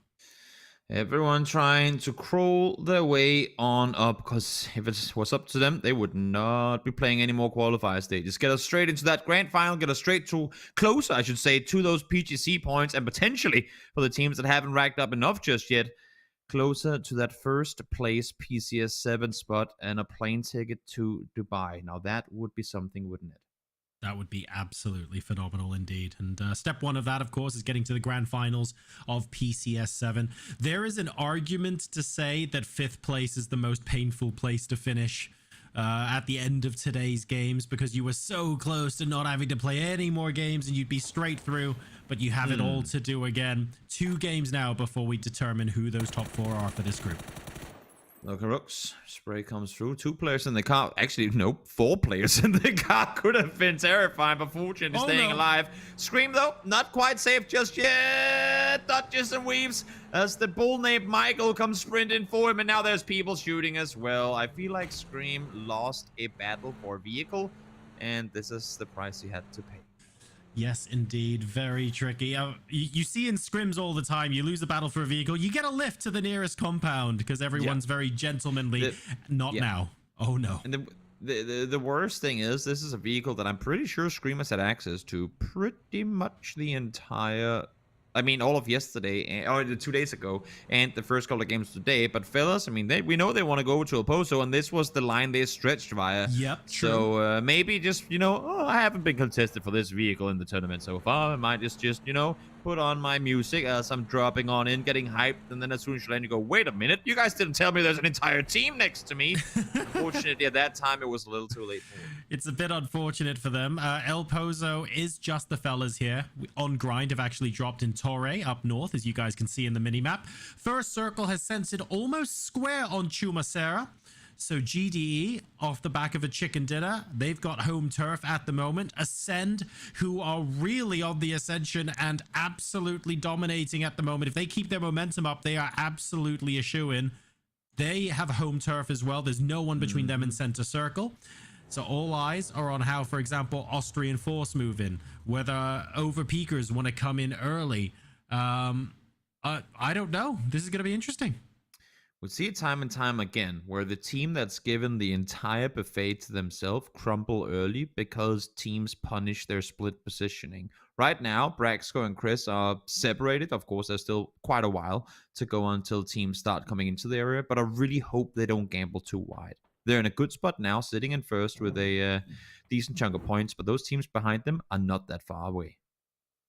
And here is a look at Foot Esports, currently languishing at the bottom of the table. There's no way to sugarcoat that, but they have shown some incredible promise. Odun in particular has had some fantastic solo plays. These guys have been in top PUBG lobbies for a while now, and they've been progressively getting better over time. Today is not been a great day in the office for them, I have to admit, but with the addition of Iroh, you never know what can happen. And remember, if you finish 5th, it's the same as finishing 16th here. So it's an opportunity to learn. It's an opportunity to become one of those more cerebral teams and come back to the next stage of the competition mega strong. It's possible. It's interesting when you put it that way, right? Because who comes in to Elimination stronger? The team that just played horribly and goes back against the wall. We have to improve. We need to go out and do better to then have the focus on that. Or the team that almost qualified, played well through qualifiers, and they're like, oh, we were so close. I kind of tilted that they didn't quite make it. Oh, we were so close. We just have to do this and that and keep playing. Absolutely. Sometimes, because the game's reset, right? Once we're done with today, the players or the teams in Group A that didn't qualify, they're going back to zeros. Everyone is even come their next first game. Precisely. So who will have the fire burning stronger? The eagerness to go out and perform well, running harder. We'll have to see in next week's games. That's right. You see the teams towards the bottom of the leaderboard right now, and you don't write them off because one of these teams could be looking at that grand final qualification as early as next week. You never know what they're going to do coming off the back of these games. So it'll be interesting to see what adjustments they make in these last couple of games on Miramar. But right now, we're watching Exalt move away from Pink Venom. They've decided that even though they've got the high ground here, they know they're just a duo. It's not ideal for them to take this long-range fight. Not because Pink Venom are going to kill them, but because they might get third-partied. Yeah. Jumping for the Esports over to Team Elite, another team who's had their ups and downs. It's not been pretty, but they are sitting in 11th. And honestly, no. I'm looking at 40 points here up to top 4. Back-to-back wins. We've just seen Ascent do it. Do I expect Team Elite to be able to pull off something like that? Nope, not really. Having said that, they have had a win with 10 kills. So it's not like they can't rack up 20 points in a game. But in similar fashion to what we've said when we've talked about both GDE and Win or Die, good performances are great, but when it's a one-off thing in a best of 12, it just ain't enough. And Bad Boy also just had that absolutely delightful clip that I'm sure will be getting played quite a lot back at Team Elite headquarters. That was fantastic for them. But yeah, all eyes have to be on this game now. QB moving into the rest of Entropic now. Keppa gets headshot, but that's from far away. I think they know that more than one player is in that church compound. They could, if Smash hadn't fired any shots towards them, I could see them scoping it out. But I think it's more likely they stay put. I think it's too dangerous a flex, honestly. It's also not only that, but despite how close they are in distance, it's a pretty bumpy ride to the church if you don't just go straight out into the roadside. So by the time you get there, even if it was a solo player at the time you got the knock, because you don't know where the remaining players are, there's a pretty good chance that by the time you pull up, the entire remaining 3 have also just come in. Up. So, again, worth the risk? Probably not. Body shot, headshot. Lucarooks makes it look easy. Easy peasy. Just another day in the office for these guys, and Lucarooks is no exception to that. So, getting that knocked down, excellent stuff. Teams rotating in. Only one player down so far at the 8-minute mark. Not too much water in phase number 1. I think teams are very happy to rotate in the way they normally would. No curveballs here. Ascend Club now. Man, if they get a knock from here, actually, I don't want to say anything because he might, but this would be ridiculous. Seems like Chris has bound his scroll wheel to his firing button really with the speed at which he's shooting. This is now, though, to go back to what I was talking about at the beginning of the game, and teams sometimes losing out despite them having the entire buffet available early. Ascent are sitting in a wide 4-way split. Half kilometers between the players right now, some even more. Right. With enemy teams now starting to close in, now is the time for them to group up.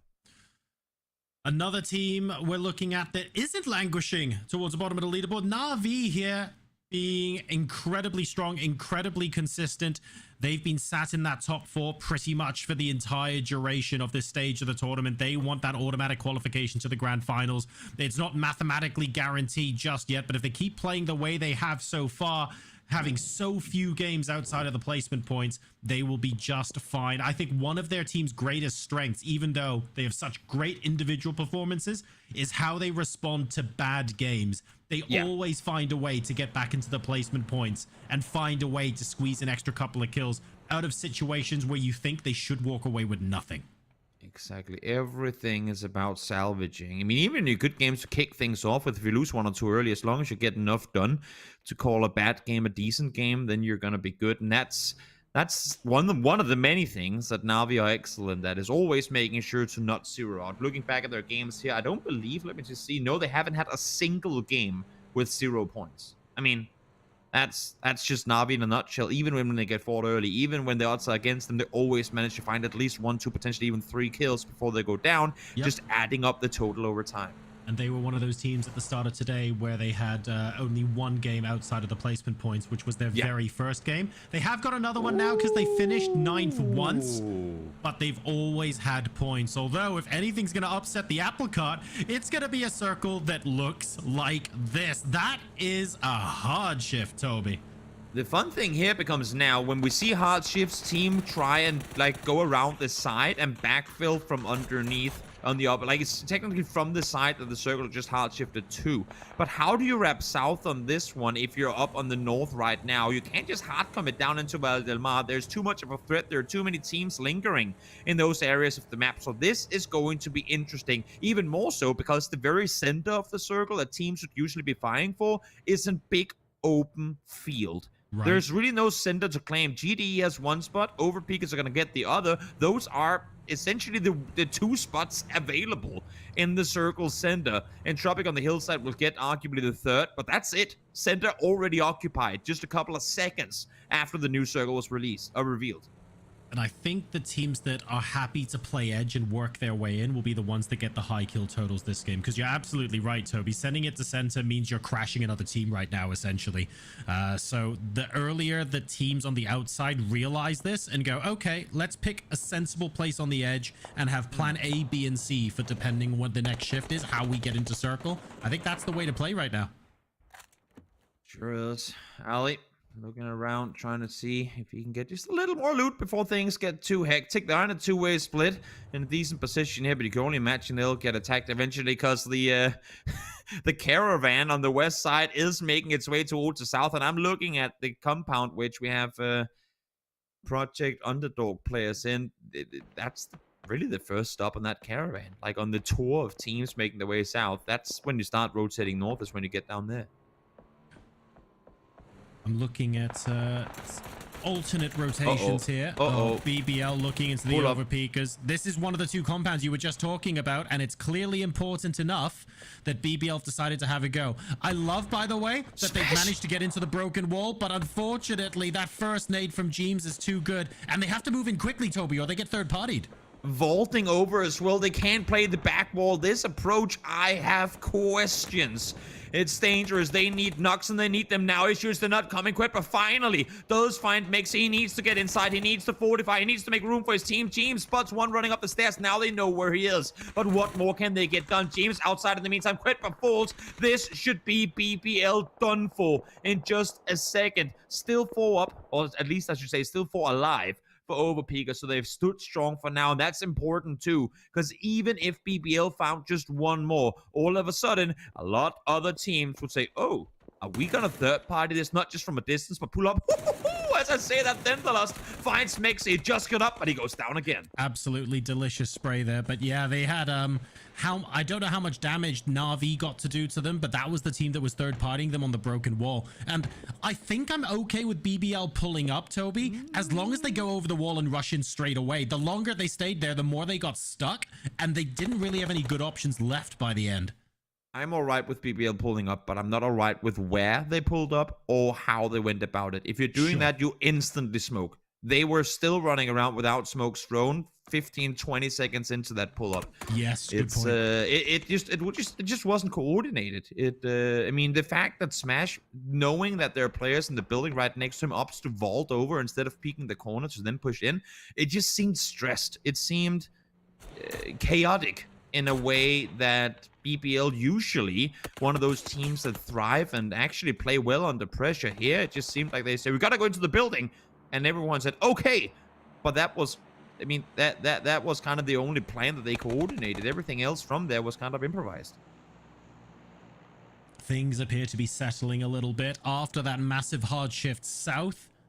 Phase 2. We have a little bit of a bounce back north for phase 3, but a lot of teams already in circle. And because so many teams avoided the fields in the middle, we've got a lot of teams rotating around the edge. This southern portion, though, as we're highlighting now, could be a bit of an issue. We have the fellas here in Project Underdog ahead of them, but just off your screens, you've got On Grind. And Pink Pony were here, but they're rotating away. So these three teams looking like they're going to stick in the same quadrant of the circle. At least one of them will probably go down before the next one pops. Rust and Mark's gonna have to find some kills here and then some, because they have a long journey to the circle, and this one is atrocious. We're headed straight back into the open field again. Only so many areas you can really play from inside, and we're only in phase 3, I should add. So this is gonna be really bad, and it's gonna be difficult, especially for those teams trying to pull up from the south. It definitely is. Project Underdog are coming back towards where Rizd is, and they might be regretting that as Rustenmark gets a second. Really nice headshot onto Anonym. Ali, though, going to double down here. And Miracu is close enough that he can offer support. I think Project Underdog might be best placed to leave this alone, especially with the time left to rotate in, but they're digging their heels in.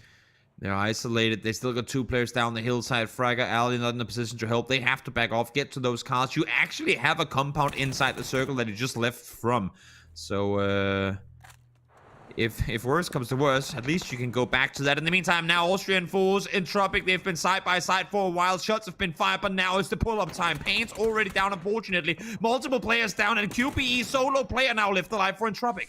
Austrian Force now are forcing Entropic into a tricky situation. QB too far away from this compound to push in without a knock, maybe even 2. Austrian Force have got that under control. Frenchie, on the other hand, definitely does not. Is he the last remaining member of On Grind right now? No, he's not, but 2 members in the blue means this rotation is going to be a horrible one. Gotta get those kills confirmed. Try and see if you can find it there. Bleeds out net. Actually, no, not gonna happen. Silas from afar is gonna steal that one away. So, Chris, that's what you get for missing your mini shots to flush. They knew that. Nearly 700 meters on that kill. By the way, Silas, the best smile. If we were still playing Guess Who, his smile melts any heart on the planet. Silas, absolutely love that headshot. You're not wrong. Ali peeks around the side. Nice flash, and then a peek immediately to follow. Rustenmark goes down 1v2. Miracle is going to be blind off of that one as well, but no immediate follow-up from Ali. Isolate the backside angle. Nice play again when you're alone, when you're doing your best here to stay put. That's the play to make. Gets one more. And actually, as a matter of fact, there's one. I mean, I think Miracle ran into that molly. So that's low HP on 114 HP. Gets the flush. Miracle has to stop to heal up. Can't rest. Can't defend. Tixu, sorry. Miracle, again, ring around the rosy. It's not over just yet. Smoke's going out so smart to buy Ali enough time to heal. Miracu can't be confident in rushing straight up the stairs. Not sure what's there waiting for him. Could be another molly as well. Timing. Jumping out the window. He gets it. Miracu was looking somewhere else. The fella's eliminated, and Project Underdog survives in this game. Ali 1v3 the fellas. I did not see that happening. When the first molly came in, instant knock. Ali made them pay for trying to pull up in that compound. That was absolutely brutal. The fellas there are going to feel a little bit shortchanged. Na'Vi now trying to push into Foot Esports. They want to make sure they can move away from this without Foot forcing their hand by shooting them in the back. If Foot were to rotate north right now, Na'Vi would probably find a way to leave them be, but there's no way for them to do that. Not at all. Clip with a shotgun takes out Thunderlust. That is BBL out. 13 teams still alive as Ascent Club now starts making their way into the low ground. As I said before, there's only really so much you can play. The vast majority of this next circle is open field, and Ascent, being well aware of that, goes Well, if you got to play the open field regardless, you might as well take the one somewhat decent spot in that open field. Ascend Club, this is kind of a dip. There's like a very, very tiny hill there. Bump in the road, really, that they have a little bit of cover on. Bad Boy doesn't let Fade escape his sights as Cobra goes down as well. Fayeris now trying to keep things up alongside Artix for Team Exalt as they push into this room. He caught a glimpse of him as he came in with the flashbang as well. They're trying to play hide and seek, and Artix gets flashback in return. Excellent play from Bad Boy to get the return frag. Instant memory of Saving Private Ryan, where they peek over with the pistols both jamming at the same time, going, because they both peeked into each other with nades in hand, going, oh my lord, I'm not ready for this. That's phenomenal. But once again, Bad Boy delivering highlights, finds a second there as well. Ice Boy will go down as Fairist is able to get some more points for Team Exalt. That big valley in the middle of phase 2 is now going to be completely out of the game in phase 5, but because everyone's been avoiding it, the edge is just an absolute killing field right now. Pink Pony goes down. Project Underdog losing their final player there as well. Still not in the placement points. 10 teams alive at the 20-minute mark of this game. Exalt getting the final kills onto Team Elite. Much needed points coming their way here. And Na'Vi still in a fight with Foot Esports. No knocks so far, no flushes. 4v4 in the church. As I say that example, down to low HP. Odin comes around the corner, finds him. Alia getting caught by surprise and gets tagged as well, but able to step outside the entrance long enough to return with an absolutely beautiful headshot. Gets traded out now. Still more members of Na'Vi on the roof. Odin trying to come up behind him, but he runs out of bullets. And running out of bullets means he's going to get knocked as well. It's absolutely tooth and nail this fight. Na'Vi down to Uber only. What can Iroh do? Nox found on all sides, but Iroh needs this one. Oh my lord, almost went down because of the impenetrable wooden bars there. But him surviving is Foot Esports back to 4 alive. And they're inside the circle to hero play coming out from Iroh in a much needed situation. Even though they might not qualify, they do not want to finish group stages in 16th. That wasn't the Holy Grail, it was the Holy Rail that allowed Iroh to do that. Another reminder as well, you're not going to see the coupe in this competitive game, but if you want to replace your own in-game with the McLaren GT, then by all means make sure you set a date in your calendar, get those skins when they come out. Looking forward to them dropping. It looks absolutely fantastic. But that play from Iroh and getting all 3 of his teammates up again as well, Toby. Yeah.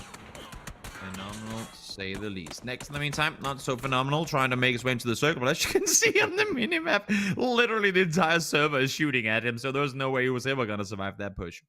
No, unfortunately not. This is, even though it's not completely flat fields, this compound in circle at the moment, it is inside a bowl. Anyone wanting to approach has to negotiate this really rough terrain where you have to come downhill and expose yourself to other teams before you are allowed to get any sort of cover.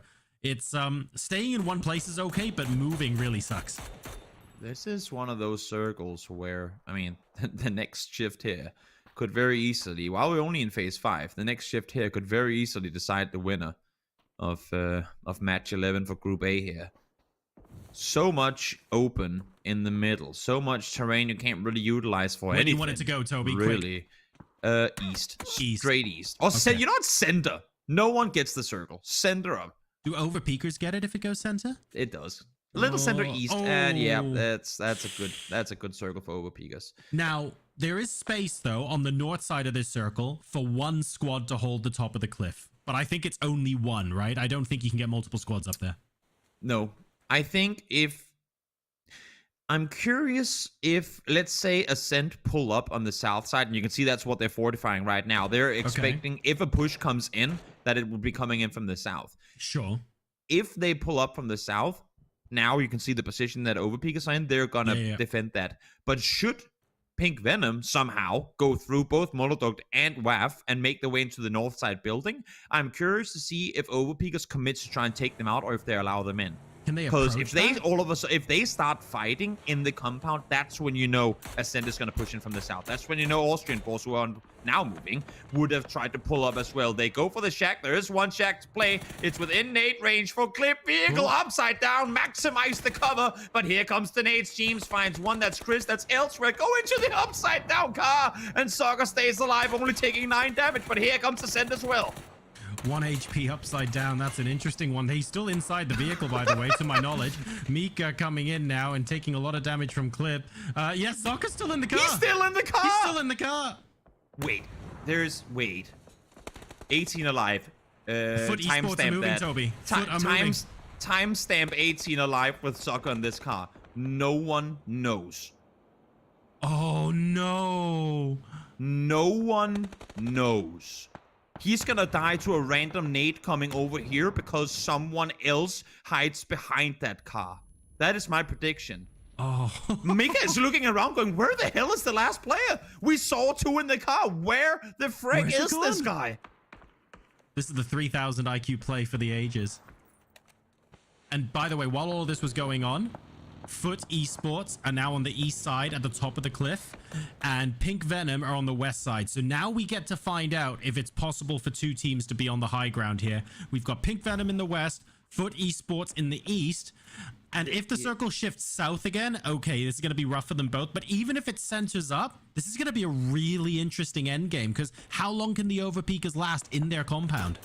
If Foot and Venom are smart here, they don't fight. I mean, they just say, you know what? Let's both focus into the valley and into the bowl, and hopefully, the attention will kind of come our way later on, or the circle will come our way, and we can then take our fight in the late game. Like, they could essentially team up for a top 2 guaranteed should this next circle go north. Instead, though, there's also an idea, of course, in saying, you know what? Nope, that's not going to be the case. Let's deal with our threat next to us, because once we've done that, then we can spread. Oh, he saw him. He saw him in the car, Mika.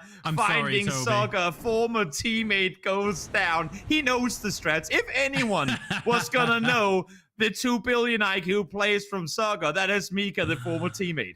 Oh, that was so I good. wanted Soccer to get 2nd place this game. Me too. Damn you, Mika. Me too. Oh, that is unfortunate. All right. We do have a southern shift. Overpeakers do not have to move. Foot Esports and Pink Venom are both in a very awkward situation right now. They've still got Molodok to go through, and Ascend Club aren't out of it yet on the east side. Oh, yes, they are. Foot Esports have vehicles? Did they bring any cars across? They would be safe behind the ridge line, but I don't see any. Oh, never mind. I see them now. Thank you, Weston, for giving me that POV. They have 2 cars. 2 cars available. Right. There's a play now where Foot Esports and Pink Venom both push together into the compound at the same time from each their side. 0 kills so far for Pink Venom. Of course, 4 points guaranteed for placements, but how do you go about this? The car not really in a position from where they can utilize it. They have to play on foot forward. The shack just exactly inside the circle. But really, I mean, they got to get the knocks here. This is the play. They have to take the fight to Foot Esports. But how many knocks on Foot Esports before they start feeling the pressure too much? In the meantime, you can see in the minimap in the bottom right corner, James has flexed out. He does this all the time, and we'll see if it pays off this time around. Trying to flex out, trying to get that good off-angle position. So I think the way it's possible to rotate in is if James gets knocked and the rest of the team go in now. He hasn't been, though. Foot Esports looking like they're going to be the first ones to try.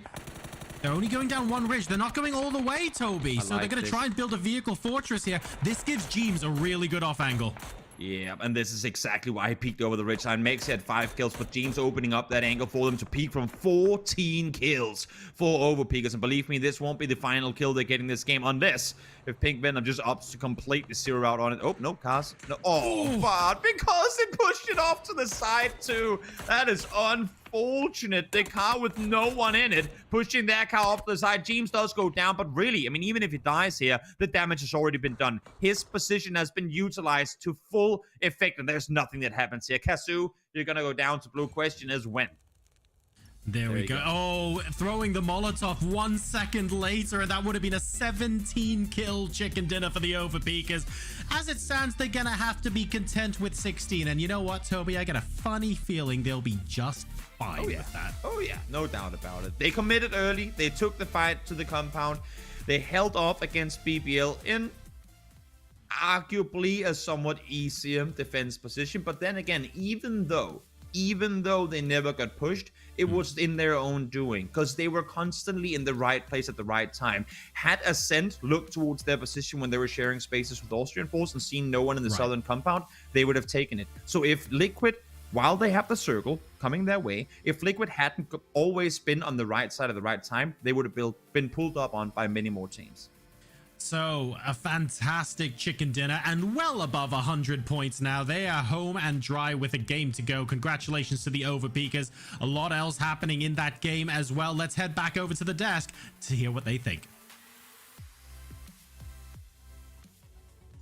Absolutely. A banger of a game means the Overpeakers here are going to be solidified into that grand final already here. Avenger and Frost joining me once again. And Avenger for Overpeakers, I mean, it's been a really stellar performance anyway, regardless of this last game, with so many third places, a win before this as well. And now this really solidifies themselves in a great spot.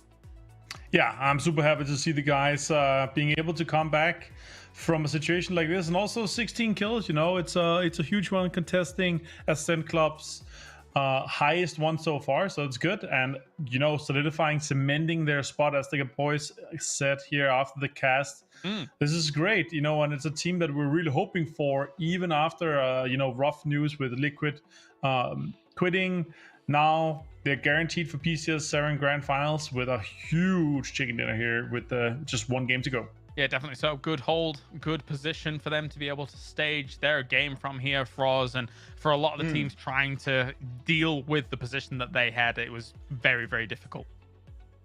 Very even game if you look at all the teams here. Yeah, true. But one thing that stood out is, of course, that Navi and Entropic going out early, and Austrian Force, they had the opportunity to take advantage of this, trying to put themselves into the top 4. It didn't really happen, but they are going to be super close probably with those points that they're getting there, because they were sitting a few points behind. Here we go, Mexi with 6 kills and Bod with 5. And they were sitting in that compound, I think from Circle 2 actually, Overpeakers. And basically the only threat they had was when BBL was trying to crash that. Except from that, they were just shooting people on range. James always looking so mad about the amount of damage he's put out every single time we see him here, Avenger. But you know what? He's really putting out a lot of damage in these past couple of games, eh? Yeah, he's really been, he's often been up here in the top 3s, both with damage, with the frags we've seen from him as well. So, yeah, I actually asked him, I was like, I took a picture of this and like, yeah, why are you not looking happy? And it's like, yeah, we were supposed to look mad and angry. And yeah, but there's nothing to be angry about. Now they're in the top there, the triple digits, and also a little bit of a sneak peek here with the BBL defense, really well executed actually, with Vard and Clip being able to toot peek that, get up, it makes it back up, and then also some good utility usage there from some of the nade guards. Yeah, unbeknownst to them, I mean, that hold against BBL is extremely important, considering that this was the compound that they end up winning from, as we take a look closer at James and how things play out. But of course, that little shack that they were nading and pushing, I think it was Austrian Force and Ascent Club away from towards the end, important. There was one interesting moment with a flipped car, which I did enjoy, Froz, but it's a little bit it's a little bit of a small nuance more than anything. Yeah, I mean, I think we were all cheering for Soccer and hoping that they would never find him. I mean, if they wouldn't have found him, he could have been there until the end game, basically. And it would have been really good for Austrian Force, of course, that is looking for the points right now, sitting on 5th place, a little bit behind. But enough is enough, right? They got a few points on the board, and that's what matters. They have one more chance to try that out and try to put themselves in the top 4. But as you're saying, James, of course, holding that shack there.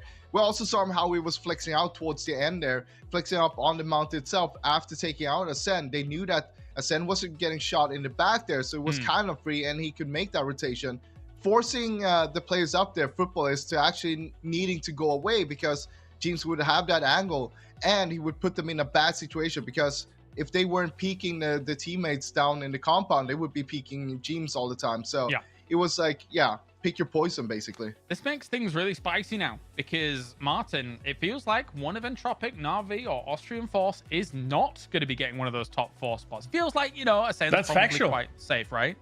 Yeah, that is factual. And the most interesting thing is that we're going into the last game and it's just a few points that is separating right now. So we might have to go to the tiebreaker rule where placement points is the highest and first tiebreaker. So that's really interesting, especially with Austrian Falls having right now being 5th place, but having the most placement points. So they could potentially clutch things up. So that's going to be a big one to see. No, definitely so, definitely. And with one Miramar left and these 2 last games not exactly being conventional games, it's kind of an interesting moment to say the least. But before we actually get to that last game, we could check in with another one of our teams here for PCS7 Europe.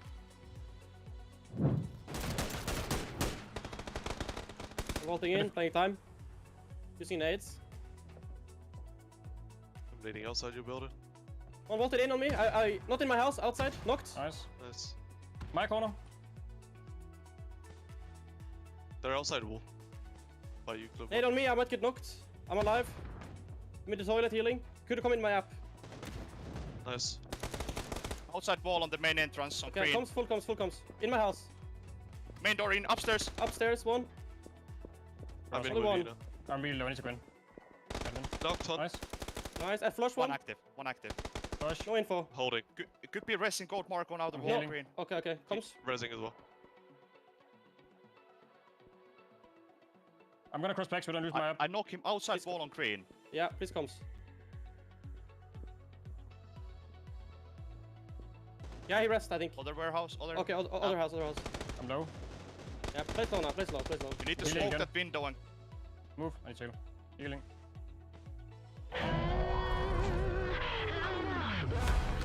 I come right back at ya. You better hope I don't catch ya. 'Cause when I do, I'm gon' smash ya. Now I'm out for blood. Knock at your door. Knock at your door. Knock at your door. Knock at your door. Now I'm out for blood.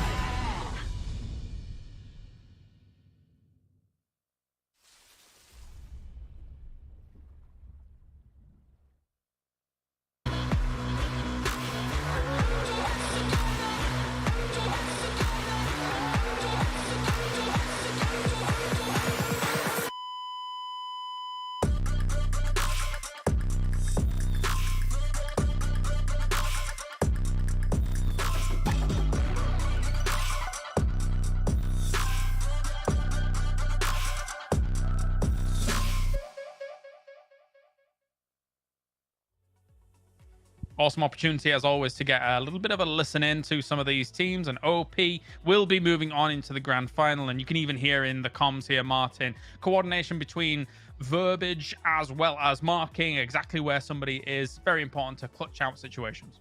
Yeah, these guys have super clean and clear comms, especially with information coming and also being aware that, okay, there's a player pushing into my house. They're exactly where, even though they may not have the exact information where it is at the point, the sound cues that they're able to relay to the other guys in the team is just so clear. And you can see how fast they're able to just dismantle that BBL push.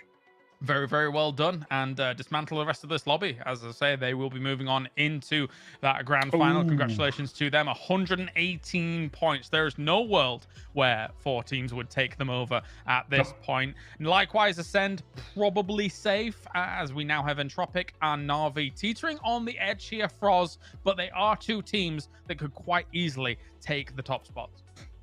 Oh yeah, 100%. And I mean, this is so close between those 3 teams right now. Entropic, Na'Vi, Austrian Force, and only one more game to go. This is where it's gonna come down to the experience, right? You're gonna have Entropic, you're gonna have Na'Vi with huge amount of experience. Then you have Austrian Force, who doesn't have as much experience in their hands, but at the same time, those players aren't new as well. Like they still know what to do. But Na'Vi and Entropic, I mean, that's the 2 names that you expect to go through here in the first round already. But anything could still happen. But again, those are the teams, Entropic and Na'Vi. I feel like if they would drop down to elimination stage, they wouldn't have any problem to get through there either. Yeah, that's a fair assessment. I think they'd be able to blast those kind of lobbies as well. But as we take a look beyond all of that here, still BBL in a really rough spot when we feel like they shouldn't be. I mean, technically, Martin, even Pink Pony could have a huge game and try and move up if nobody got points above them, but it's a big stretch, right?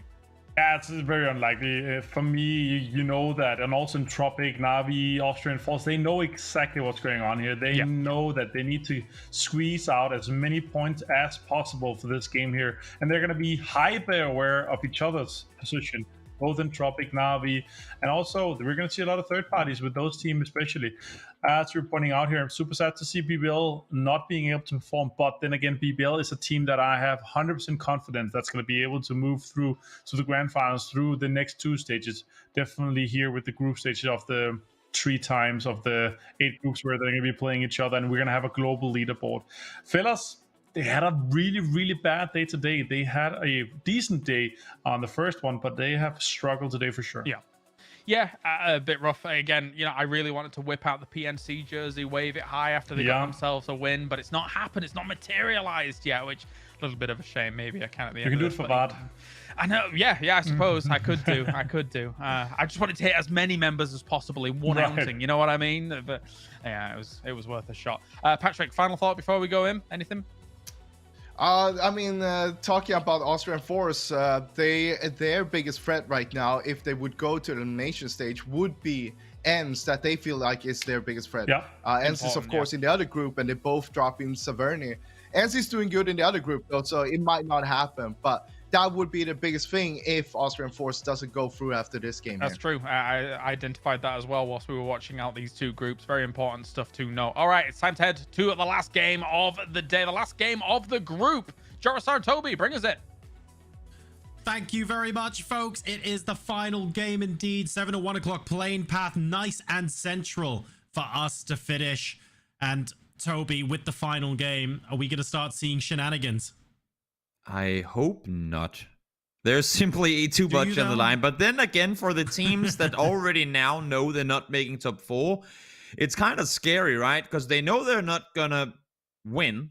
Exactly. But they know they're also not gonna be out. As a matter of fact, if you're sitting essentially 9th through 16th right now, you're playing a game that can be written off because you're going back to 0 on the board by the time you're playing your next game. So for the teams that are currently in that top spot, or even more so, close to the top spot and qualifying, they have got to watch out for so many landmines that are going to be going their way. New circle, or first circle, I should say, back in the exact same direction we saw previously. And it doesn't have to be hot drops in the early game as well, although we are seeing Geria and Bad Boy have a little bit of a tussle.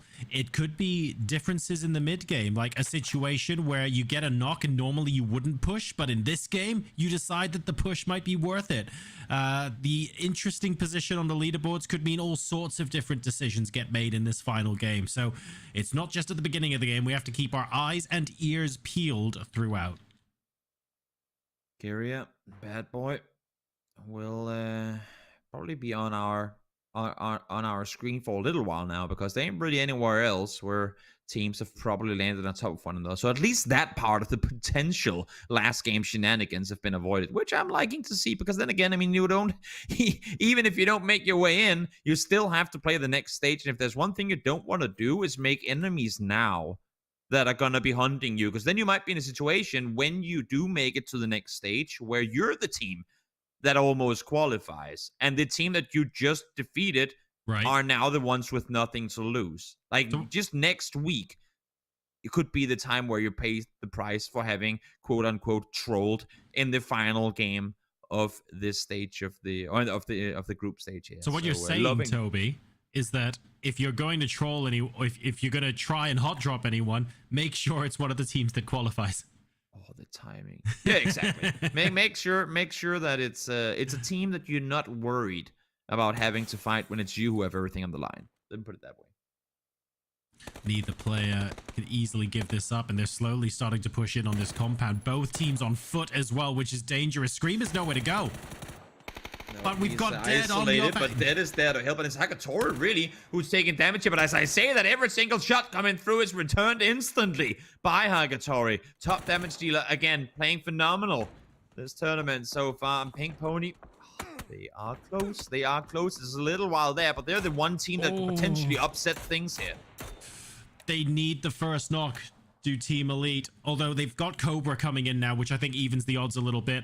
Before that was the re-peaks at 1 HP from Hakatori. I mean, that was Billy Big Balls kind of stuff, and they've somehow managed to chill out and take a little bit of a breather and reset a bit. But Zubila still has the off angle, and he doesn't know that Cobra is nearby with the M249. That could be the playmaker here. Team Elite, not a whole lot to lose by going out here, but Pink Pony, as I said, I mean, it's a stretch, but a good game here, and they're all of a sudden in a potential top 4 spot and a ticket to the grand finals. They want to get everything possible out of this game, and I don't think taking a fight here is what they would have hoped for, but well, now you're in it. Now you got to make the most of it. Continuing to push forward. Oh, Giria hasn't spotted Bad Boy. This is so smart. First tag grenade does the rest of the work. Gets the first tag down, and that's 4v3. Is there a return frag? No, there's not. Okay, Pink Pony gonna be struggling a bit here.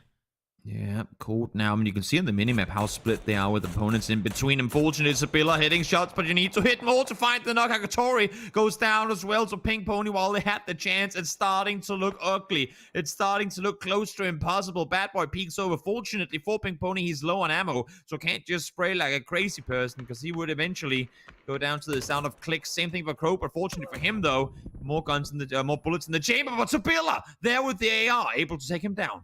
Oh dear, this is a case of almost all of the players not losing their 1v1s, but losing to a flank. So many different angles for both of these teams to look at. This fight could easily have gone either way from the outset. At the moment, it looks like Pink Pony are the ones coming off a bit worse, but they still have an opportunity to win this. Joro, Austrian Force are pulling up on this. They're hearing the shots. They've seen the knock on Pink Pony in the kill feed. If there's a team Austrian Force don't want to have in kind of contention for a potential top spot, that is Pink Pony. So Austrian Force are pulling up on this, not actively up close fighting, but they want a third party. They want to steal knocks here. Which makes sense, right? If you're trying to get every single point possible to cement a place in the top 4, you'd like to take those points from third partying and grabbing some downs from a different fight. So they're being respectful and keeping their distance, but they're staying within DMR range of trying to get those points on the board. Team Elite has no idea, and look at their ammo count, and they're just everything on them. They have no utility. They have no nothing for another fight. Once they turn around and they see the entirety of Austrian Force lining up for this, they will have nothing they can do about it. Pink Pony out. A great run for all them. Honestly, one of the greatest runs I've seen from Pink Pony in the tournaments I've covered they've played. They will have to go and play the elimination stage, but with how they've performed through the groups, I'm sure they'll come into it with a lot of confidence. Well, with Pink Pony out of the running, this is beginning to look like a 5-horse race. Unless win or die, don't just win, but win big. Because Pink Pony were in 6th place, and there's a 5-point gap underneath them. So, Austrian Force, we're talking about them as they come up onto the back of this engagement. And they have had a very, very good showing so far, but they are just outside the top 4 at the moment. Zocker looks like he could... I mean, Zocker is just straight up a model. And Silers, every time I see that photo, my heart melts, Toby. Happiest man in the world, no doubt about it. Vasco, the one on your screen, both the pip and the main screen there as well, the one to peek on over now. He was the initial player to get up here, finds 1, finds 2, the rest came in, but he denies it instantly after. 2 knocks, that would be the tie. That would be them up there with Na'Vi, and look at the kills as well. Remember, everyone, in case of a tie, the rules have been changed. Placement points are now the tiebreaker over kill points, and as we can see right now, Na'Vi currently has more kills than Austrian Force, meaning Austrian Force would win in case of a tie. Look at the way they approach those kills as well, Toby. They were being very, very careful. As soon as he got the knock, immediately unpeak. Right? I don't care where they are. I just don't want another angle to hit me, because it is vital for Austrian Force to keep all 4 players alive going into phase 2 and 3. Yeah, Austrian Force not in a hurry at all now. They know how much is on the line here. Teams, in the meantime, they're way up in the top of the leaderboard. They have nothing to lose whatsoever. So push forward, aggress, get more kills, rack up those points, and get yourself into the straight into the grand finals. The rest of Team Elite have disengaged and they're moving away. Austrian Force will also be able to move in. They're in the blue, a long way away, I should say, from GDE and Na'Vi, who we're looking at now, just east of Chumacera at the moment. A little bit split, but then again, both teams have players quite far apart. Example, trying to work out who's up here. We'll be getting into a vehicle. I think Ice Boy is safe for now. Yep, Na'Vi now, the team on the hunt. Austrian Force miles out in the blue, but again, they're not really in a hurry to go anywhere. I hope they brought enough mets, though. I mean, no, you know what? That doesn't matter. They just got all of... No, as I say that, Team Elite had nothing in terms of utility for them to pick from their loot bar, like from their corpses. So Austrian Force, I hope you got the utility needed in order to make your play here, because you're not even going to be halfway towards the circle by the time Phase 2 pops. I like what they're trying to do there. I'll hold that thought for a second. As Project Underdog looking like they're going to pull up onto Luca Rooks. I'm not sure if Luca Rooks was hurt. I think after he got out of the car, he realized someone's here. Will it be an opportunity to leave? No, and he it's goes a different back in. team shooting him as well. Wait. Oh, I was Risk just going to say if they leave. I was just going to say if they leave now, that is a blessing. So Luca Rooks, they're currently just 1 point ahead. They cannot risk taking casualties. They need the points. Luca Rooks are not opting to go for the flush shot instantly. He knows there are more players. He heard 2 cars. Needs to focus on that. Doesn't get the flush confirmed there either. Just 1 point ahead of the tied Na'Vi and Austrian Force. Now 2. This is close, and they need to fortify. You can see Nailub, and I believe it is Ivers as well. Yes, full speed forward. They need to help their teammate. So tight here. Entropic with the underarm nades out. Project Underdog, though, immediately getting the Molotov on. I think Lucarix will just about be able to get the heal off in time and should be okay. But where do you go from here? You're a little bit stuck. You need the rest of your team to help out. Ives coming in from the south, but I don't know if it'll be quick enough. I'm not sure it will be either. We'll have to keep track of the kill feed as we see Nex making his way on forward alongside the rest of Pink Venom.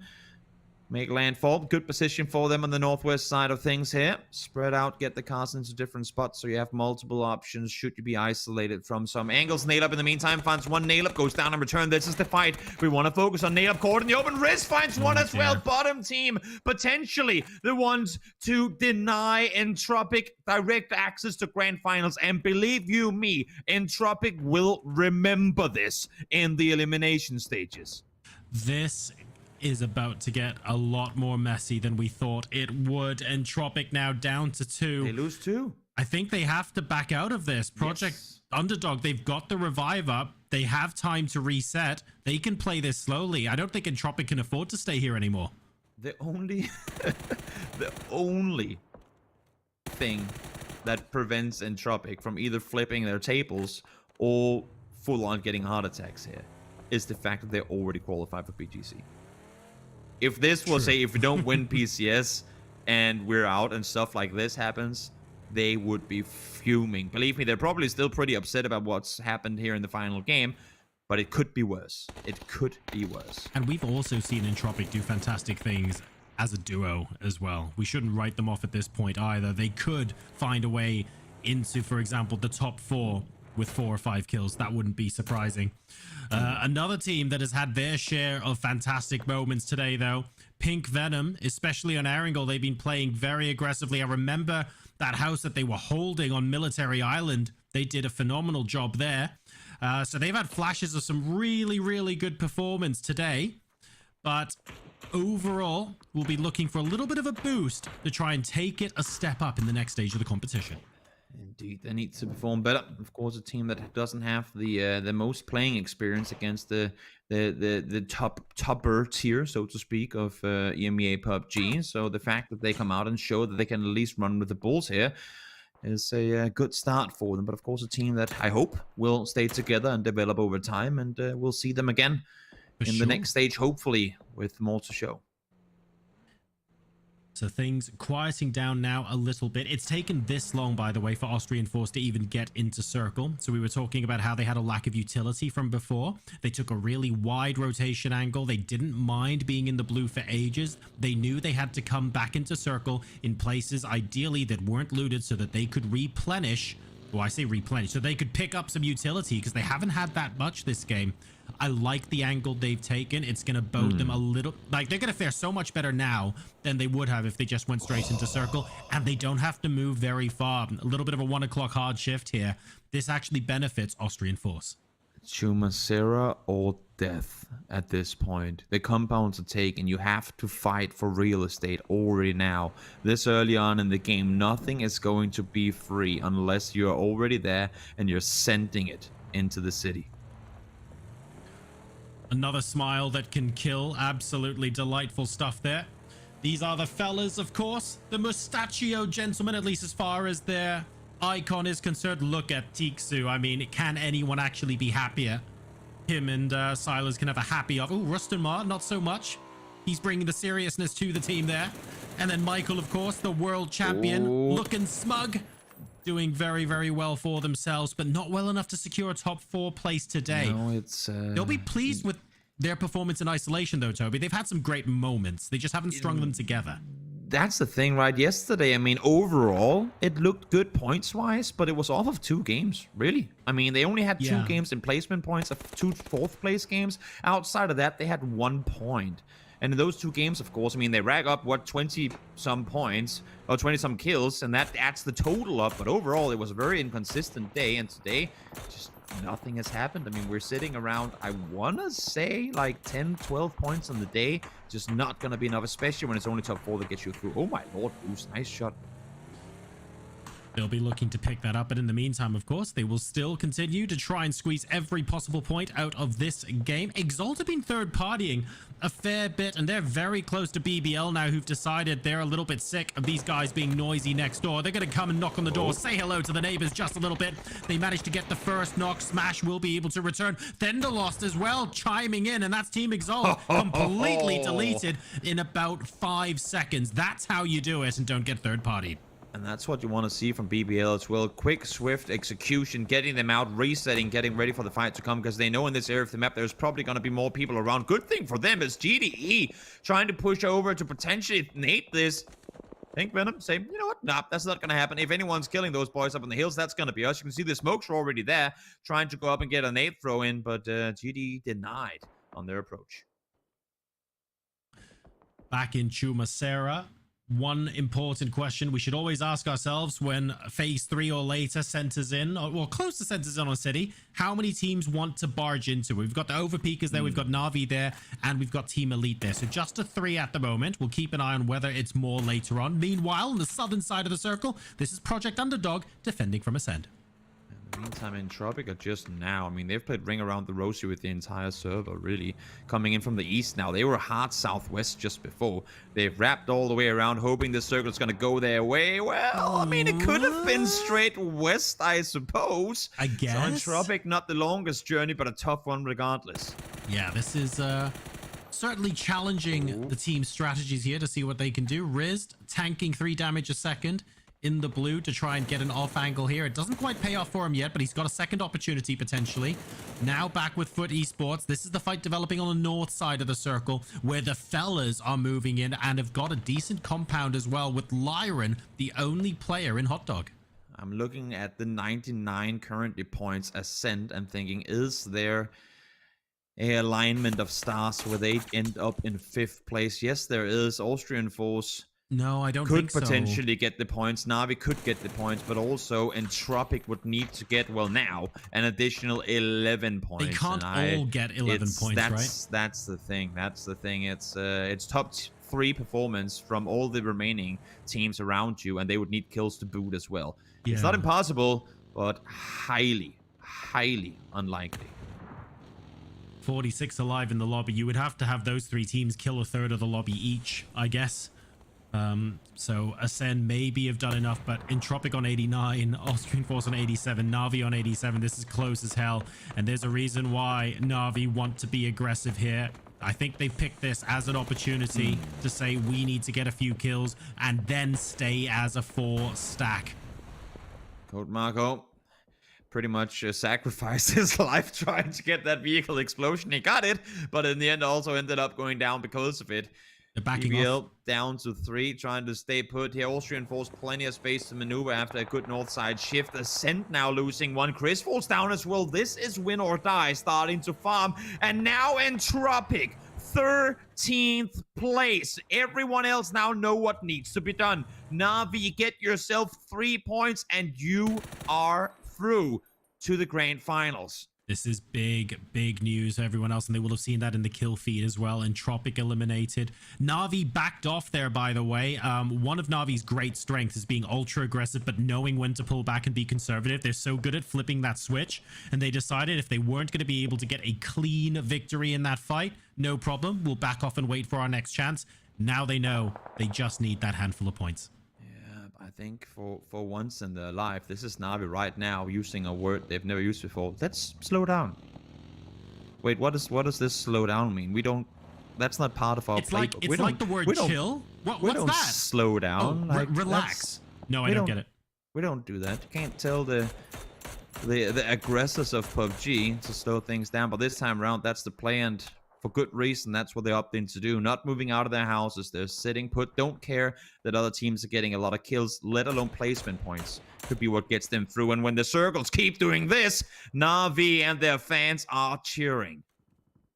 This is useful for Na'Vi. It's also useful for overpeakers. They're already on 120, of course, but they're going to be pleased in Chumacera. This battle is still very much brewing. The fellas and Foot Esports not giving an inch to each other, and they're going to have to move soon because in 30 seconds, this is going to start to be out in the blue. Yeah, uphill battle as well. Fortunately for Foot Esports, they have players up the hillside already. It's just hard for them to really get a good angle down to peek without getting shot from afar. Vart goes down. That's elsewhere on the map. Ascent with that, of course, pretty much. No, not pretty much. Fully guaranteed to go through. So congratulations, Ascent, alongside Overpeakers through. Austrian Force Na'Vi battling for that 4th place spot. Insta heal, expecting Mixie to not push him straight away, but with the flashbang, that changes things considerably. Really well done there. Na'Vi, 2 knocks coming through. Is that the confirm they needed? Does that bounce out ends? Oh, sorry, Austrian Force, albeit just for now. Miracle in the meantime trying to fend off here as Foot Esports full speed send it in towards him. Pretty much touching guns there for a second, running into one another. Foot Esports on the receiving end of all the damage coming through, though. Michael is knocked, but so many knocked players on the side of Foot Esports. Miracle down now as well. Insta flush there from Foot Esports up top. That's dead. No, he's in. There we go. That final Molotov, that's going to be it. Tiksu and Rustenmar will be able to move away. They've taken damage, a lot of damage here, have the fellas, but they've actually moved into the top 8 with that. Na'Vi got 2 knocks just before, but they did not get a single confirm off of them. No flushes coming through, and believe me, if you're Entropic and you don't know the results already, as I say that, Kilyakai confirmed, it's now a tie. Oh my lord, if you're Entropic, or if you're an Entropic fan sitting and watching the nail biter, you want teams to full speed send it in the direction of Na'Vi, and it has to be soon because we only have 9 teams left. Placement points alone could be what brings them over. That's right. It's 1 point. If they both survive into the top 4, I think they both go ahead. Austrian Force, though, gets Tiksu, so that puts them ahead of Entropic. Na'Vi need 1 more point, which means as long as 6 teams survive, and Na'Vi are one of them, they will go through. Yep, there's no way. There's no way Na'Vi don't get 1 more point. Everyone is fighting. They're chilling in the house. We're talking 2 team wipes. They will not die in 7th place. Or 8th place for that matter. There's no way that happens. This has got to be Entropic. Unfortunately, forced to play through the elimination stage. It's not an area they haven't been in before, so I could only imagine that they will thrive in that area. But would they have wanted to not have to play it at all? There's no doubt about it. Entropic on 90 points, Na'Vi on 89. That's the big question mark right now. A huge chunk of Chumacera that's still in the circle taken up by Na'Vi. Everything that isn't over Pikas, essentially. BBL now pushing in on Win or Die, who are in 7th place. They're just ahead of the fellas, and it doesn't look like they're going to make too much more. Although if they manage to get one more point here, they leapfrog Pink Pony to get a top 6 spot. So a little bit of pride on the line for them, but No doubt about BBL it. looking okay. No doubt about it. Quit peeking down spots next. Doesn't really have a whole lot of places to go. He does have the entire team down there to potentially help out his position, but he needs it now. 15 seconds to go until the circle pops. I'm not sure the Pink Venom has that cast available right now either. Great flick from Fendalos there to get Gedrox. Needs to be wary of overpeakers who were basically hunting the same team and wanted a piece of the pie. Mixie almost getting him over the ridge, but really good flanking shot there. BBL struggling, Win or Die on its last legs. Yeah, he's gonna go down here. Na'Vi, though, even with this 1 point, they're not through. They need 2, because Entropic wins the tiebreaker. They need 2. That's the 1 point now. They're tied, Entropic. You need them down, and you need them down now. No! As a matter of fact, I'm looking at this. Na'Vi has 1 more kill than Entropic. Oh, wait, no, there's 62. Sorry, I read 52. Yeah, okay, never mind. tiebreaker. Na'Vi through. I'm sorry, Chad. I misread that one. My bad, Now they can kill everyone, Toby. Now they can come play out of their free. house and now they start fragging, of course. I mean, if you're Na'Vi, you don't. While you think you might have done the math and you can now play backs free, you do not even almost take the chance. So Na'Vi will still be looking maybe for like 1 kill that's relatively free before they start going crazy. They're very good at seizing the opportunity, but also waiting for it as well, right? In the meantime, BBL, they've done really well on this left side. The problem is this next stage for them is a 2v4. BBL. Then the last peeking on over. Solo player on his feet here. Waiting for the help from Quit. It ain't there fast enough. He had to trade that one. Not gonna happen. Katie able to get the knock. Will that allow for them to push on forward? At least it'll allow for them to get the flush confirmed. Queso finds it with the net. Here comes the second peek on over. Next goes down, but that flash is perfectly placed. Blind, at least for a while, allows for the remaining players to peek on over. That should be a flush confirmed. There you have it. They go down. Soccer, though, from the other side finds the flush. Again, Austrian Force, as much as they expect to be through, they still have to play for every single point they can get. Pink Venom now struggling. You've got the overpeakers coming in to sweep up as well. That's 1 more player down, and they're just going to keep trying to move. Kasu, though, running into Austrian Force. It's not just as easy as getting away from overpeakers. If it was, they'd be fine. The problem is they're now stuck between 2 teams, and they're not in circle yet.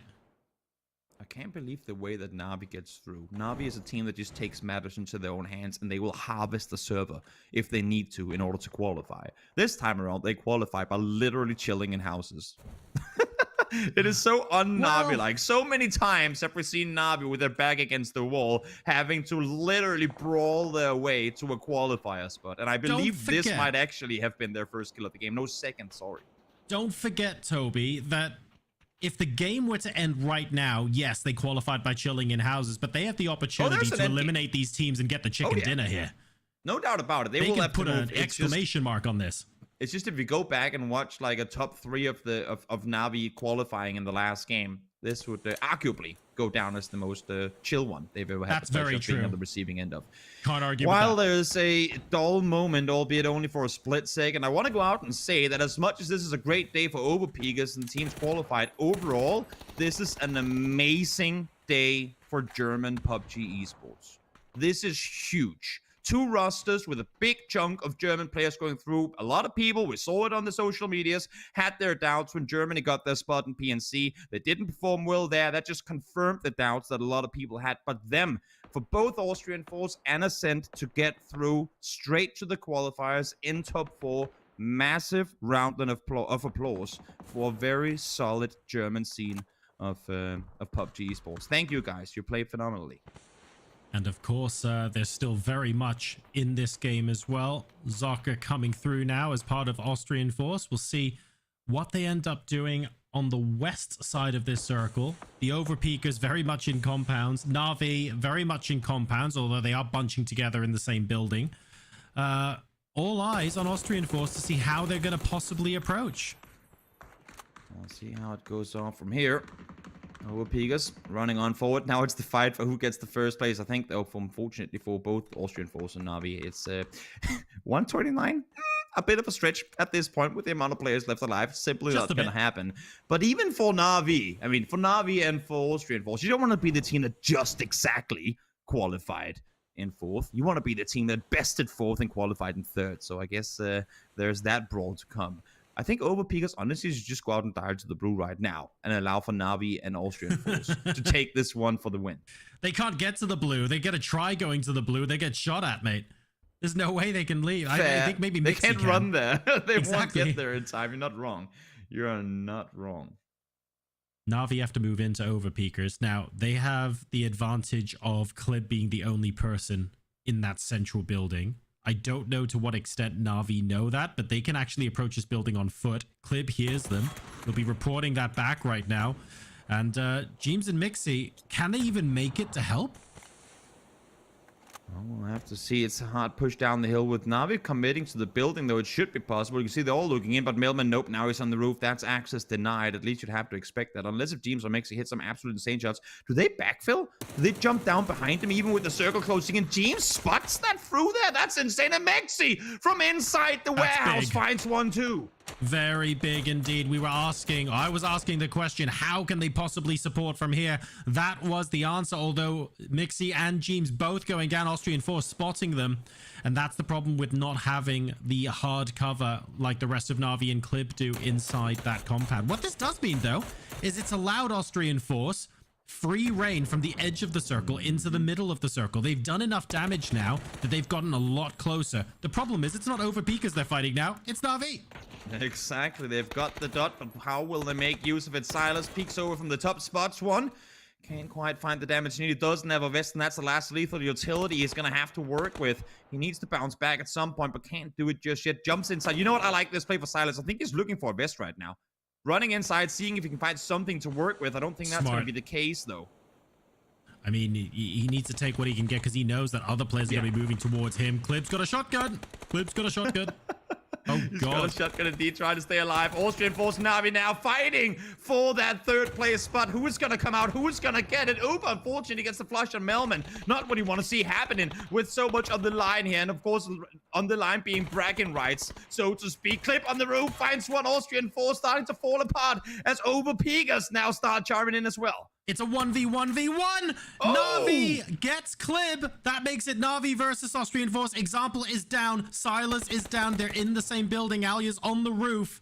I don't think Example's looking for a revive anytime soon. He's going to be listening out for the footsteps. Here's that Vashku is there, confirming this is going to be a solo battle. Alia with the pump action shotgun. Vashku with the M4. 1v1. Has he got a shotgun as his other weapon? Well, he's maybe picking one up right now. Swapping a backpack. Not sure how much loot he needs that he would need that backpack. Or maybe he dropped his backpack. I'm not sure. Nope, with the amount of ammo that he has. Now. There you go. There's the shotgun. Is it going to be a shotgun battle for the final kill, for the prestige of finishing third in this one? We'll have to wait and see. Vasco, he knows he's on the roof. He's going to cook it, run out. There's no angle there, mate. Yeah, nope. There we go. Cook it, run out. Mortar in the air. Let's see if it connects. Nope. Cooked for too long. And this is going to end outside too. It's going to end west of it. How many first aids have they got? Vasku doesn't have any energy drinks. Oh, it might not need it. Alia with the M4, beautifully precise there. Vasku has absolutely no energy drinks or painkillers, by the way. So he can only go up to 75 when the blue zone moves in. Oh, Alia. We don't know how many flashes you have available. One could be enough to get the kill confirmed, though, Vasco. Whether he jumped down or fell down, I'm not sure. That's a good flash. Hand in front of the eyes. Vasco blocked. Alia needs to come off the roof, though. That's the thing. He has to come off the roof. He has the staircase to utilize, and he hears him just below. Can Alia out-heal this? With 4 first aids, is there a way you can out-heal this? He's trying not to. He wants the shotgun kill. He lands! One missed shot. Here is the kill. One missed shot. He goes for the aim down sights, but Alia comes out victorious regardless, though. Look at them. The smiles are on their faces. Austrian Force know that even though they don't get the chicken dinner in the final one, they still qualified through. Na'Vi sat in that excellent compound in Chumacera, squeezing their way through initially from a qualification point of view, and then putting their stamp on it, saying, you know what, we're now going to go on to win this chicken dinner as well. It was messy, but they proved that they can brawl through the best of them. And 7 kills, when they had no kills for so long in that game, Toby, they got basically all of their kills through fighting through everybody else at the end of that. Not gonna lie, I mean, that was almost the perfect end to this one. Because we knew Overpeakers were through. We knew Ascent weren't really gonna be in trouble. I suppose the only way things could have been even more exciting was if Entropic had been in Overpeaker's spot and there were the 3 teams fighting for the top 2 spots. But you can't get everything. I'll take this one, though. Absolutely fantastic conclusion to our day of games. And that's it for Group A. So for the final time, let's send it back over to the desk. Yes, indeed. But yeah, as these guys said, some final moments here, fantastic moments, in fact. And I think as much as, yes, Na'Vi was able to get the win, you saw in the cameras at the very end how much this also means to Austrian Force here, Martin, as well as Patrick. Because, Martin, honestly, they looked absolutely elated, even though they didn't get the final game win. Yeah, they're super excited, super stoked for this one. Obviously, they managed to pull through today. They had some really good games. They managed to get a lot of frags on the board as well. In general, the way that they've played these past 2 days here, they really deserve this spot. And also, I think all 4 teams in the top 4 managed to get triple digits, so they're actually quite far ahead of the competition. Yeah, that's right. As I feel like Entropic now will be falling out and by quite a margin. But Na'Vi with the victory overall towards the end. I like for us how they pushed up onto that compound from Overpeakers. It was very important for them to kind of bridge the gap whilst Austrian forces moving on the other side. Oh yeah, 100%. But I feel like it started all from the beginning, right? Seeing Na'Vi going into Chumacera, it was kind of a safe call. Because going into a city, we all know there's not going to be a lot of teams going in there early on. So you know that you're going in there, you're going to survive for a long time. You want to keep all 4 up for potential late game. And that's exactly what Na'Vi did. Of course, they ended up getting the chicken dinner on top of this. So that's well played. And that's all that they needed to do. But yeah, also, of course, Austrian Force played it super well as well. They got some circles. They had some good rotations, but they were fighting it all the way until the end, of course, as well. Yeah, definitely. Taking a look at some of the kills coming in as well. Quite poetic, Martin, that our top 3 in Group A finished basically 1, 2, and 3 in this last game. Yeah, it was... I was hoping it to be a little bit more tight, a little bit more exciting for maybe, Entropic to have been in it, but they got absolutely wrecked in the very beginning. And now it's going to be happy times for these teams, obviously. And you can see here, as Silas has been so happy throughout, he's super happy to be there again, and he's super happy to qualify to PCS7 Grand Finals. Yeah, definitely. It's great to see kind of the opportunity that this kind of format gives a lot of teams. Of course, I mean, the players on Austrian Force, fantastic players, but the fact that it's so open with all of these teams trying to compete for these spots, and then, of course, we have more stages coming up, really affords a lot of these teams great wealth of chance. As we take a look at the highlights from this game, and everything starts off kind of crazy here for us because, yes, Austrian Force already finds themselves in early fights, but then Entropic likewise loses too early, and that really sets them so far back in this game. Yeah, what I really like with Austrian Forces, they were looking for the fights from the beginning of the game here. If you compare it to Na'Vi, who went into Chumacera, trying to play a little bit more safe. Entropic, on the other hand, they were kind of the same, right? They were trying to look for the fights. They know that they want to take the fights. If they need the points, they need to get the work done. They're not just going to leave it to chance. And of course, it didn't work out for them, so they're not going to go through here in the top 4. But again, I don't feel like they're going to struggle in the next stage, in the elimination stage either. Yeah, they're going to be sitting pretty, I think is fair to say. So with the overall points as they stand here, we now know our 4 teams that are, of course, going to be moving on into that grand final. And as Martin, you alluded to, it was all triple digits all the way down. I think one most important thing to focus on here is Overpeakers. The last 4 games, nothing but podium finishes. Third, first, third. They, after now being not Team Liquid, are definitely out for blood. They're looking good. Yeah, they're looking super strong, and as you can see here, 130 points. It's more than 10 points per game. So consistent. It's really good to see. And we're kind of thinking, is it going to be triple digits to get in the top 4? And then going into the last game, I was like, it's going to be hard, but they managed to go through here with putting Ascent Club on 4th, actually, and Austrian Force and Navi being in the very end there. What a great way to finish fighting for 2nd place. But of course, one of the players here that is going to be joining us for an interview is from Ascend Club. They have been able to make it through into that grand final as well. They've got to be happy with it. So let's hear from It's Chris with Ascend Club. What's up, guys? We've got another player interview, and this time I am joined by It's Chris from Ascend Club. Congrats on finals, It's Chris. Thank you. Nice. You guys have definitely had some struggles over the last few years. You missed out very closely on a lot of finals. Now you're in PCS7. You have a chance to go to PGC. Is this the new org buff, or was it adding Mika back to the team? Why do you think things are going so well? I think it's a mix of everything because, it's the last chance to get to the PGC, so you have to be play pretty good. And obviously it's also really nice now to have an org like Ascent in our back and also play with Mika again. Mika is a really good player and we know it, and yeah. Cool.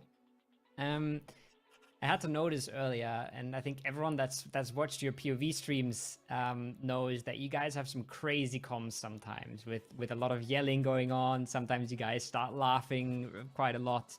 Do you think that's a bad thing, or do you think it's just necessary for you guys to keep up the momentum and the good mood? I think for a lot of people this is a really bad thing. I mean, we also get many messages from viewers and stuff like that our comms are pretty not chill at all.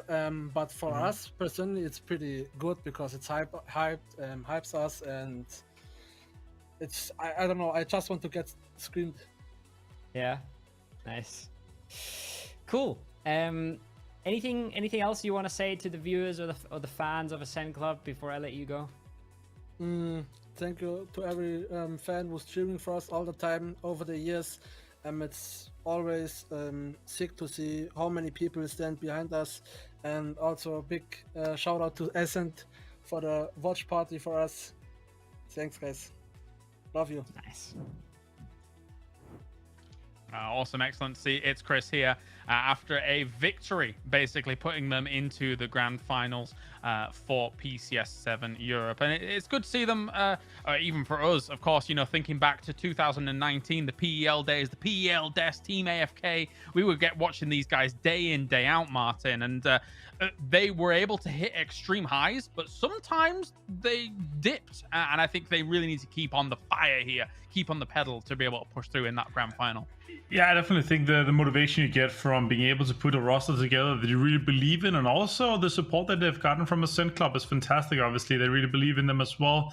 They're doing a lot of things for them outside of the game as well, and also it's pretty cool that they are streaming their POV with the same delay that we have on stream as well, so you can go in and check that out once we get to the finals. It's super cool, especially if you understand a little bit of German. Sometimes these guys are having, as Kobo was saying, way too much fun and laughing a little bit too much. Maybe they should focus on the games more, and that's what the viewers are saying to them. But they succeeded with getting top 4 in what some would say is the hardest format to go through to the grand finals here. Yeah, it'd be interesting to see if any of that comms changes for the grand finals. But I mean, knowing these guys, maybe not for us. Maybe they're just going to continue to have fun and enjoy it. Yeah, it feels like that's going to be their way, right? And I mean, they've been playing together before this as well as Shift W, but now being Ascend, this is the first time they represent that name, and them being able to put themselves into the final straight away, that's such a good way for them to show off how good they actually are. Absolutely. Well, gentlemen, thank you very much for joining me today here for the conclusion of Group A. It's a big congratulations, of course, to Overpeakers, Navi, Austrian Force, as well as Ascend Club. They will be moving through into that grand finals. Tomorrow, we are back with Group B, and at present, we have ENCE, Heroic, Northern Lights, and Bystanders in the top 4 there. Will they be able to hold on is the big question. Thank you very much, gentlemen. Tomorrow, we are back for more PUBG Esports. We'll see you then. Bye for now.